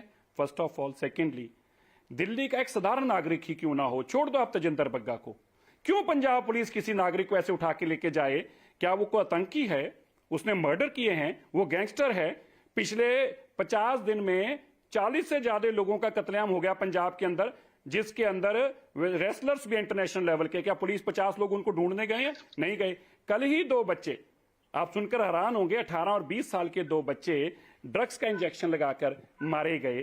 क्या उन तस्करों को ये 50 लोग पकड़ने के लिए गए हैं? आप और सुनकर हैरान होंगे Jacob. It will be shocking for you also. और मैं चाहूंगा कि इस बात को आप ध्यान से सुने और आम आदमी पार्टी से इसका जवाब मांगें. लुधियाना का एक फॉर्मर एमएलए बैंस जो है, उसके ऊपर रेप का केस है. पिछले 2 साल से 1.5 साल से वो अरेस्ट नहीं हो रहा और अब उसके खिलाफ नॉन बेलेबल वारंट हो गए तो भी अरेस्ट नहीं हुआ. आज 50 दिन इस सरकार को हो गए तो भी अरेस्ट नहीं हुआ और अब उसकी कुड़की के ऑर्डर भी निकल गए हैं. क्या 50 लोग उसके घर पे गए हैं उसको अरेस्ट करने के लिए, जो रेप का अक्यूज्ड है, जिसको हाई कोर्ट ने कहा अरेस्ट करो? We have seen, एक second please, Ravinder Singh please respond.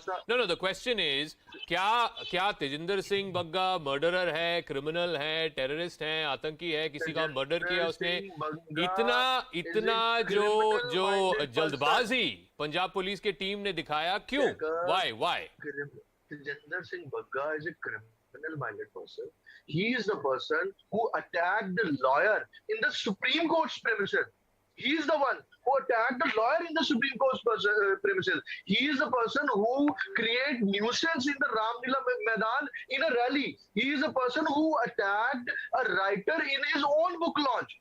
There are number of FIRs under section 452, a number of FIRs under section 452, under section 295A. There are numerous FIRs. पर उनका Punjab police से क्या वास्ता? वो केस तो चल रहे हैं ना रविंदर सिंह साहब. रविंदर सिंह साहब, वो केसेस जो है वो चल रहे हैं, चलने दीजिए उनको. बिल्कुल चल रहे हैं. जब उनके खिलाफ, if he is a very honest, if he is a so clean person, then when 5 notices by the Punjab police or the concerned investigation authority had been served to him, then why he refused to came to the police station? Okay, but ये बताइए रविंद्र सिंह साहब, ये बताइए, just last week, एक second sir साहब, just last week we saw what happened in Patiala. वहां पे मतलब लोग कह रहे कि आतंकी एलिमेंट्स भी इन्वॉल्व थे. क्या वो केस ज्यादा जरूरी है उसको इन्वेस्टिगेट करना, या पॉलिटिकल ओपोनेंट्स के खिलाफ जाना जरूरी है? बहुत अच्छा आपने सवाल किया है. मैं पटियाला का ही हूँ जहां से बलजिंदर सिंह परवाना जी को अरेस्ट किया गया है. मैं सेम सिटी से हूँ. आपको बता दूं इतना प्रॉम्प्ट एक्शन हुआ है. विद इन 48 आवर्स 7 जो आतंकी हैं वो पकड़े गए हैं. वो पंजाब पुलिस ने करके दिया और 7 FIR लॉन्च हुई हैं, जिसमें से कुछ FIR जो जिन्होंने खालिस्तान वाली रैली की थी उनके खिलाफ है, और परवाना जी के जो परवाना है उनके मनजिंदर सिरसा जी के साथ भी कनेक्शन हुए हैं. मनजिंदर सिरसा जी को भी कॉल किया गया इसमें. बलजिंदर सिंह परवाना के साथ मंजीत सिरसा जी के भी कनेक्शन रिवील हुए हैं इस सारी इन्वेस्टिगेशन में, और 7 FIR हुई हैं, 15 से ज्यादा Anyway, these are matters of speculation. Let me ask Mr. Shashikant. He's the former DGP of Punjab. What is the due process of the law? Because there are conflicting legal opinions on this. Yes, the local police has to be intimated. In this case, the Punjab Police's claim is one of their officers, a DSP level officer, went to intimate at the Janakpuri police station and he got detained there. But at the same time, the Delhi police are also asking a very legitimate question. If you are apprehending a person who is a citizen of Delhi from the territorial jurisdiction of Delhi, the least that can be done is that the Delhi police is kept in the loop. And so much so, now his father went and filed a missing persons complaint, basis which a search warrant was issued. And it's on that search warrant that he has been stopped and taken over by the Delhi police team in Kurukshetra. Mr. Shashikant. I'll just make a couple of statements, short statements. Number one, everybody is talking about due process. Yes, certainly, as per the provisions of the CRPs, there is a fixed process. The fixed process is that in case a case is registered against person A in a certain state, and he lives in a certain other state, state B. Yes, the state A has a rightful right to go to the state B to take further necessary legal action. And what's the action? First, they have to go and report to the concerned police station where that person lives. Take the local police to the place where he is living, apprehend him, bring him back to the same police station, present him before the nearest magistrate, the Ilaka magistrate, take his transit remand, and then move on to his own state. And in this particular case, since I'm not a politician, and whatever I'm getting is all sort of hearsay things, so I don't know whether the procedure was really observed or not. And now I'll take you back to year 1993. Here, people are talking about whether a certain person is a terrorist or a criminal or not. 1993, very famous Tiljila case. 2 terrorists were hiding in Tiljila. Punjab police goes there. There's a shootout. Those 2 persons get killed, and this case had gone right up to the Supreme Court. If we don't involve the local police, and God forbid if something happens, there's a firing or something, some person loses his life, then what? Then what? Whether a person is a criminal, a terrorist, a normal person, falsely or rightly implicated, there's a set procedure which has to be followed, and there's no way out. Okay, Hemant Atri, at the end of the day, whether procedure was followed, not followed, those are minutiae. Those, are a one news cycle story. The larger question, the political question is this and that this is the allegation against the Aam Aadmi Party government leveled by the BJP, that AAP is using a full-fledged police force, the first time it's got control over a full-fledged police force, to settle political scores. This is the question that's being posed by the BJP. No, I want to ask Hemant Atri that, sir, please. It's a political question, so let the political journalist answer that. Yes. Mr. Atri. This is the most dangerous trend possible. This is the most unfortunate incident that has ever happened in Punjab's history in recent times. You'll ask why. The very simple thing is, in last 2 weeks, if you recollect, 2 groups of terrorists have been arrested in Haryana only. If these kind of things, you tell me only one simple question. Why was the case registered in Punjab? Is there no police in Delhi? Mr. Tajinder Bagga stays in Delhi. If he has said something of that, that seriousness, why was not this case registered in Delhi first time? First thing. Second thing is, if these things keep happening, Punjab is a border state and it's a happening state as far as cross-border terrorism is concerned. Pakistan is sending, drones and everything, this narcotics and weapons and everything every day, day in and day out. What is Punjab police doing there? Number one. Number two, whenever there is a chain of events in any sequence, particularly in terrorism, all these states, particularly Punjab, Haryana, Delhi, and this northern part, they are supposed to work in close coordination. If such things keep happening,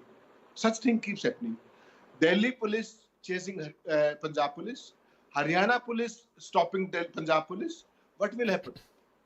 There will be a mess. Now, what I am able to gather from all this is, particularly what the gentleman from Aam Aadmi Party has said on your show. I'm shocked. What he says, there were many cases against Kejriwal. So you will do the same thing. Is it the way? Are you a party with a difference? This is the way how you will govern the Punjab state. The thing is, how serious you are as far as governance issues are concerned. Somebody says a word, somebody tweets something about Mr. Kejriwal. That means you will simply put him behind the bars. There is no rule of law. There is no protocol. The thing is, whatever Delhi police did was wrong. Whatever Haryana police was doing, it was utterly wrong. And what Punjab police was doing, you can't give them a clean sheet. Okay. The thing is, we are a constitutionally governed country. Yes. The way all these are behaving, they are what you are doing. You know what they are doing. This is a mutually accepted formula for destroying the rule of law. No, so I want to ask Tushar Gupta, the counter that's coming in from the opposition, including from parties like the Aam Aadmi Party, is look at what the BJP has been doing over the last 7 or 8 years. Look at how they've been using the ED, the CBI, the IT department, etc., as veritable arms of settling political scores. Every opposition party, from TMC to Aam Aadmi Party to Akhilesh Yadav's party, DMK, you name it, NC, NCP. All of them, either their top leaders or their relatives, have been raided upon or investigated upon by ED, CBI, IT, etc. So how is what the Aam Aadmi Party doing any more different politically than what the BJP has been doing for the last 8 years? Zaka, I'll make 2 points here. I just got a copy of the FIR that was filed against Tajinder Bagga on April 1 at 4 p.m. at the SAS Nagar police station. This was by Sunny Singh, another AAP leader.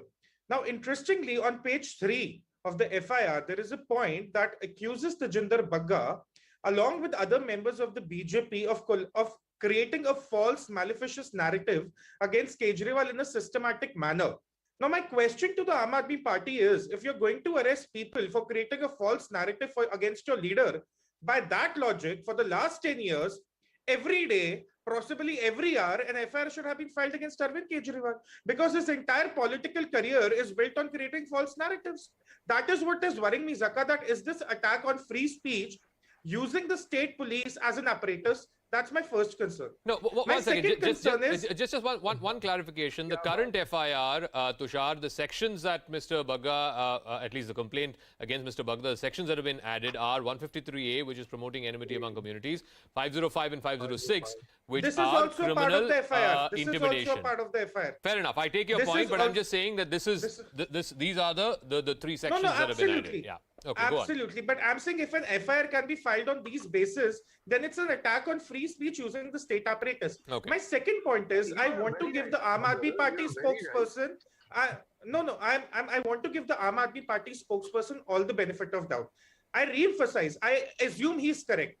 If Tajinder Bagga was refusing to refusing to honor the summons from the court, if he was not presenting himself before the police, the Punjab police had a watertight case against him. So why not follow the protocols, get the transit remand, get all the paperwork done in order, and take him into custody? Why this hurry? Why do you need 50 policemen to barrage into his house? That is my question. That nobody's questioning Mr. Tajinder Bagga. That why he hadn't applied for the anticipatory bail? Why he hadn't No, that's not how the law works. No, sir, sorry. That's not how the law works. The law follows Nobody due. is No, questioning- the law nobody is follows. questioning Sir. Tajinder Please, Bagga, may who's a I? criminal-minded person. Please, may I?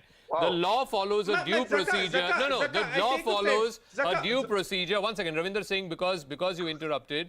The law follows due procedure. If a cognizable offence is made out, an FIR is filed. Notices are sent to the person who is the person in question.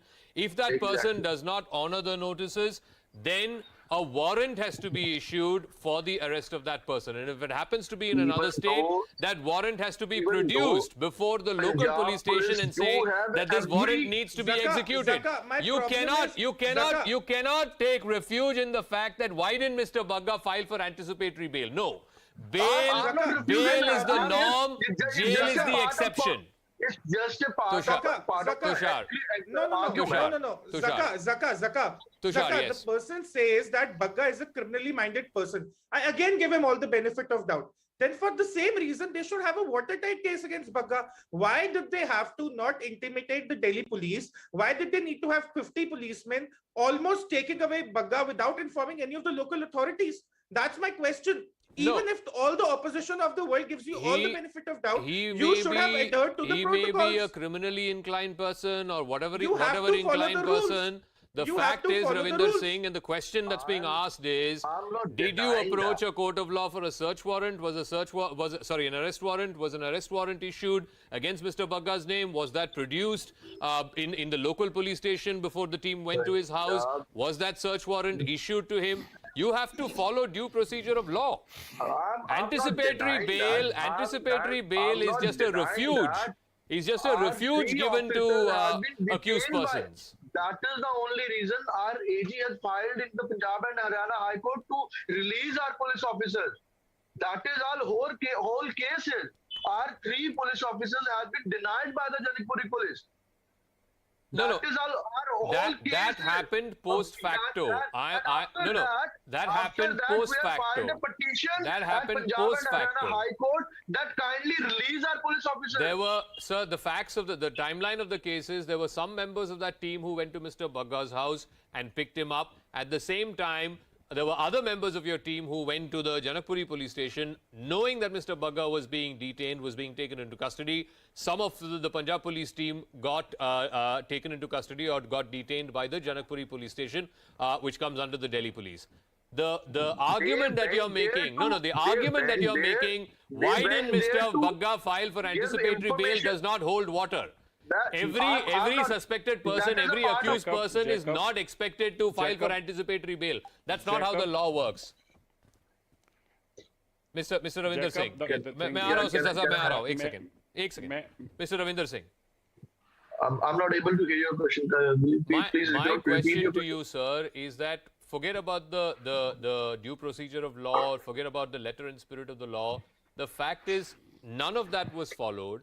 Are you saying, politically, forget about that, I'm asking a larger political question. Are you saying that BJP is doing this, Congress when it was in power has done this, therefore it's kosher for us to do it when we are in power? But there's nothing like that, Jacob. Our only concern is that an FIR got registered against Mr. Bagga in SAS Nagar Mohali, and we followed the due procedure of law. We served him the 5 notices 5 times. He haven't come to the police station, and Punjab police do have every right to arrest him. If that is the case, why not intimidate the local authorities before arresting him? We do intimidate the local. Then why don't you have him in custody right now, sir? Then why don't, sir? Some lapse was there in the first case. That is why you do not have him in custody right now. Sir, I am giving you all the benefit of doubt here. Even then, you do not have him in custody right now. Punjab police had to face it today because the paperwork was incomplete. Will take that all the case into the Honorable Punjab and Haryana High Court. Will argue the same matter in the Punjab and Haryana High Court. Okay.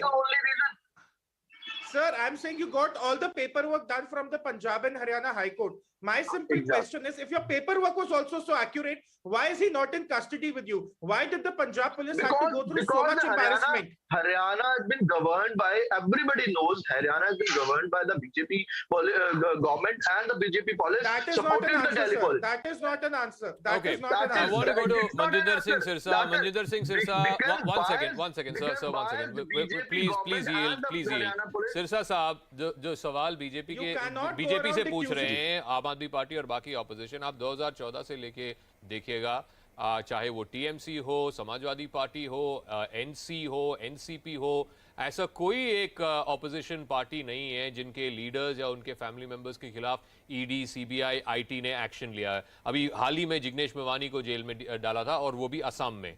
तो उनका कहना यह है, विपक्षी पार्टियों का कहना यह है कि बीजेपी तो मशहूर है to use police and ED and CBI against political opponents.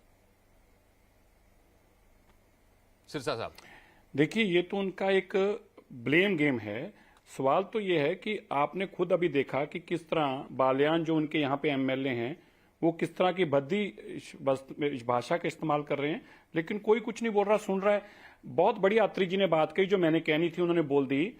Arvind Kejriwal Delhi में रहते हैं, वो दिल्ली के मुख्यमंत्री हैं। बग्गा दिल्ली में रहते हैं, वो दिल्ली से इलेक्शन लड़े हैं। मुकदमा पंजाब में दर्ज हो रहा है, पंजाब पुलिस उसको लेने के लिए आ रही है।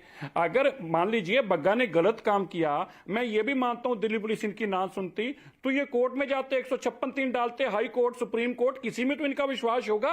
और आज तो ये हाई कोर्ट में गए थे, इन्होंने ये कहा कोर्ट में जाकर कि बग्गा को हरियाणा पुलिस डिटेन करके रखे, वापस ना भेजे। हाई कोर्ट ने क्यों नहीं सुनी इनकी? इसलिए नहीं सुनी क्योंकि इन्होंने इलीगल तरीके से किसी को किडनैप किया है। आप इस बात को भूल रहे हैं कि ये किडनैपिंग है, ये अरेस्ट नहीं है। अगर ये अरेस्ट होती, माफ कीजिएगा, हाई कोर्ट में आज ही सुनवाई हुई है, कोर्ट जानती है सब कुछ। अगर ये अरेस्ट होती तो कोर्ट किसी भी सूरत के अंदर लीगल डॉक्यूमेंट देखने के बाद बग्गा को वापस ना जाने देती। ये बड़ा स्पष्ट बताता है। आपके एजी कोर्ट में अपीयर हुए, पुनीत बाली कोर्ट में अपीयर हुए, सीनियर जज एडवोकेट हैं जो कि हाई कोर्ट के जज के बेटे हैं। इतने बड़ी बैटरी और लॉयर्स प्रेजेंट हुए, लेकिन जज साहब ने क्या कहा कि नहीं, बग्गा वापस दिल्ली जाएगा। क्यों जाएगा भाई? क्योंकि अगर आपके पास कागज थे तो कहिए जज साहब गलत हैं। अब कह दीजिए जज साहब भी बीजेपी के हैं, कह दीजिए बीजेपी की सरकार है। माफ कीजिएगा, सिख बच्चों के साथ अत्याचार मत कीजिए। यही काम 1980 में कांग्रेस ने किया था।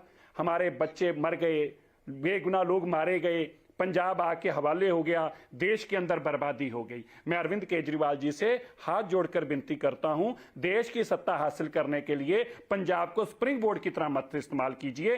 पंजाब वो चाहते क्या हैं? हमें याद रखना चाहिए जैकब, मैं बार बार बोल रहा था, ये पंजाब को बदनाम करके मरवाएंगे, जेलों में बंद करेंगे, फिर कहेंगे कि हमने देखिए पंजाब को शांत कर दिया।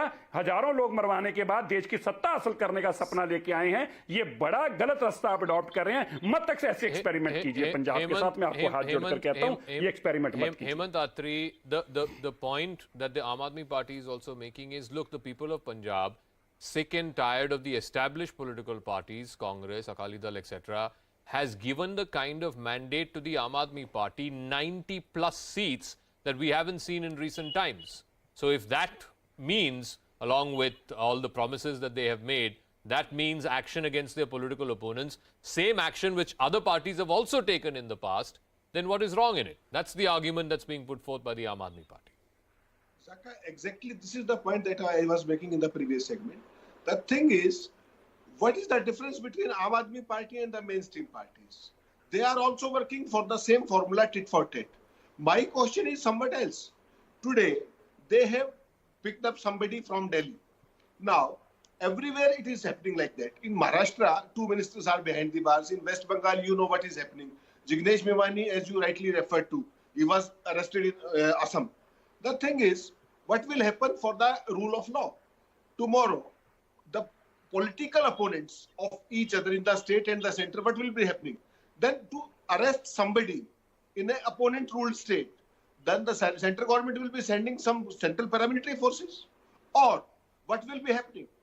This is completely a miscarriage of justice. Okay. The thing is, what is judiciary doing? Judiciary should also take care of these things, how these sections are added. You tell me one thing. If Jignesh Mevani had done something wrong, why not he was arrested in Punjab in Gujarat in the first place? Same thing for Mr. Bagga. Why not he was case was registered against him in Delhi only? Why this sort of misuse of police forces or the power that be. Okay. The thing is, we are governed by constitution. There is a rule of law. And what all these political parties, maybe the center, maybe the state, this is a mutually agreed disaster that they are causing to the system of this country. Okay, Ravinder Singh, I'll give you the final word. You came to power saying you're a party with a difference. हम उन पार्टियों के जैसे नहीं हैं, Congress हो, BJP हो, Akali Dal हो. But now, within what, less than 3 months in power, you're behaving exactly like them. We are not like them. We are working on the development of the people. We are working on the pro-people policy. We are here to do to make policy for the welfare of the people of Punjab. Perfect है? जी Ravinder Singh, बोलिए. We are working for the pro-people policies in Punjab, and there is a even I'm not sure that Kejriwal ji को पता भी होगा कि ऐसी कोई FIR launch भी हुई है किसी के खिलाफ पंजाब में, because this FIR has been launched on a complaint of a person. किसी पंजाब पुलिस ने ये नहीं है कि अपने आप से कर दिया, और ये जो बात है कि कहीं पे कोई एक्ट हुआ है तो वहीं पे होनी चाहिए FIR, ऐसा नहीं होता है. कहीं पे जहां उसको फील करते हैं, जब आप कुछ बोलते हैं सोशल मीडिया पे, राखी सावंत जी ने मुंबई में बैठकर एक बयान दिया था, पंजाब के लुधियाना में FIR हुई थी, उस समुदाय के लोगों को वहां पर महसूस हुआ कि इन्होंने गलत किया, तो लुधियाना में FIR हुई है. तो there is no bar like that. और FIR चाहे वो रूपनगर जो हुई है, रोपड़ में FIR हुई है उनके खिलाफ, और ये एसएस नगर में हुई है. तो we are working on the pro people policies. We are a party with a difference. ये कोई वेंडेटा पॉलिटिक्स नहीं है. और हाँ, अगर कोई गलत बोलता है, अगर कोई पंजाब की शांति को भंग करने की बात करता है, अगर कोई भाईचारक सांझ को तोड़ने की बात करते हैं, तजिंदर बग्गा जैसे लोग. Okay, Tushar, final word in a minute. Yeah, Tushar, final word in a minute. In a minute, I need to wrap up. Yeah. Tushar, quickly, please. Yes. The ambiguity is the problem. He says Punjab की शांति भंग करता है, तो हम उसको ऐसे handle करेंगे. Zaka, tomorrow if you and I over a debate discuss the political situation in Punjab, if God forbid if it goes to if it worsens, would we also be filed an FIR against? That's my concern. This ambiguity कि कोई भी पंजाब की शांति भंग करेगा, हम उसके against FIR करेंगे. This ambiguity is a threat to free speech. This is my problem. Okay, we'll leave it at that. Thank you very much to all our guests, Manjinder Singh Sirsa, Ravinder Singh, Hemant Atri, Shashikant, and of course Tushar Gupta. As we wrap up, we'll the use of the police or agencies, whosoever it be by, whether it's the central government or state governments, for settling political scores or to give an intimidating message or to give a chilling effect to their political opponents, that is not healthy for a functioning democracy. We'll take a quick break. When we come back on the other side. In Bengal, a BJP worker is found hanging from a tree, and this is happening exactly at the same time that Union Home Minister Amit Shah is in Bengal. He has called it a political murder. The BJP wants this case transferred to the CBI. We'll have a face-off, BJP versus TMC, on the other side.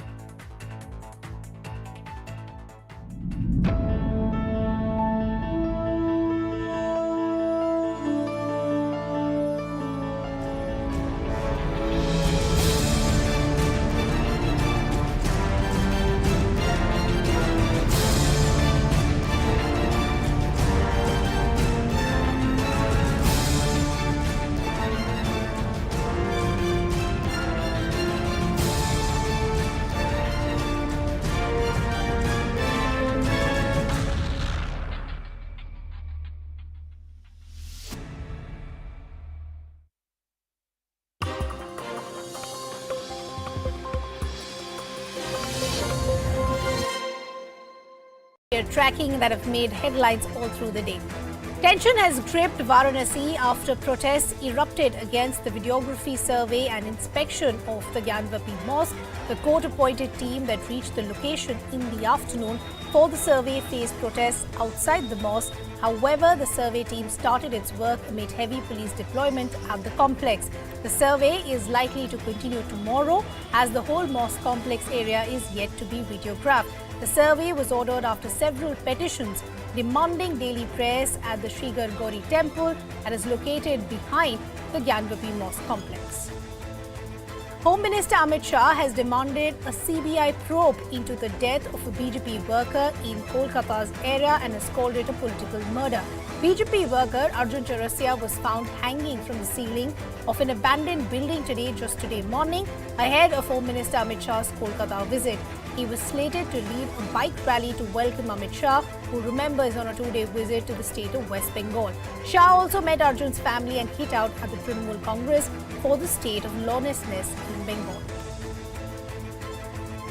A mega CNN News 18 impact. The Madras High Court is convinced with the maintainability of the petition seeking a direction to the Tamil Nadu government to frame guidelines to prevent forcible religious conversion in schools.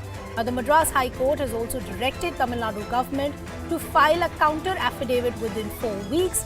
This comes as yesterday the state questioned the maintainability of the petition, claiming strict action would be taken if complaints of conversion are received.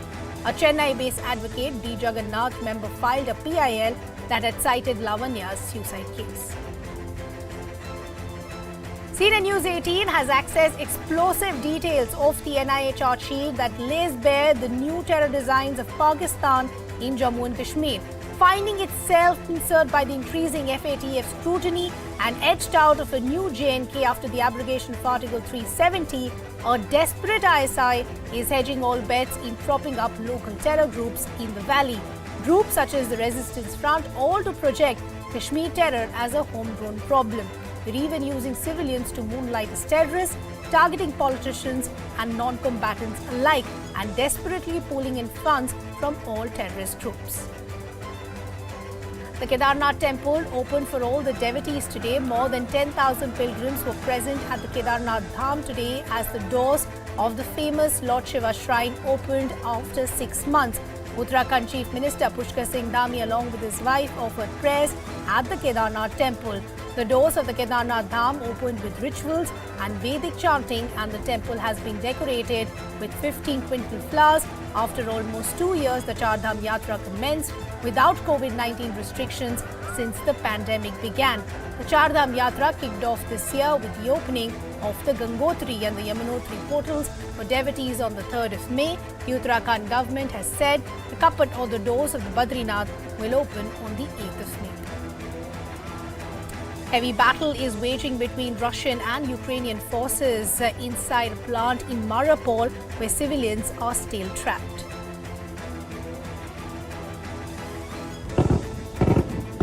Massive explosions ripping through what is being called the last stronghold of Ukrainian resistance in Mariupol. Hundreds of civilians and 30 children remain trapped in Azovstal steel plant, waiting to be rescued. Ukrainian forces say despite Russia's onslaught, the plant still holds. We've seen this even in recent days, is the tendency on the part of the Russian Federation to embrace a so-called humanitarian pause, to cloak itself in the guise of an actor that has humanitarian concerns, only to quickly and promptly resume shelling and violence. Meanwhile, Russian forces carry out relentless attacks in the eastern part of Ukraine. In the city, bodies lie strewn across the pavement. These were civilians who were waiting for a bus and fell victim to Russian strike. Now, as the war in Ukraine rages, neighboring Finland is taking no chances. The country is preparing for a Russian assault by conducting military exercises. Finland is also on the verge of joining NATO.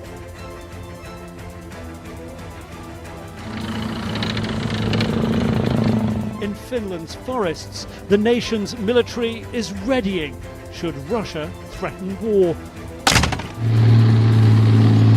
Arrow 22, joint military exercises. Finnish troops alongside British, American, Latvian and Estonian forces. I really don't know what happens. It depends on the commanders of each side. These annual exercises now with added urgency.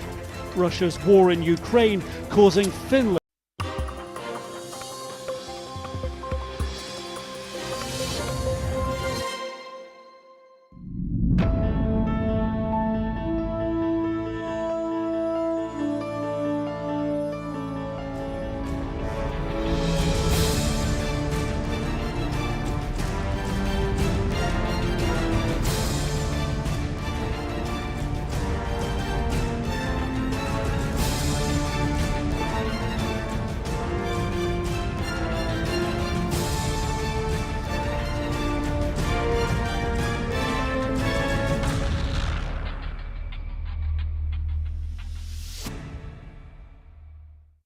Welcome back. Yet another flashpoint in Bengal between the ruling TMC and the BJP. BJP worker Arjun Chaurasia was found hanging in Kolkata just a day before Home Minister Amit Shah's Bengal visit, the first time he's visiting the state after the BJP lost the assembly elections last year.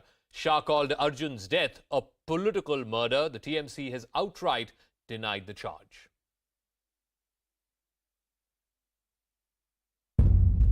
कल ही तृणमूल सरकार के 1 साल हुआ है, उसके दूसरे ही दिन बंगाल में राजनीतिक हिंसा, राजनीतिक हत्या का परंपरा फिर से शुरू किया है। Union Minister Amit Shah, who visited Bengal for the first time since last year's assembly elections, is once again crossing swords with Chief Minister Mamata Banerjee. The latest flashpoint is the death of a BJP worker in Kolkata. Arjun Chaurasia, a member of BJP's youth wing, was found hanging in an abandoned building near his home in Kolkata. Hundreds of people, thousands maybe, are here. They are still protesting, and you can see the kind of gathering that is here outside the house, the abandoned building where the body was discovered. The BJP alleges he was murdered by the Trinamool Congress. वही पुराना तृणमूली कायदा में मार के उसको झुला दिया गया, और आज इसको क्यों किया? माननीय अमित शाह जी का कार्यक्रम यही पर है, और उस कार्यक्रम को नष्ट करने के लिए इन्होंने साजिश का तौर पर किया। Amit Shah, who was on a 2-day visit to Bengal, visited Chaurasia's home and demanded a CBI inquiry into his death. Bharatiya Janata party के कार्यकर्ता अदालत के सामने गए हैं कि इसका वीडियोग्राफी के साथ पैनल पोस्टमार्टम हो और इसकी जांच सीबीआई को सौंपनी चाहिए। The TMC denied any hand in the BJP worker's death. যারা যারা নাকি বিরোধী দলে আছে, যারা ডিসিডেন্ট পলিটিক্স করে, তাদেরই নাকি আমরা একদম এই ধরনের অত্যাচারের শিকার করি। এটা হয় কোনোদিন? বাংলার মতন শান্তিপ্রিয় জায়গা কোথাও আছে?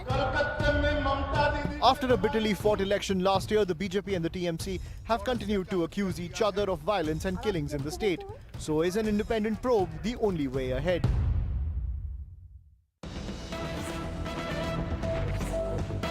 And we're getting big breaking news in this regard from Bengal. Sources have told CNN News 18 that Home Minister Amit Shah has made it clear he's rejecting the possibility of implementing Article 355 or 356 in Bengal, which is President's rule, and dismissing the state government there.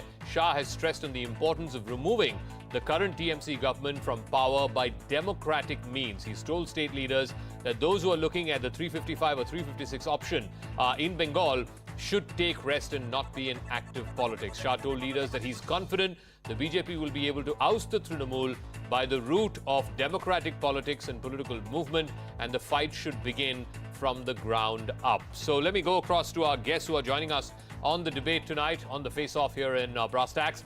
Riju Datta is TMC spokesperson. Sanju Verma is national spokesperson of the BJP. Riju Datta, let me start off by asking a very simple question. Arjun Chaurasia's death. Why is the police in Bengal not registering a case of unnatural death, death under suspicious circumstances? At least let them investigate to find out if it was a suicide. And if it was, then so be it. But if it's not, at least let an investigation happen. Zaka, good evening. And I just want to say you this, that, you know, every death is mournful. A death has happened. And before even the post-mortem could take place, a gentleman stood in front of national media and said, this is a political assassination. Unfortunately, he is the Home Minister of the country. He is on a 2-day visit to Bengal, and all he has done is, in his desperate attempt to defame Bengal, is continued with his divisive and communal politics, which was rejected by Bengal 1 year ago. And, you know, now he's even looking desperate, and it's becoming very unbecoming of him. I just want to say this to the Honorable Home Minister. Please don't start a fire here, and let the investigation unfold before you start beating your own trumpet. And when the investigation is going on, I will also ask the investigation agency to look into the matter whether this was a political sacrifice by the BJP during the Home Minister's visit to gain some political mileage. One second. Riju, one second. Riju, what? No. This is a very serious charge. The BJP would call it absurd or even preposterous. But on what basis are you saying this? This is a very grave thing. Yeah, no. This is one second. I will. Just give me a minute. He has made a preposterous charge. I would like to know, and I'm sure the viewers who are watching this program would like to know, on what basis, Mr. Datta, are you claiming this? Because this is a very grave thing to claim. Yes, it's a very grave thing that I have said, and I believe the investigation should be done on it, because the Home Minister, when he was here last year, he said, "Ab ki baar 200 par." And then whatever unfolded, you have seen the results. The BJP unit in Bengal is irrelevant in such a way when the Home Minister is on the stage, there is a fight between the top leadership to sit next to him. That is the situation. They have no basis. And I am sure that the investigation should also go in that direction to see whether they are collecting. Okay, Sanju Verma, I'm coming to you now, ma'am. Please have some patience. I'm coming to you now. I have a very simple question to ask you. Mr. Datta still has not answered my question as to where he's made this claim from, that this is, he believes... I told you. Anyway, that he believes that police should also investigate whether this was deliberately done. But my question to you, Sanju Verma, is, just a year ago, the people of Bengal spoke rather emphatically that they want the Trinamool Congress back in power. Yes, political violence has happened. Yes, deaths have happened. Those are matters of investigation. So far, there is nothing to suggest foul play in the case of Arjun Chaurasia. Why is the BJP making this into a big issue, so much so that you're calling it a political murder? On what basis are you calling it? I will answer your question, and I don't want to be interjected or heckled, because I did not heckle anyone. Let me make that very clear. Coming to your question, yes, the Trinamool Congress won emphatically last year, and the BJP has no ground, because we believe that, electorally, we will come back, right back to power 5 years down the line. The moot point is this, Zaka. You look at a couple of incidents in the last 3 to 4 months alone. You had the Birbhum massacre, where close to 10 to 12 people were locked in their houses and set on fire. What did the Trinamool Congress say? We are not involved. But who was involved? It was the Trinamool Congress leader, Anarul Hussain. Just a couple of days back, last week to be precise, a young girl was hounded, shot at, and brutally murdered, with the entire police constabulary looking like news spectators in Berhampur. What did the Trinamool say? We are not responsible. Excuse me? Is law and order not under the state government ambit? Mamata Banerjee is both the Chief Minister and the Home Minister of West Bengal, which makes her doubly more responsible for the collapsing law and order situation, which is taking a flying leap out of the window every single day. Also, tell me one more thing. When the Hamsakhali rape happened, what did Mamata Banerjee say? Being a woman, she made such an audaciously, brazenly shameless statement that maybe the girl was pregnant, so she's accusing people of gang rape. Maybe the girl was in love with the boy. Ma'am, I'm sorry, I rarely interject, but you're not answering my question. Arjun Chaurasia's death, do you have any material evidence to suggest it's not a suicide, and therefore an investigation of murder needs to be opened? That was my question, ma'am. Please. So now my pointed answer to you, Zaka, is this. I hope you read the statement dated today by Justice Prakash Srivastava and Justice Rajarshi Bharadwaj of the Kolkata High Court, where they have clearly said that prima facie, it is not a suicide, it is a murder. If they did not believe it was a murder, why has the Kolkata police been asked to preserve CCTV footage? Why has the Kolkata police been asked to do a second autopsy and conduct a videography of the postmortem? And let me tell you, each time, be it Birbhum killing, be it the Berhampur brutal murder of a girl, or the Hamsakhali gang rape, I have done so many debates on your channel. What was the Trinamool spokesperson saying? The CBI should not be given a chance to inquire. But even after the Birbhum massacre, the Kolkata High Court castigated Mamata Banerjee regime in no uncertain terms, saying the police has come to a conclusion. Can I rebut now? Yes. The investigation is done. Okay. Kolkata High Police came to a conclusion. Kolkata police, came to a conclusion in Birbhum massacre even before the investigation was done. CBI Riju to Datta, be brought in. the fact of the matter is, whether it was the Birbhum killings, whether it was the post-poll violence, all of these have the victims have had to go to the High Court, and the High Court has taken away these cases away from the state police and given it to the CBI. Yeah, isn't that a direct sort of slap on the face, if you will, of the High Court's confidence or the lack of it in the state police? The High Court has slapped the Trinamool Can I now? Riju Datta, please. Yes. Yeah. Yes. Be it in the Yes, ma'am. Yes, ma'am. We've heard you. Yes, we've heard you. Riju Datta now. Yes. Riju Datta. Yes. Riju Datta, please. Only Riju Datta on screen, please. Thank you. Yeah. Thank you so Please much. Answer. I just want to say this. I'm not here to comment on the Honorable High Court, but in the High Court, during a lot of these cases, we have seen the division bench versus single bench. But let's step aside from this. BJP has to decide, are they for justice or they want to do vulture politics? Because if they are for justice, then they should also introspect on their double engine sarkar of Madhya Pradesh and Uttar Pradesh. Why did the Home Minister not go to Prayagraj or Lalitpur, or for that matter, Jahangirpuri? So, at the end of the day, it is very simple. They still cannot digest the bitter pill that Bengal has thrown BJP out. And this is nothing but vulture politics over dead bodies to gain some Mr. political Datta, you're mileage not in answering Bengal. my question. The victims of heinous crimes in your state have had to knock on the doors of the court. What does that say? What does that say about the state administration? In each and every case, the Chief Minister has gone to the site. Everything that was, I don't understand. The media very categorically asks questions of law and order on the state.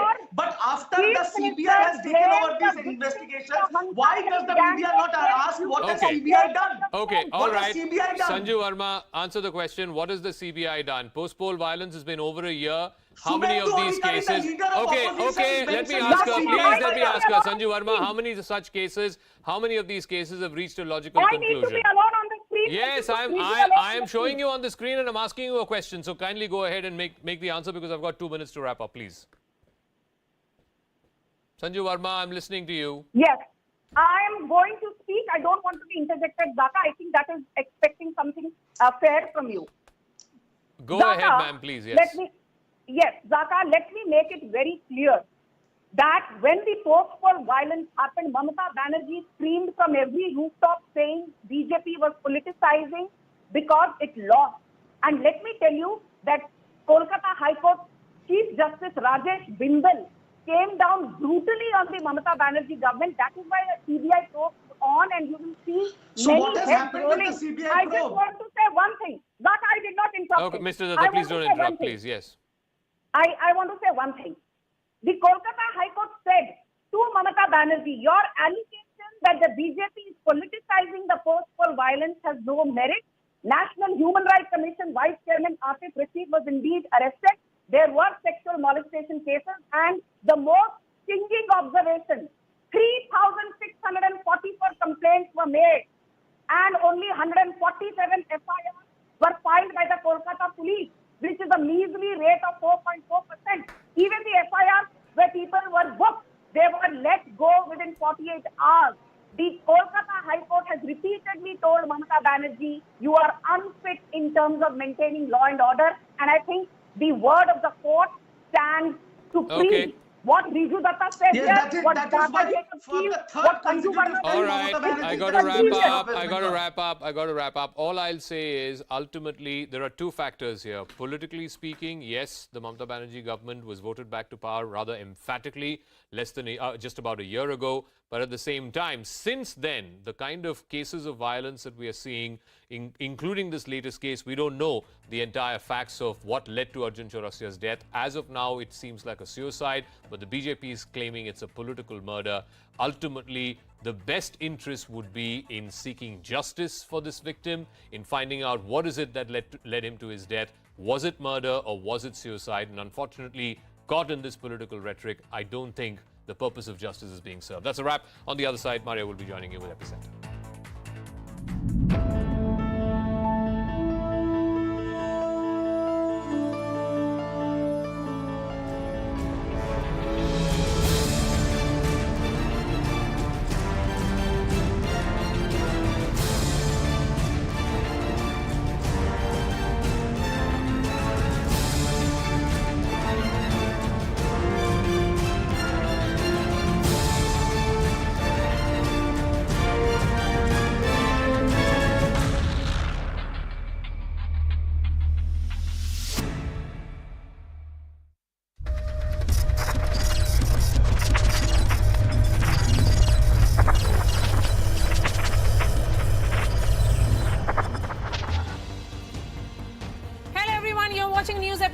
with me, Maria Shakil. In India, so many faiths and so many cultures live under the idea of one nation, where every citizen is assured freedom of life, liberty and equality.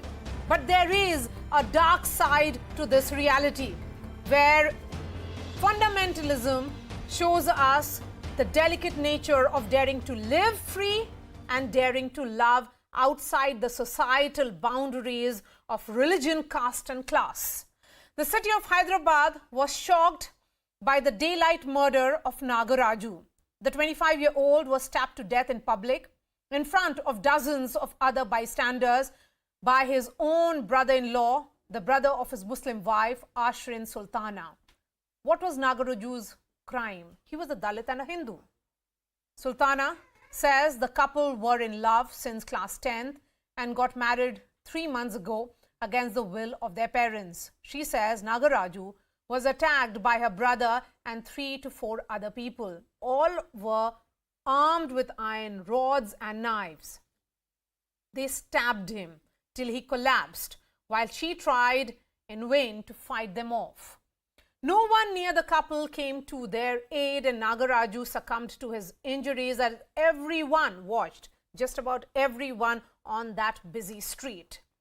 Now, 2 suspects are in custody, but this has sent a stark message to citizens across the nation that interfaith couples are not safe or secure. Many continue to struggle for acceptance, dignity, and in the case of Sultana and Nagaraju, even fear for their lives. Not only does this take our nation 2 steps back, it hardens the communal divide in this country, where time and again couples have been forced to approach the courts for protection. If left to society, true freedom is a long-drawn battle. And in this fight against communalism and orthodoxy, citizens have one weapon, the law and the promise of justice. The law needs to be tougher and swifter to deal with such elements, otherwise delayed justice and inaction will only bolster these elements. To choose the one you love is a right. To be protected by the law is a right. To be granted justice is a right. And these are all above faith. While faith has dictated terms to people for centuries, the law must protect people from its dark elements. This is the first debate on News Epicenter, and I am being joined now by Ashrin Sultana on the broadcast, whose husband was brutalized by her own family. Ashrin, सबसे पहले मैं ये ज़रूर बोलूँगी कि आपने बहुत ही ज़्यादा हिम्मत दिखाई है और कोशिश की राजू को बचाने के लिए, लेकिन आप कामयाब नहीं हुई। आपको शिकायत सबसे ज़्यादा किससे है?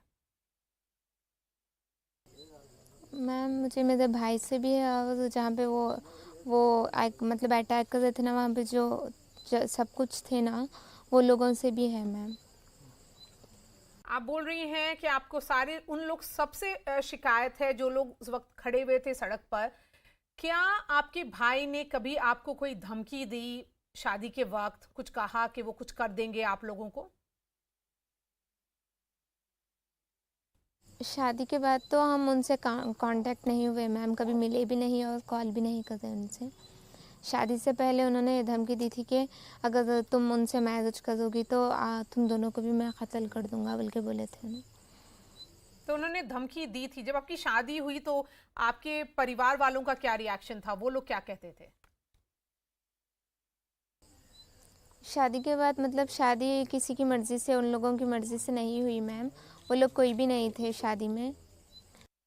हाँ, मुझे पूरी बात बताइए। मैं ये जानना चाहती हूँ कि क्या आपके परिवार वाले इस शादी के खिलाफ थे और फिर भी आपने हिम्मत करके शादी क्यों की? क्योंकि राजू ने ऐसा कहा था कि अगर मैं शादी नहीं करूँगी तो वो नहीं रहेंगे, ऐसा कहा था, और उनकी हेल्थ भी बहुत ख़राब हो गई थी। फिर भी हमने उनको समझाया, 1 मंथ तक हमने उनको समझाया कि ऐसा होगा। वो बोले कि अगर दोनों शादी करेंगे तो हमेशा दोनों मिलके जिएंगे, अगर आपके भाई कत्ल करेंगे तो हम दोनों भी मिलके मर जाएंगे, बोल के बोला उन्होंने।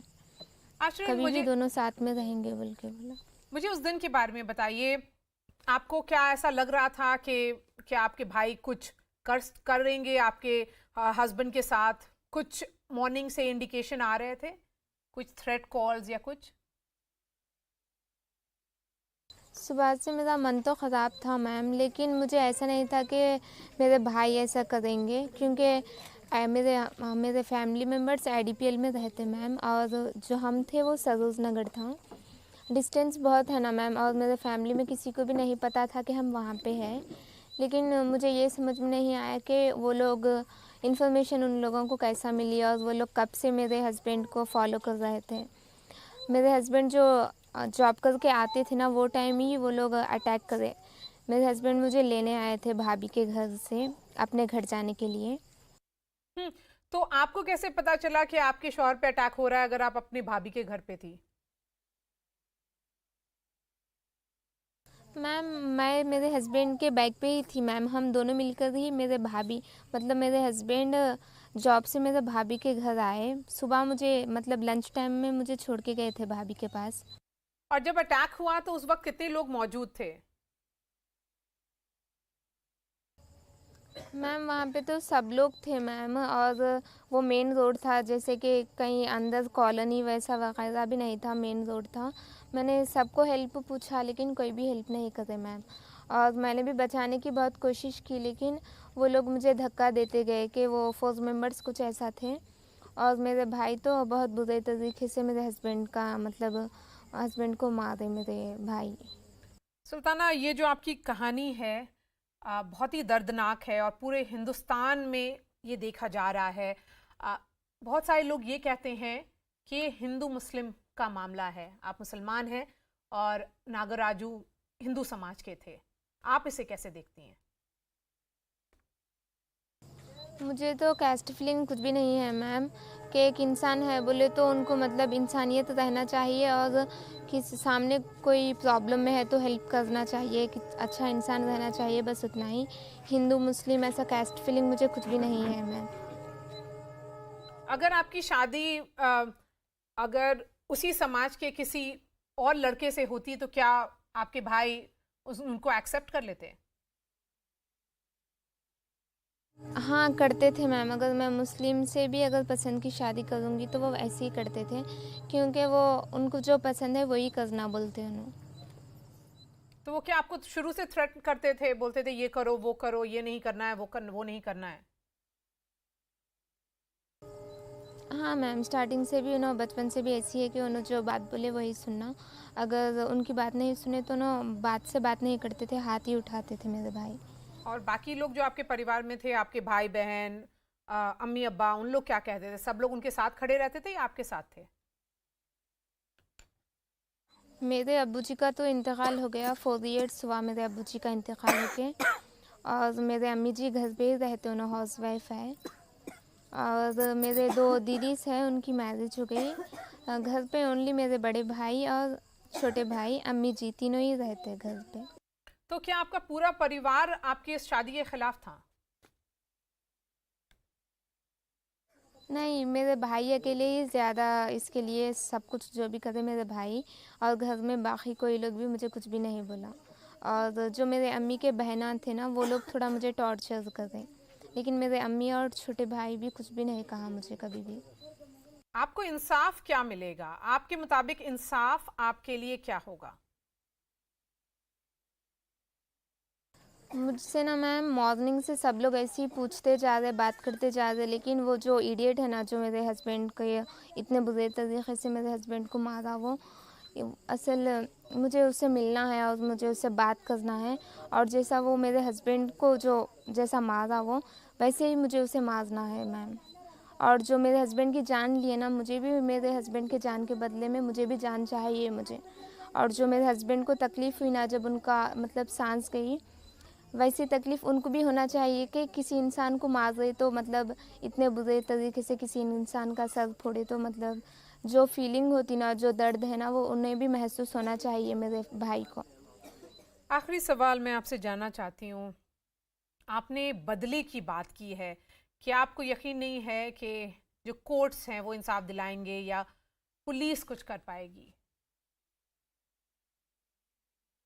मैम कोई इंसाफ दिलाओ या नहीं दिलाओ, लेकिन मैं तो कभी भी जो मेरे हस्बैंड के साथ हुआ ना, मैं जब तक रहूँगी ये मैं कभी भी नहीं भुला सकती। मैं मेरे हस्बैंड बोले तो मुझे मतलब हद से भी ज़्यादा, मुझे हद से मैं बोल नहीं सकती कि मैं उन्हें कितना चाहती हूँ। और जब तक मैं ज़िंदा रहूँगी मेरा बदला तो मैं कैसा भी लेकर ही रहूँगी मैम। और मैं आज ज़िंदा हूँ बोले तो मतलब मेरे हस्बैंड नहीं तो मैं जी नहीं सकती, लेकिन जस्ट मेरे बदले के खातिर ही मैं आज हूँ। I wish you strength and मैं आपके हिम्मत को दाग दूंगी और ये भी बोलूँगी कि आपको इस पूरे ट्रायल से आप सक्सेसफुल रहिए. Thank you so much for joining me Sultana. Let me bring in my guest. Shaira Banu is a victim of triple talaq, and she again spoke and has moved beyond those societal boundaries. Brinda Adige women activist Ekta Tandon, married, is someone who has done an intercaste marriage. She's based out of Allahabad. Abba Singh is a lawyer. Ranveer Sharma is a former IPS officer. Zakia Soman, women's right activist. Zakia, what shocks me is sheer helplessness. Nobody came to help her, just nobody. It's a cold-blooded murder in broad daylight. Yeah, so Maria, that speaks about the kind of society that we are. That we are not concerned, at the plight of our fellow human beings. So that in itself is a major, drawback that our society suffers from. Quite apart from the fact that we do not want our daughters to make their own life decisions, because we are so patriarchal in our worldview and in our thinking. We will not allow our daughters the independence to choose their life partner as per their choice. Actually, choosing your own life partner, if both sides agree and they decide on each other, it shows, it's a sign of maturity, it's a sign of confidence that they have in their own decision.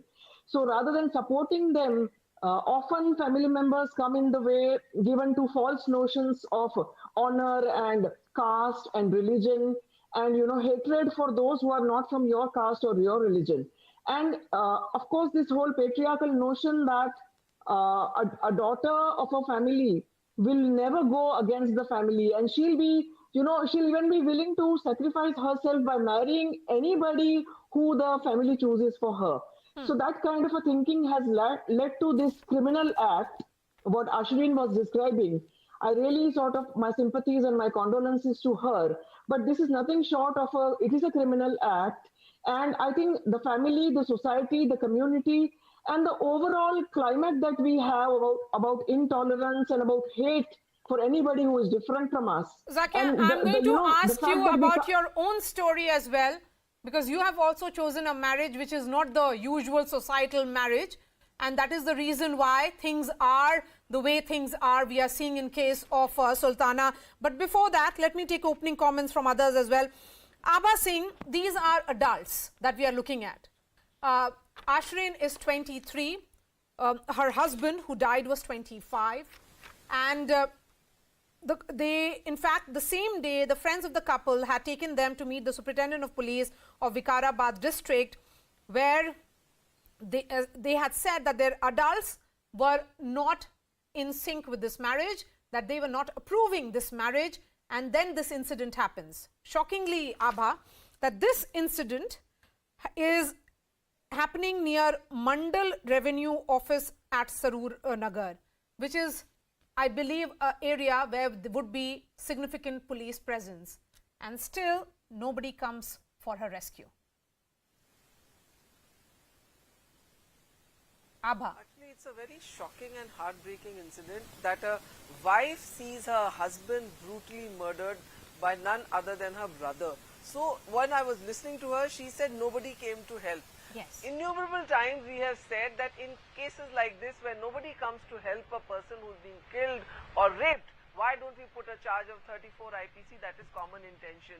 Till the time this apathy continues, crime like this will happen. Secondly, she said that her brother used to beat her as a child. So that shows the patriarchal mindset that from childhood, the mother never stopped her. Nobody in the house stopped the brother from beating her. So I think these are the things which are ingrained from childhood. We need to have deconditioning of the mind, and also if there was a Mandal a police thana somewhere close by. It is really appalling that nobody came. And if they went to the superintendent of police, why was not a security guard given to them? When we can give hundreds of guards to politicians, MLAs, every sidey who says I'm a VIP gets a security and whatnot. So when taxpayers' money is used on them, why don't we give absolutely security to people? Ranveer Sharma, That's the biggest question. Here is a wife who has witnessed her husband's killing, and she's asking just one question: where was the police? Where were all those who were witnessing the crime, but none of them came to help her? And why didn't the SP provide them security when the threats were real? All that she had been saying, the family had been, giving open threats. She perhaps knew that this was going to happen because only a few days back that they had returned to an area which was close to their family home.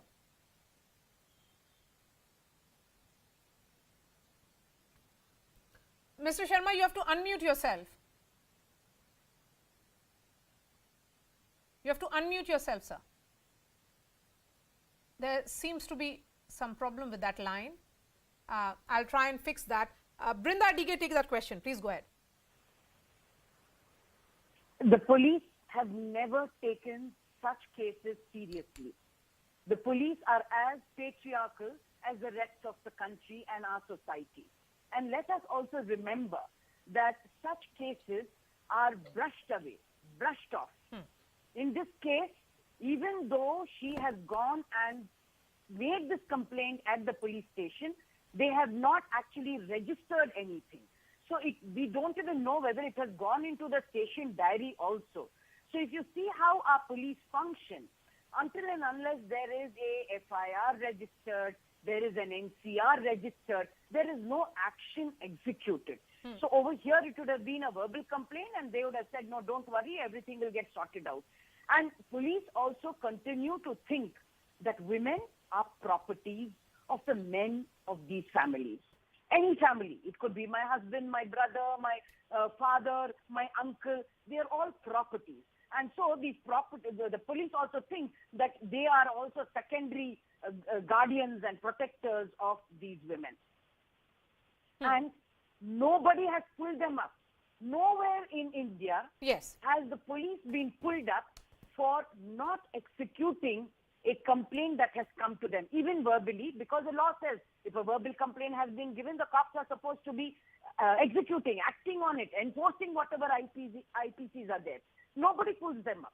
No dereliction of duty is ever filed on these fellows.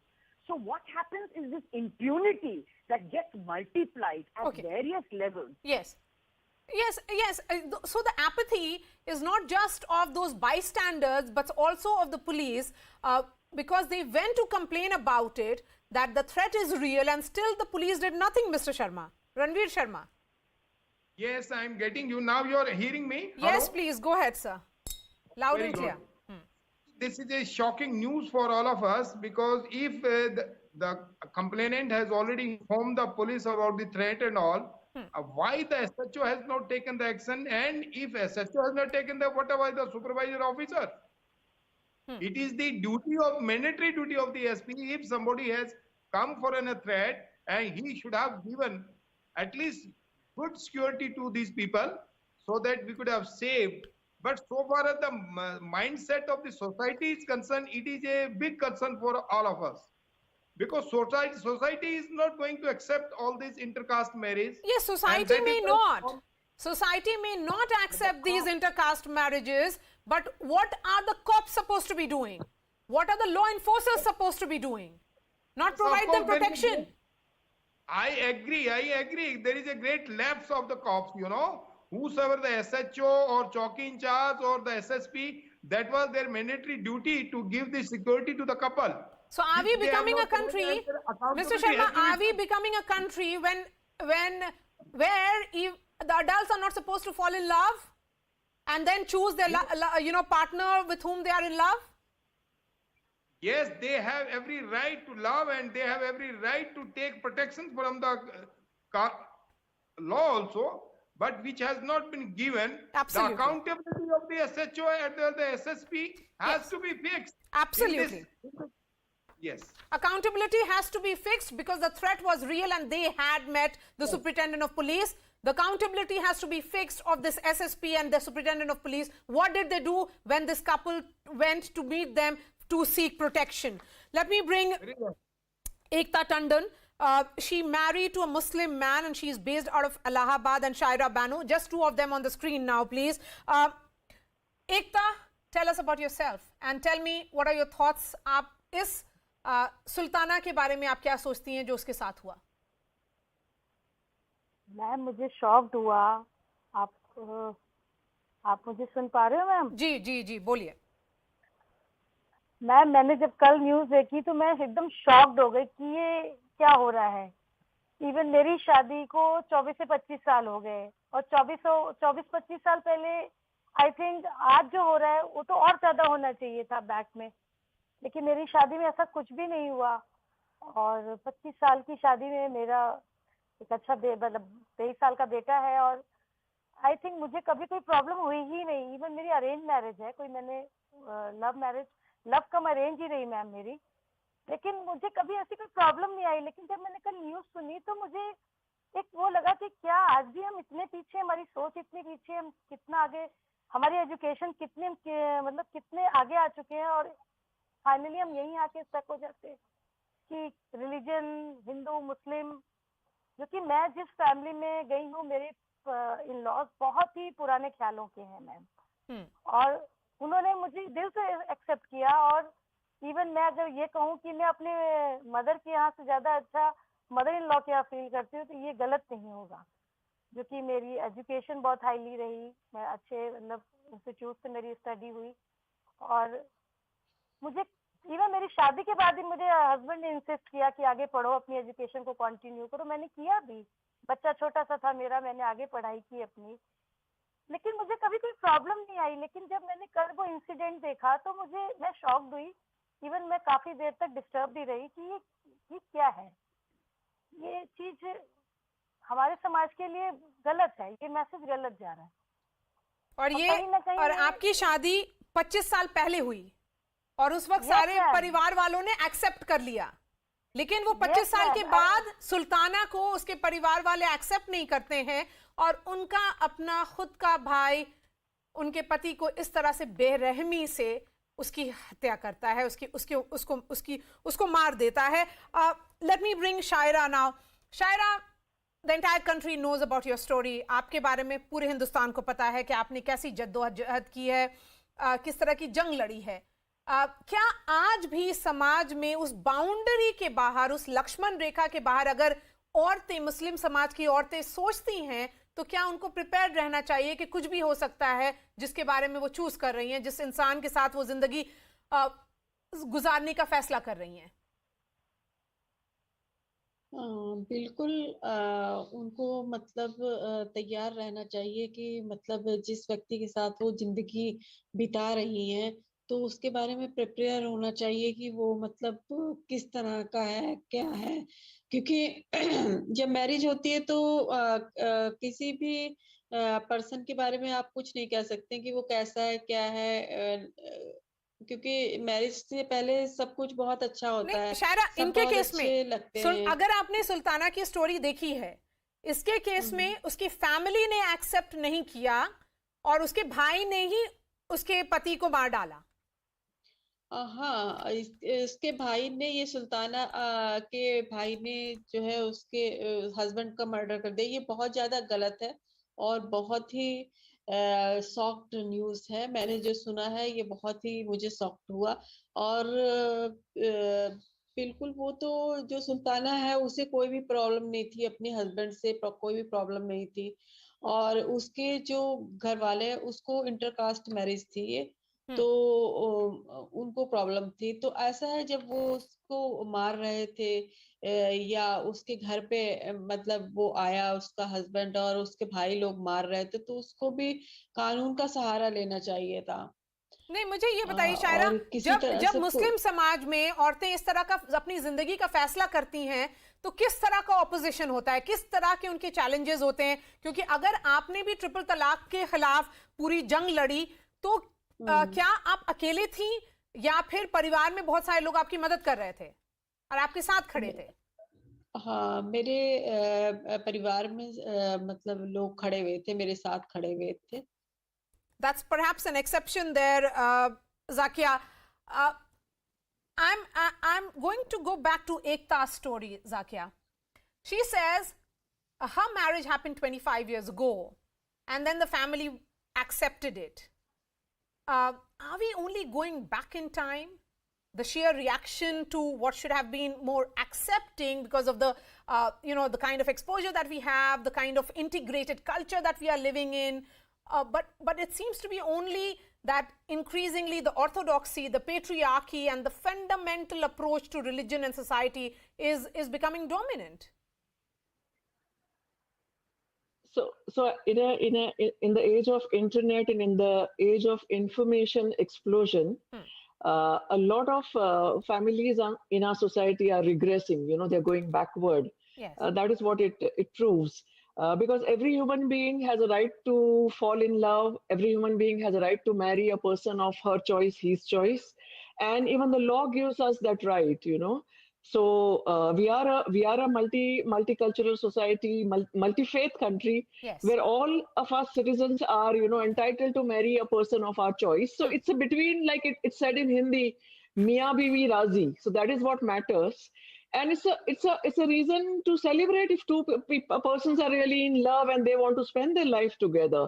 But unfortunately, yes, all these forces of hate, all these forces of patriarchy and regressive conservatism, they come in the way. And unfortunately, like Ashleen just described, the law and order machinery does not do its job. So we need the families to appreciate the choices of the young people. We need the community to support. We need the society to support it, and we also need the law to do its work, which is unfortunately, at every step it's failing, and it's putting barriers in the life of couples who want to marry as per their wish. It causes them a lot of harassment. Maria, lot of couple, even after having been married for a few years, they are still afraid to come out and speak out. Yes. Because they are still living in hiding. Yes, so we did try to get more Muslim women on the show to talk about their interfaith marriages, and they declined. They said that they will be subjected to some kind of harassment if they speak out in favor of it. My question is just this, Brinda Dige and also Abha Singh. This is a country where adults can marry. It's about love and life. If two adults, as they say, Mia Bibi Razi, then what is the issue for the rest of the world? But here, it is about that angle of hate as well. That if you move beyond the societal understanding of religion, culture, then you will be subjected to this kind of hate. We have seen incidents of love jihad, whatever it may be called, because that is a political connotation, but this is a hate crime.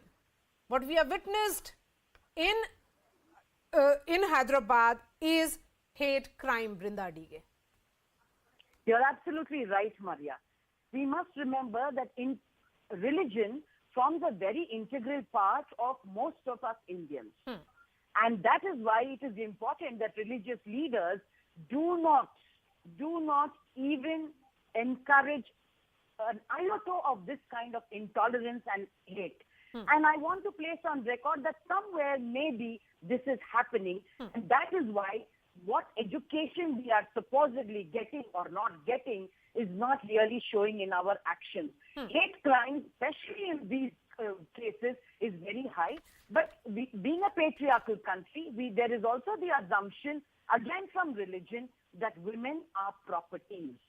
And these women do not have the right to make choices of their own, especially who they will fall in love with and their sexuality and who they want to spend this story has exposed our society at multiple levels. The fault lines are staring at us like no other, I would say, because it may have happened in Hyderabad. There is an incident of Ankit that happened in Delhi as well. Abba Singh, the CCTV footage that has been released by the police shows Sultana fighting off the attackers. She told the police that she recognized the elder brother who stabbed Nagaraju. She tried for help, nothing happened. I'm going to go back in time a little and look at what all happened on that particular day. Because they feared for their life, Nagaraju's family had approached the Momenpet police station, which in fact called Ashrin's family and counseled them, following which her father and mother agreed not to interfere in the couple's lives. All this happened. This is also the background. But then the son completely goes and behaves like a goon. He is a murderer here. Abba. Maria, the biggest issue is that if the brother had a track record like that, why did they not pre-arrest him or take a bond of good behavior from him? That is one issue. But the second thing I would like to say, the politicians of this country are now thriving on this. You remember the UP elections where they said 80-20.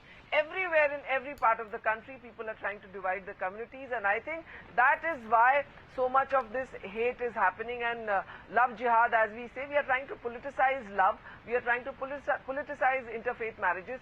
If 25 years back the mother-in-law could accept, then why not now? So I would blame the politicians of this country who, for their vote bank politics, are trying to divide the society. And yes, I would definitely put the responsibility on the police, that when they knew about it and they knew that the brother had a murderous nature or he was violent, because I'm sure the sister would have told that he used to beat her as a young child. So then why did they not take a preemptive action? That is what is important. In India, I would say the police comes into action only after a crime has happened. When they are paid to prevent a crime from happening, this is the biggest issue. And also interfaith marriages, But Abba Singh, in the past as well, there have been interfaith marriages and protection have been sought by the couple if they fear for their lives from their own family. What did, what is the police expected to do, Ranveer Sharma, in these cases? Besides counseling. Counseling से अगर असर नहीं हो रहा, तो क्या छोड़ देंगे इस तरह से? नहीं, बिल्कुल नहीं छोड़ा जाएगा। अगर पुलिस को इन्फॉर्म कर दिया है तो उन्हें हर हालत से उन्हें प्रोटेक्शन करना है, और काउंसलिंग से काम नहीं चलेगा। प्रोटेक्शन करने के साथ साथ उनको प्रिवेंटिव एक्शन लेना भी जरूरी है, जो शायद इसमें वो प्रिवेंटिव एक्शन भी नहीं लिया और उन्होंने उसको सिक्योरिटी भी नहीं दिया। इन दोनों चीजों के लैप्स के लिए जो चाहे SHO, चौकी इंचार्ज हो, बीट इंचार्ज टू SP, उनकी अकाउंटेबिलिटी फिक्स होनी चाहिए, जवाबदेही फिक्स होनी चाहिए कि उन्होंने ये क्यों नहीं स्टेप लिया और क्यों नहीं उसकी सुरक्षा दी। Absolutely. And so Sarur Nagar in Hyderabad, the SHO has much to explain. So does the DGP of the state, because this is a cold-blooded murder which has happened. The wife herself is a witness to it, and she has identified the murderer as her own brother. Ekta, 25 years back, your family and your husband's family accepted you. It's been going a great marriage so far. What shocks me and all of us on this panel is that we have perhaps, as a country where we should be evolving and celebrating marriages as union of people in love, we are mocking and threatening and going to the extent of even killing. मुझे खुद surprise हो रहा है कि हम 25 साल पहले, मेरी अरेंज मैरिज है, मेरे फादर नहीं थे, मेरी मदर ने किया, लेकिन मैम अब जो हो रहा है ये कहीं ना कहीं, वो उन्होंने जो पैनलिस्ट बैठे उन्होंने सही कहा कि कहीं ना कहीं पॉलिटिशियंस इनके जिम्मेदार हैं और कुछ फैमिलीज भी हैं। लेकिन मैम मेरे केस में तो एकदम ही है कि मैंने तो कास्ट भी चेंज नहीं की, ना मुझे कहीं से इंसिस्ट हुआ, ना ही मुझे कभी कहा गया कि आप नमाज पढ़ो, कभी मुझे कहा ही नहीं गया रोजे करो, ना मैंने किए, क्योंकि हम दोनों एक दूसरे की बहुत रिस्पेक्ट करते थे। वो मैं कहती हूँ नॉन मुस्लिम्स क्या फेस्टिवल्स मनाएंगे, दिवाली, होली, जो हम मनाते हैं, और हस्बैंड उससे इवन वो कहते हैं दिए जलाना, कैंडल्स मत जलाना, दिए जलने चाहिए। और आज 25 साल से मेरे घर में दिए जल रहे, कभी कैंडल्स ही नहीं आए। 101, 121, 151 दिए जलते हैं। आई थिंक ये अपने आप में एक बहुत अच्छा मैसेज है और मैंने अपने बच्चे को दोनों की एजुकेशन दी है। वो मेरे पैर भी छूता है, हस्बैंड को सलाम करता है, इन लॉज को सलाम करता है, मेरी मदर को पैर छूता है। कल्चर दोनों एक्सेप्ट किए उसने, और कहीं भी उसको भी कहीं वो नहीं किया कि तुम नहीं मेरे उसमें जाओगे। तो मैम ये चीजें देखती हूँ तो 25 साल पहले और पुराने ख्यालों के होने चाहिए थे, जो कि लोग अब देख रहे हैं कि ये चीजें ज्यादा हो रही है कि हिंदू मुस्लिम रिलीजन, मैम ह्यूमैनिटी खत्म हो गई। कल का जो हादसा हुआ, इंसिडेंट हुआ, वो कहीं ना कहीं सबको झंगोर गया है कि ये हुआ क्या। मतलब पढ़े लिखे अगर ऐसा कर रहे हैं तो फिर हम उनसे ज्यादा अच्छे तो अनपढ़ हैं, जो कम से कम, इवन मैं भी ये कहूँ कि मेरी इन लॉज 25 साल पहले अनएजुकेटेड है, वो टोटली 5 वक्त की नमाजी, मेरे फादर इन लॉ नहीं है, लेकिन उन्होंने मुझे एक्सेप्ट मेरे तरीके से किया। मुझे वो नकाब भी पहनते थे, लेकिन मेरे को कभी इंसिस्ट नहीं किया मैम उन्होंने। मैंने अपनी जिंदगी अपने मायके से ज्यादा अच्छी जी। टचवुड है, हस्बैंड बहुत सपोर्टिव रहे। हाँ, घर में पॉलिटिशियन व्यूज अलग अलग हैं, लेकिन दोनों एक दूसरे की रिस्पेक्ट करते हैं, कोई किसी के बीच में नहीं करता। अगर मैं वोट किसी और को दे रही हूँ, वो किसी और को दे रहे हैं, हम लोग इंसिस्ट नहीं करते। तो मैम आई थिंक मैं लाइफ में सबके लिए एक वो हूँ, इंस्पिरेशन हूँ कि एक 25 साल पहले एक लड़की ने अरेंज मैरिज की मुस्लिम में, और आज आपके सामने मैं आपसे अच्छे से बात कर रही हूँ। इवन मैं अपने लॉस की जितनी तारीफ करूँ कम है। इतने सपोर्टिव, चाहे मेरे ब्रदर इन लॉज हों, चाहे मेरे सिस्टर इन लॉज हों, You made सब an इतने supportive. interesting part. What you shared with about your life was that you may have different political views, but that doesn't really come in the way of the love of the family. Shayra, what are your thoughts? आप अपने बारे में कुछ बताएं हमें, और उसके बाद हम ये डिबेट रैप अप करेंगे। आप क्या बोलेंगी आज सुल्ताना को और उस समाज को जिस समाज के खिलाफ आप खुद लड़ी हैं? एक समाज की प्रथा थी, एक चला आ रहा था तौर तरीका, ट्रिपल तलाक, आप उसके खिलाफ खड़ी होकर के लड़ी हैं, और आज सुल्ताना लड़ रही थी और उसका साथ किसी ने नहीं दिया, पुलिस ने भी नहीं दिया। नहीं, ये तो फिर गलत बात है, हमारे प्रशासन की भी गलत बात है। और अभी भी हमारे समाज में जो है अवेयर, जागरूक होने की बहुत ही जरूरत है, और जो एजुकेशन की बहुत जरूरत है।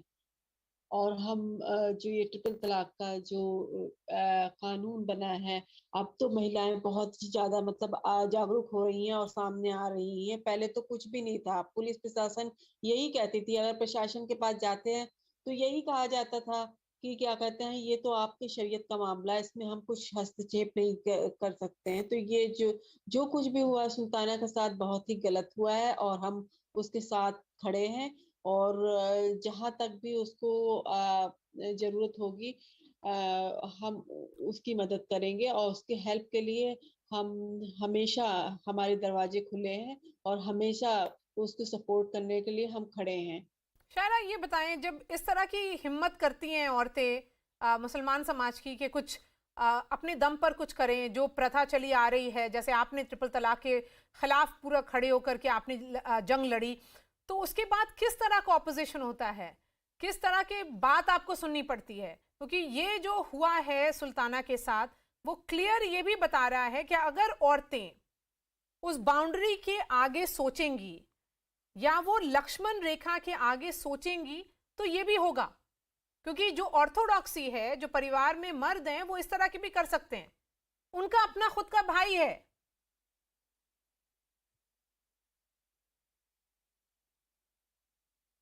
शायरा, अनम्यूट करें। जी जी, बोलिए बोलिए। मैं एक चीज कहना चाहूंगी, ये आपने बहुत बड़ी बात कही, लेकिन मैम एक चीज सच है कि शायद अभी मुस्लिम कल्चर्स में अभी इतनी और भी है कि ऑब्जेक्शन में खड़े होते हैं, कि अपोजिट में खड़े होते हैं कि नहीं ये गलत हो रहा है। आपने तो देखा होगा पूरा भी, जब ट्रिपल तलाक का केस चल रहा था, कितने लोग okay okay, let me give the final words to Ekta then. Ekta, go ahead. Ma'am मुझे ये लगता है कि अभी जैसे हम हिंदूज में है, कहीं ना कहीं इतना वो नहीं है, कंट्रोवर्सी नहीं है, लेकिन कहीं ना कहीं अभी मुस्लिम फैमिलीज में इन चीजों को एक्सेप्ट करने में टाइम लगेगा। और ये केसेस मुस्लिम, हिंदू वर्सेस मुस्लिम और मुस्लिम वर्सेस हिंदू दोनों डिफरेंट हो जाता है। कहीं ना कहीं हिंदू एक्सेप्ट कर लेते हैं, जो मुझे लगता है। और कहीं ना कहीं मुस्लिम फैमिलीज अभी भी कहीं ना कहीं पुरानी रकियन उसी चीज़ों में हैं, जहाँ पे उनको ये लगता है कि उनकी बच्ची अगर नॉन मुस्लिम्स में गई तो उसका हर चीज़ चेंज हो जाएगा। तो मेरे को ये लगता है कि कहीं ना कहीं अभी अवेयरनेस है उनकी, जो अनएजुकेशनल माहौल की वजह से अभी ये चीज़ वास्ट नहीं हुई है। कहीं ना कहीं यही चीज़ है। बाकी जो हुआ उस लड़की के साथ, उसके दुख तो बहुत है, लेकिन उसके दुख को हम लोग कम नहीं कर सकते। बस ब्लेसिंग्स उसके लिए प्रे कर सकते हैं कि उसको हिम्मत दे, क्योंकि उसके साथ जो हुआ है वो कोई छोटी मोटी चीज नहीं हुई है, बहुत बड़ी उसके सामने पूरी जिंदगी पड़ी है ma'am.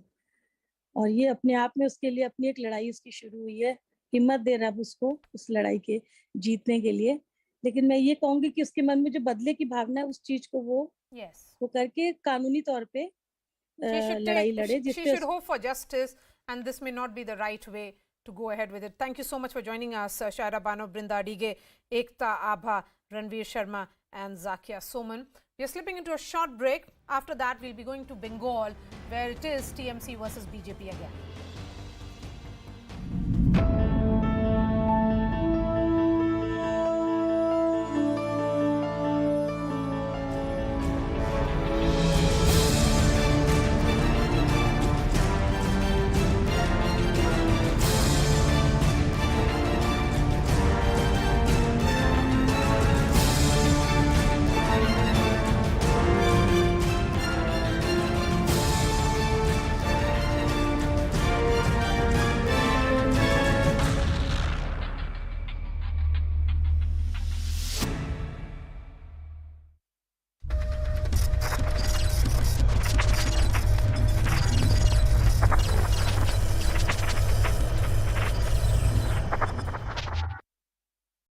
Threaten war.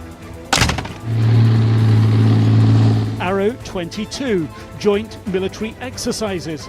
Finnish troops alongside British, American, Latvian and Estonian forces. I really don't know what happens. It depends on the commanders of each side. These annual exercises now with added urgency. Russia's war in Ukraine causing Finland to consider joining NATO. We have a very good interoperability with NATO, and I believe that Finland would fulfill the criteria needed to be a NATO member. Until then, the UK pledging military support and clearly signalling political backing to help hasten Finland's membership. A suspected terror attack has left at least 3 people dead in the Israeli city of Eilat. Police say the incident on Thursday involved 2 suspected attackers, and officials are now looking for a vehicle that was later seen fleeing the same area. On the day Israel celebrated its Independence Day, this quiet, mostly religious town in central Israel was rocked by an attack. Police say that on the street just behind me, 2 alleged suspects began attacking people. Police say that they suspect that there was a rifle and potentially a knife or an axe used. 3 people were killed. 4 people were injured, and then the suspects fled in a vehicle, police say. Massive manhunt is underway. Police helicopters have been buzzing in the skies all evening long. Police set up roadblocks along the highways and roads around this town, checking every single vehicle coming in or out. Now, no militant group or terrorist group has taken credit for this attack, although Hamas, the militant group that runs Gaza, immediately put out a statement praising the attack. Tornado season is in full force in Texas, Kansas and Oklahoma. Visuals of damage caused by a tornado that tore through parts of Kansas last week have now been released. The video released by the Andover School District shows what left of the Creek Elementary School after the EF3 tornado struck the school. No students, fortunately, were inside at that time, but the structural damages to the building are massive. School authorities have said that the building won't be used for the rest of the school year. Actor Amber Heard testified on Thursday against her ex-husband Johnny Depp. She alleged that Depp sexually assaulted her and even threatened to carve up her face with a broken bottle during a heated argument 1 month after their marriage in 2015. Referring to an incident in 2013, Heard recounted that Depp conducted a forceful cavity search on her, accusing her of hiding his drugs. The 58-year-old Deb brought the suit against Heard over an op-ed she wrote for the Washington Post in December 2018, in which she described herself as a public figure representing domestic abuse. Heard did not name Depp in the op-ed, but he sued her for implying that he was a domestic abuser and is now seeking $50 million in damages. The Texas-born Heard countersued, asking for $100 million and claiming she suffered rampant physical violence and abuse at his hands. Let's also now get you a wrap of some other stories that we are tracking that have made headlines all through the day. Tension has gripped Varanasi after protests erupted against the videography survey and inspection of the Gyanvapi mosque. The court-appointed team that reached the location in the afternoon for the survey faced protests outside the mosque. However, the survey team started its work amid heavy police deployment at the complex. The survey is likely to continue tomorrow as the whole mosque complex area is yet to be videographed. The survey was ordered after several petitions demanding daily prayers at the Sri Gargauri temple that is located behind the Gyanvapi mosque complex. Home Minister Amit Shah has demanded a CBI probe into the death of a BJP worker in Kolkata's area and has called it a political murder. BJP worker Arjun Chaurasia was found hanging from the ceiling of an abandoned building just today morning, ahead of Home Minister Amit Shah's Kolkata visit. He was slated to lead a bike rally to welcome Amit Shah, who remember is on a two-day visit to the state of West Bengal. Shah also met Arjun's family and hit out at the Trinamool Congress for the state of lawlessness in Bengal. A mega scene in News18 impact. The Madras High Court is convinced with the maintainability of the petition seeking a direction to the Tamil Nadu government to frame guidelines to prevent forcible religious conversion in schools. The Madras High Court has also directed Tamil Nadu government to file a counter affidavit within 4 weeks. This comes as yesterday the state questioned the maintainability of the petition, claiming strict action would be taken if complaints.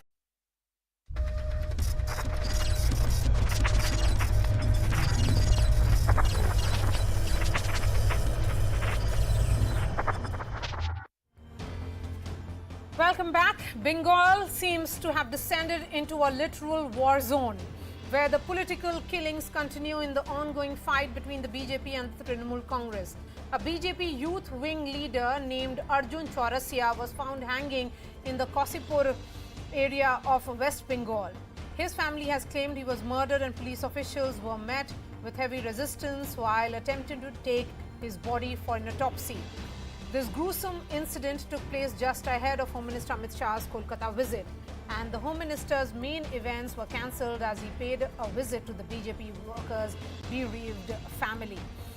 Amit Shah hit out at the Trinamool Congress government for the state of lawlessness in Bengal and has demanded a CBI probe.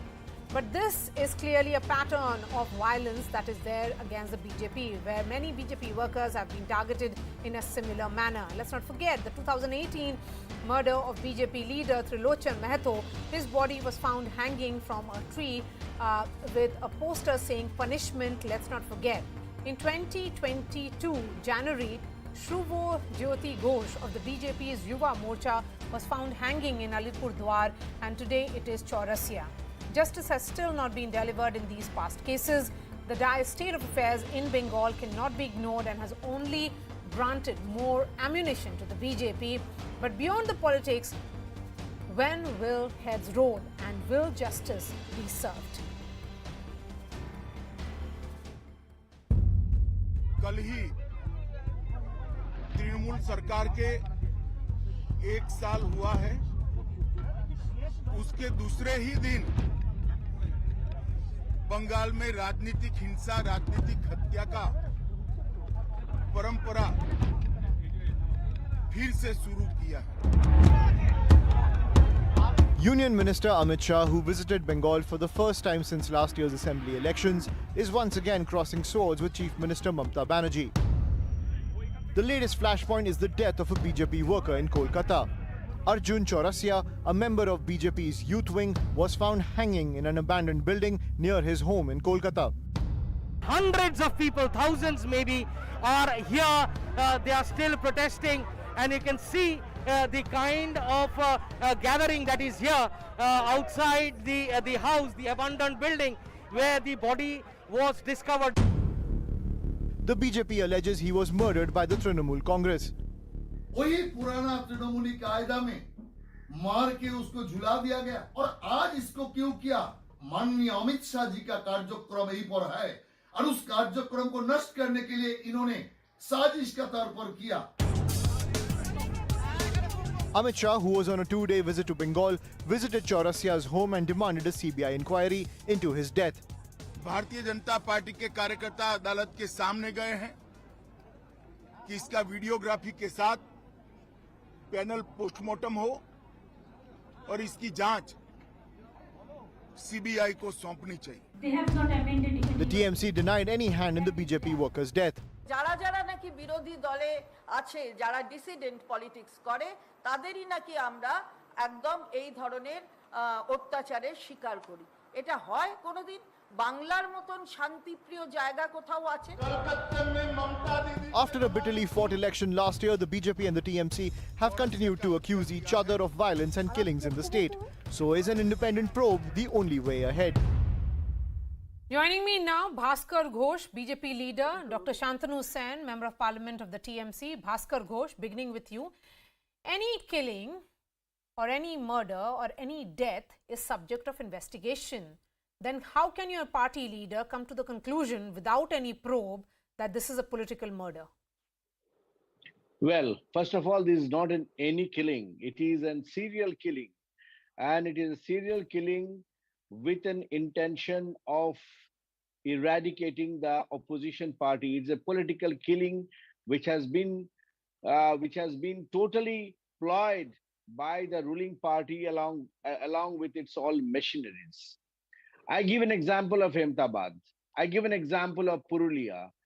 Now the last example has today. And when it has been done, when Honorable Home Minister and the BJP senior most leader is visiting the state after 1 year of the elections, that particular day, and that person who has been in charge to have a motorbike rally, heading a motorbike rally for welcoming Honorable Home Minister, he was killed. And after the killing, even his dead body was taken, taken with using all kind of pressure from the police for postmortem. Okay. See Dr. the High Shantanu Court, Sen, see the judgment of the Dr. Division Shantanu Bench of High Sen, Court. because the police is the West Bengal police here, How without any investigation, how can the police come to the conclusion, and your political leaders, I would say, come to the conclusion that this is a case of suicide? See, first of all, Amit Shah ji has come to our state of West Bengal after 1 year. He is not completely cured of his old injury, old trauma given by the people of Bengal in the last assembly election. He came to Bengal to console his party cadres, his party let him speak. Mr. Ghosh, let him speak. Yes. His party cadres, his party comrades and his party ministers by giving false hope regarding CAA. An incident has taken place. It is not UP where a 13-year-old girl being raped after going to the police station again gets raped. Here it is Bengal where independent investigation takes place, where the culprits are pointed out and they are given. Every day. Mr. Ghosh, you have to let him speak, please. You have to let him speak because he has not made his opening comments. Yes. That is their basic characteristic. They are so much impatient. They don't have that much patience to listen to the opposition. That is their main problem. Dr. Sen. Unfortunately, Amit Shah ji, in presence of Amit Shah, the way BJP was doing politics with a dead body, with an incident of death, it's absolutely painful. And being the Home Minister himself, before the investigation was complete, it has just started. Before the postmortem was done even, he was saying it's a case of political murder. I don't know when Amit Shah ji became a super astrologer. Okay. Dr. Sen, then in that case, Dr. Sen, then in that case, my question is, sir, that just as the BJP cannot come to the conclusion that this is a case of political murder, you cannot come to the conclusion that this is a case of suicide. Who said? Did I say it's a case of suicide? Your party leaders are saying. We have got enough faith on the investigation being done, but unfortunately they went to the court. West Bengal is having enough improved infrastructure, enough educated faculties to do postmortem. Fair enough. Let the investigation be over. Let the truth come to the surface, on the surface. But before that, they are claiming it as a political matter, number one. Number two, very important. They are claiming that person to be a leader of their party. But in the recently held Calcutta Municipal Corporation election, which took place in the month of December 2021, he was openly in favor of our party candidate holding the flag of All India Trinamool Congress. Okay. Mr. There Ghosh? is a clear-cut confusion, I repeat. Mr. Ghosh. Yes, Bhaskar Ghosh. Bhaskar Ghosh. Yes. Holding TMC flag in Okay. the recently held Calcutta Okay. Municipal So you are saying Corporation that election. this is essentially a Trinamool Congress leader who has been killed or has committed suicide. That's the subject of investigation. Go ahead, Mr. Bhaskar Ghosh. First of all, let me answer to the point. Number one, if there is no ploy to do this murder, then why the police has taken it so hastily without the permission of the family persons? Number one. Number two, who has gone to the court? We have not gone to the court. It is a family. It is a family members have no trust on the police. And you have seen in last so many cases, CBI has been given by High Court, but all investigation have been dealt with the CBI only. Okay. Dr. And this Shantanu is the Sen, highest CBI case. Dr. of Shantanu any- Sen, not one Now, or two. High Court The order. Calcutta High Court. Okay, one moment. The Calcutta High Court has ordered a CBI probe into 7 cases in the last 4 weeks. And naturally, the question will arise as to whether the state police is gradually losing confidence among people and the court. See, it is clear like water to the people of the entire country that CBI is no more an independent investigating agency. CBI is being manipulated from the drawing room of Mr. Narendra Modi and Mr. Amit Shah. Can you cite a single Like example? SIT is manipulated in the drawing room of your chief minister. Can you cite a single example? Can you tell us why CBI was unable to get back the Nobel Prize of Rabindranath Tagore? Can you cite a single example when CBI can finally CBI could give justice? Now CBI is no more an independent agency, and we have seen to our utter surprise in Rampurat and in Haskali, when the CBI probe was going on, few leaders of BJP from outside in the name of fact-finding committee, they came to our state of West Bengal. They tried to manipulate the investigation procedure by blaming the TMC leaders of the districts categorically. Bhaskar Ghosh, it has been the first set of cases handed over to the CBI was post poll violence. What has been the progress in those cases? It's been a year already. Let me answer. The post-poll violence is not over a year. It is now a couple of months. And there is number of FIR have been registered. Number of arrests have been taken place, and they have been produced to the court, and court has given them a custody. Number one. Number two, as Dr. Shantanu Sen is telling, that in Boktai case and other cases, the CBI inquiry was laid on by the court. CBI is a tool for the BJP.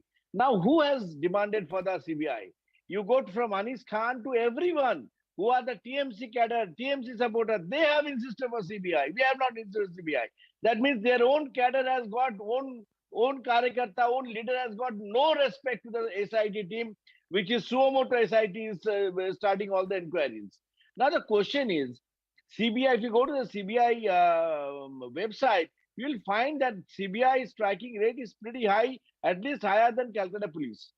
Today, the High Court in different judgment has shown that SIT has only done one job, that they are trying to cover up all the evidences. And therefore, whenever any kind of incident takes place, Dr. Shantanu Sen, let me give you the final words. The Calcutta High Court has been scathing in its criticism on the nature of probe that has been done by the Calcutta Police and the Bengal Police in a number of cases, and that is the reason why one case after another has been handed over to the Central Bureau of Investigation. My question is, if the people do not have faith in the police, if the court doesn't have faith in the police, then how will your government ensure that there is justice in this particular case? You just answer me how people can have faith on the Home Minister. A CBI charge-sheeted culprit, our present LOP, Suvendu Odhikari, Why is he found to be roaming around with our Honorable Home Minister, whose Please name go is to very the much court, there in Dr. the Sen, CBI and charge sheet? get an arrest warrant against him.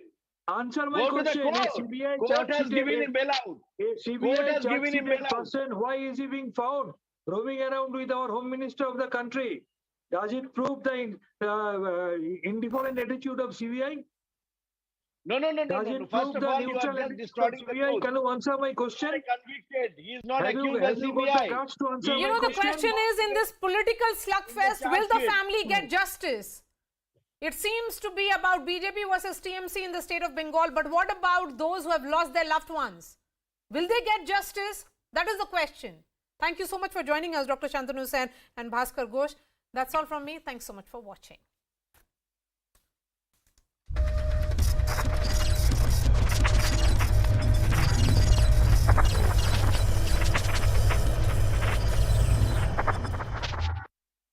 School authorities have said that the building won't be used for the rest of the school year. Actor Amber Heard testified on Thursday against her ex-husband Johnny Depp. She alleged that Depp sexually assaulted her and even threatened to carve up her face with a broken bottle during a heated argument 1 month after their marriage in 2015. Referring to an incident in 2013, Heard recounted that Depp conducted a forceful cavity search on her, accusing her of hiding his drugs. The 58-year-old Depp brought the suit against Heard over an op-ed she wrote for the Washington Post in December 2018, in which she described herself as a public figure representing domestic abuse. Heard did not name Depp in the op-ed, but he sued her for implying that he was a domestic abuser and is now seeking $50 million in damages. A Texas-born Heard countersued, asking for $100 million and claiming she suffered rampant physical violence and abuse at his hands. Let's also now get you a wrap of some other stories that we are tracking that have made headlines all through the day. Tension has gripped Varanasi after protests erupted against the videography survey and inspection of the Gyanvapi mosque. The court-appointed team that reached the location in the afternoon for the survey faced protests outside the mosque. However, the survey team started its work amid heavy police deployment at the complex. The survey is likely to continue tomorrow as the whole mosque complex area is yet to be videographed. The survey was ordered after several petitions demanding daily prayers at the Sri Gargauri temple that is located behind the Gyanvapi mosque complex. Home Minister Amit Shah has demanded a CBI probe into the death of a BJP worker in Kolkata's area and has called it a political murder.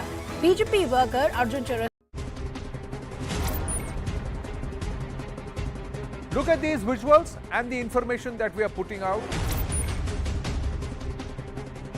This is what his representation was as a responsible member of society, also as a member of the Bar Association, and also a senior Congress leader who's practiced his prayers with the Congress party for more than 4 decades now. These are young children who in educational institutions are being openly induced by these Christian missionaries or the conversion racket and the conversion mafia.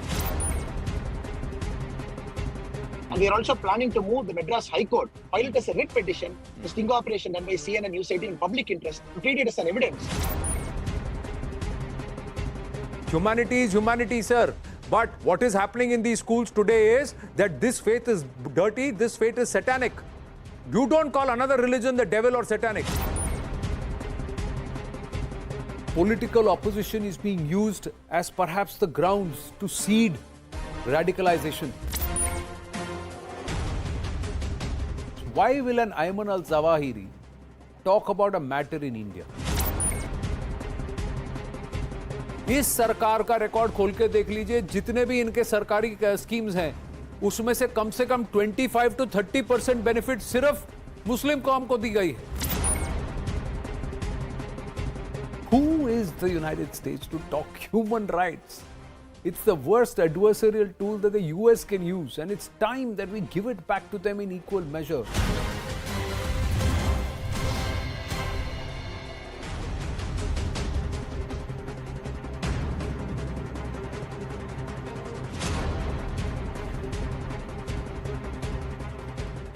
Namaste. Ladies and gentlemen, and thank you. Thank you for your confidence in CNN News 18. Thank you for your confidence on the right stand. And thank you for your continued viewership, support, patronage. We will continue to endeavor to set the benchmark for complete, comprehensive coverage that you enjoy here on CNN News 18. This is your destination, ladies and gentlemen, and stay with us right through. That's what we'd like to tell you as we take the right stand this Friday evening.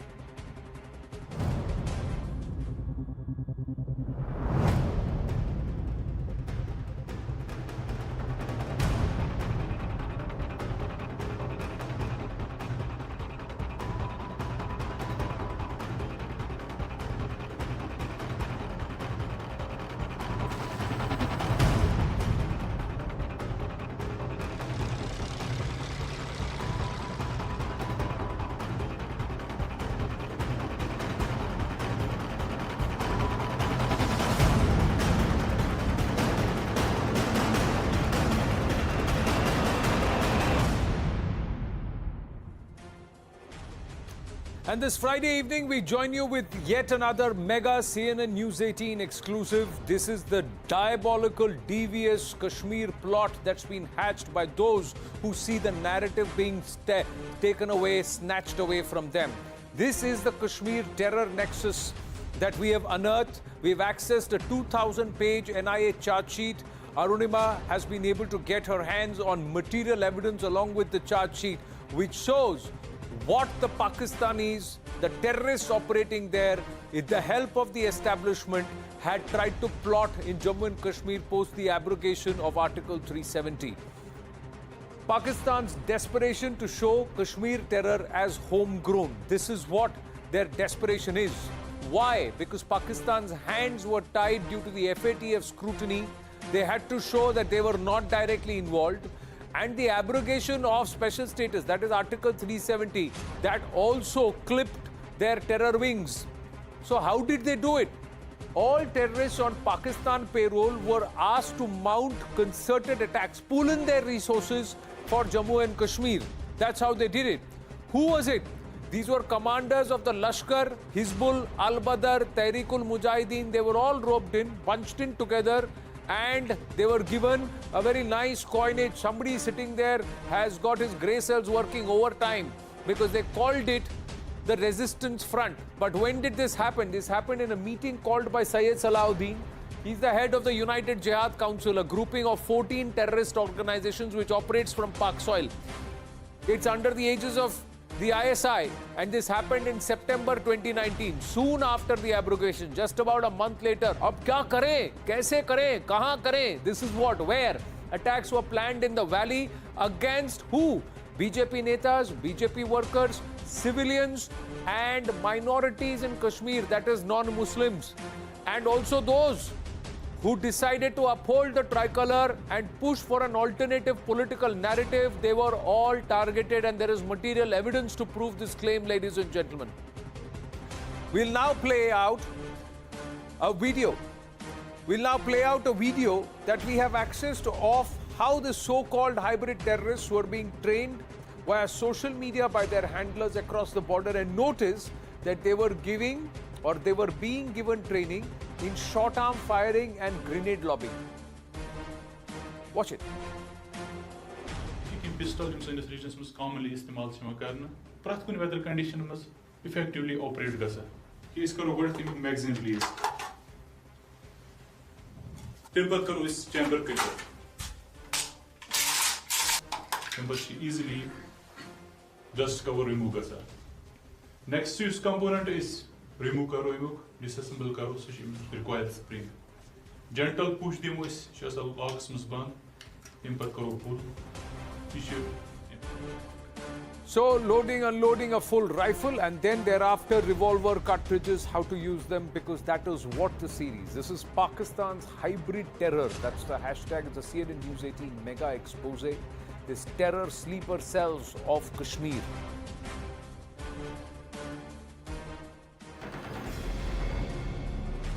Major General Dhruv Katoch with us, Director of India Foundation, Sushant Sari.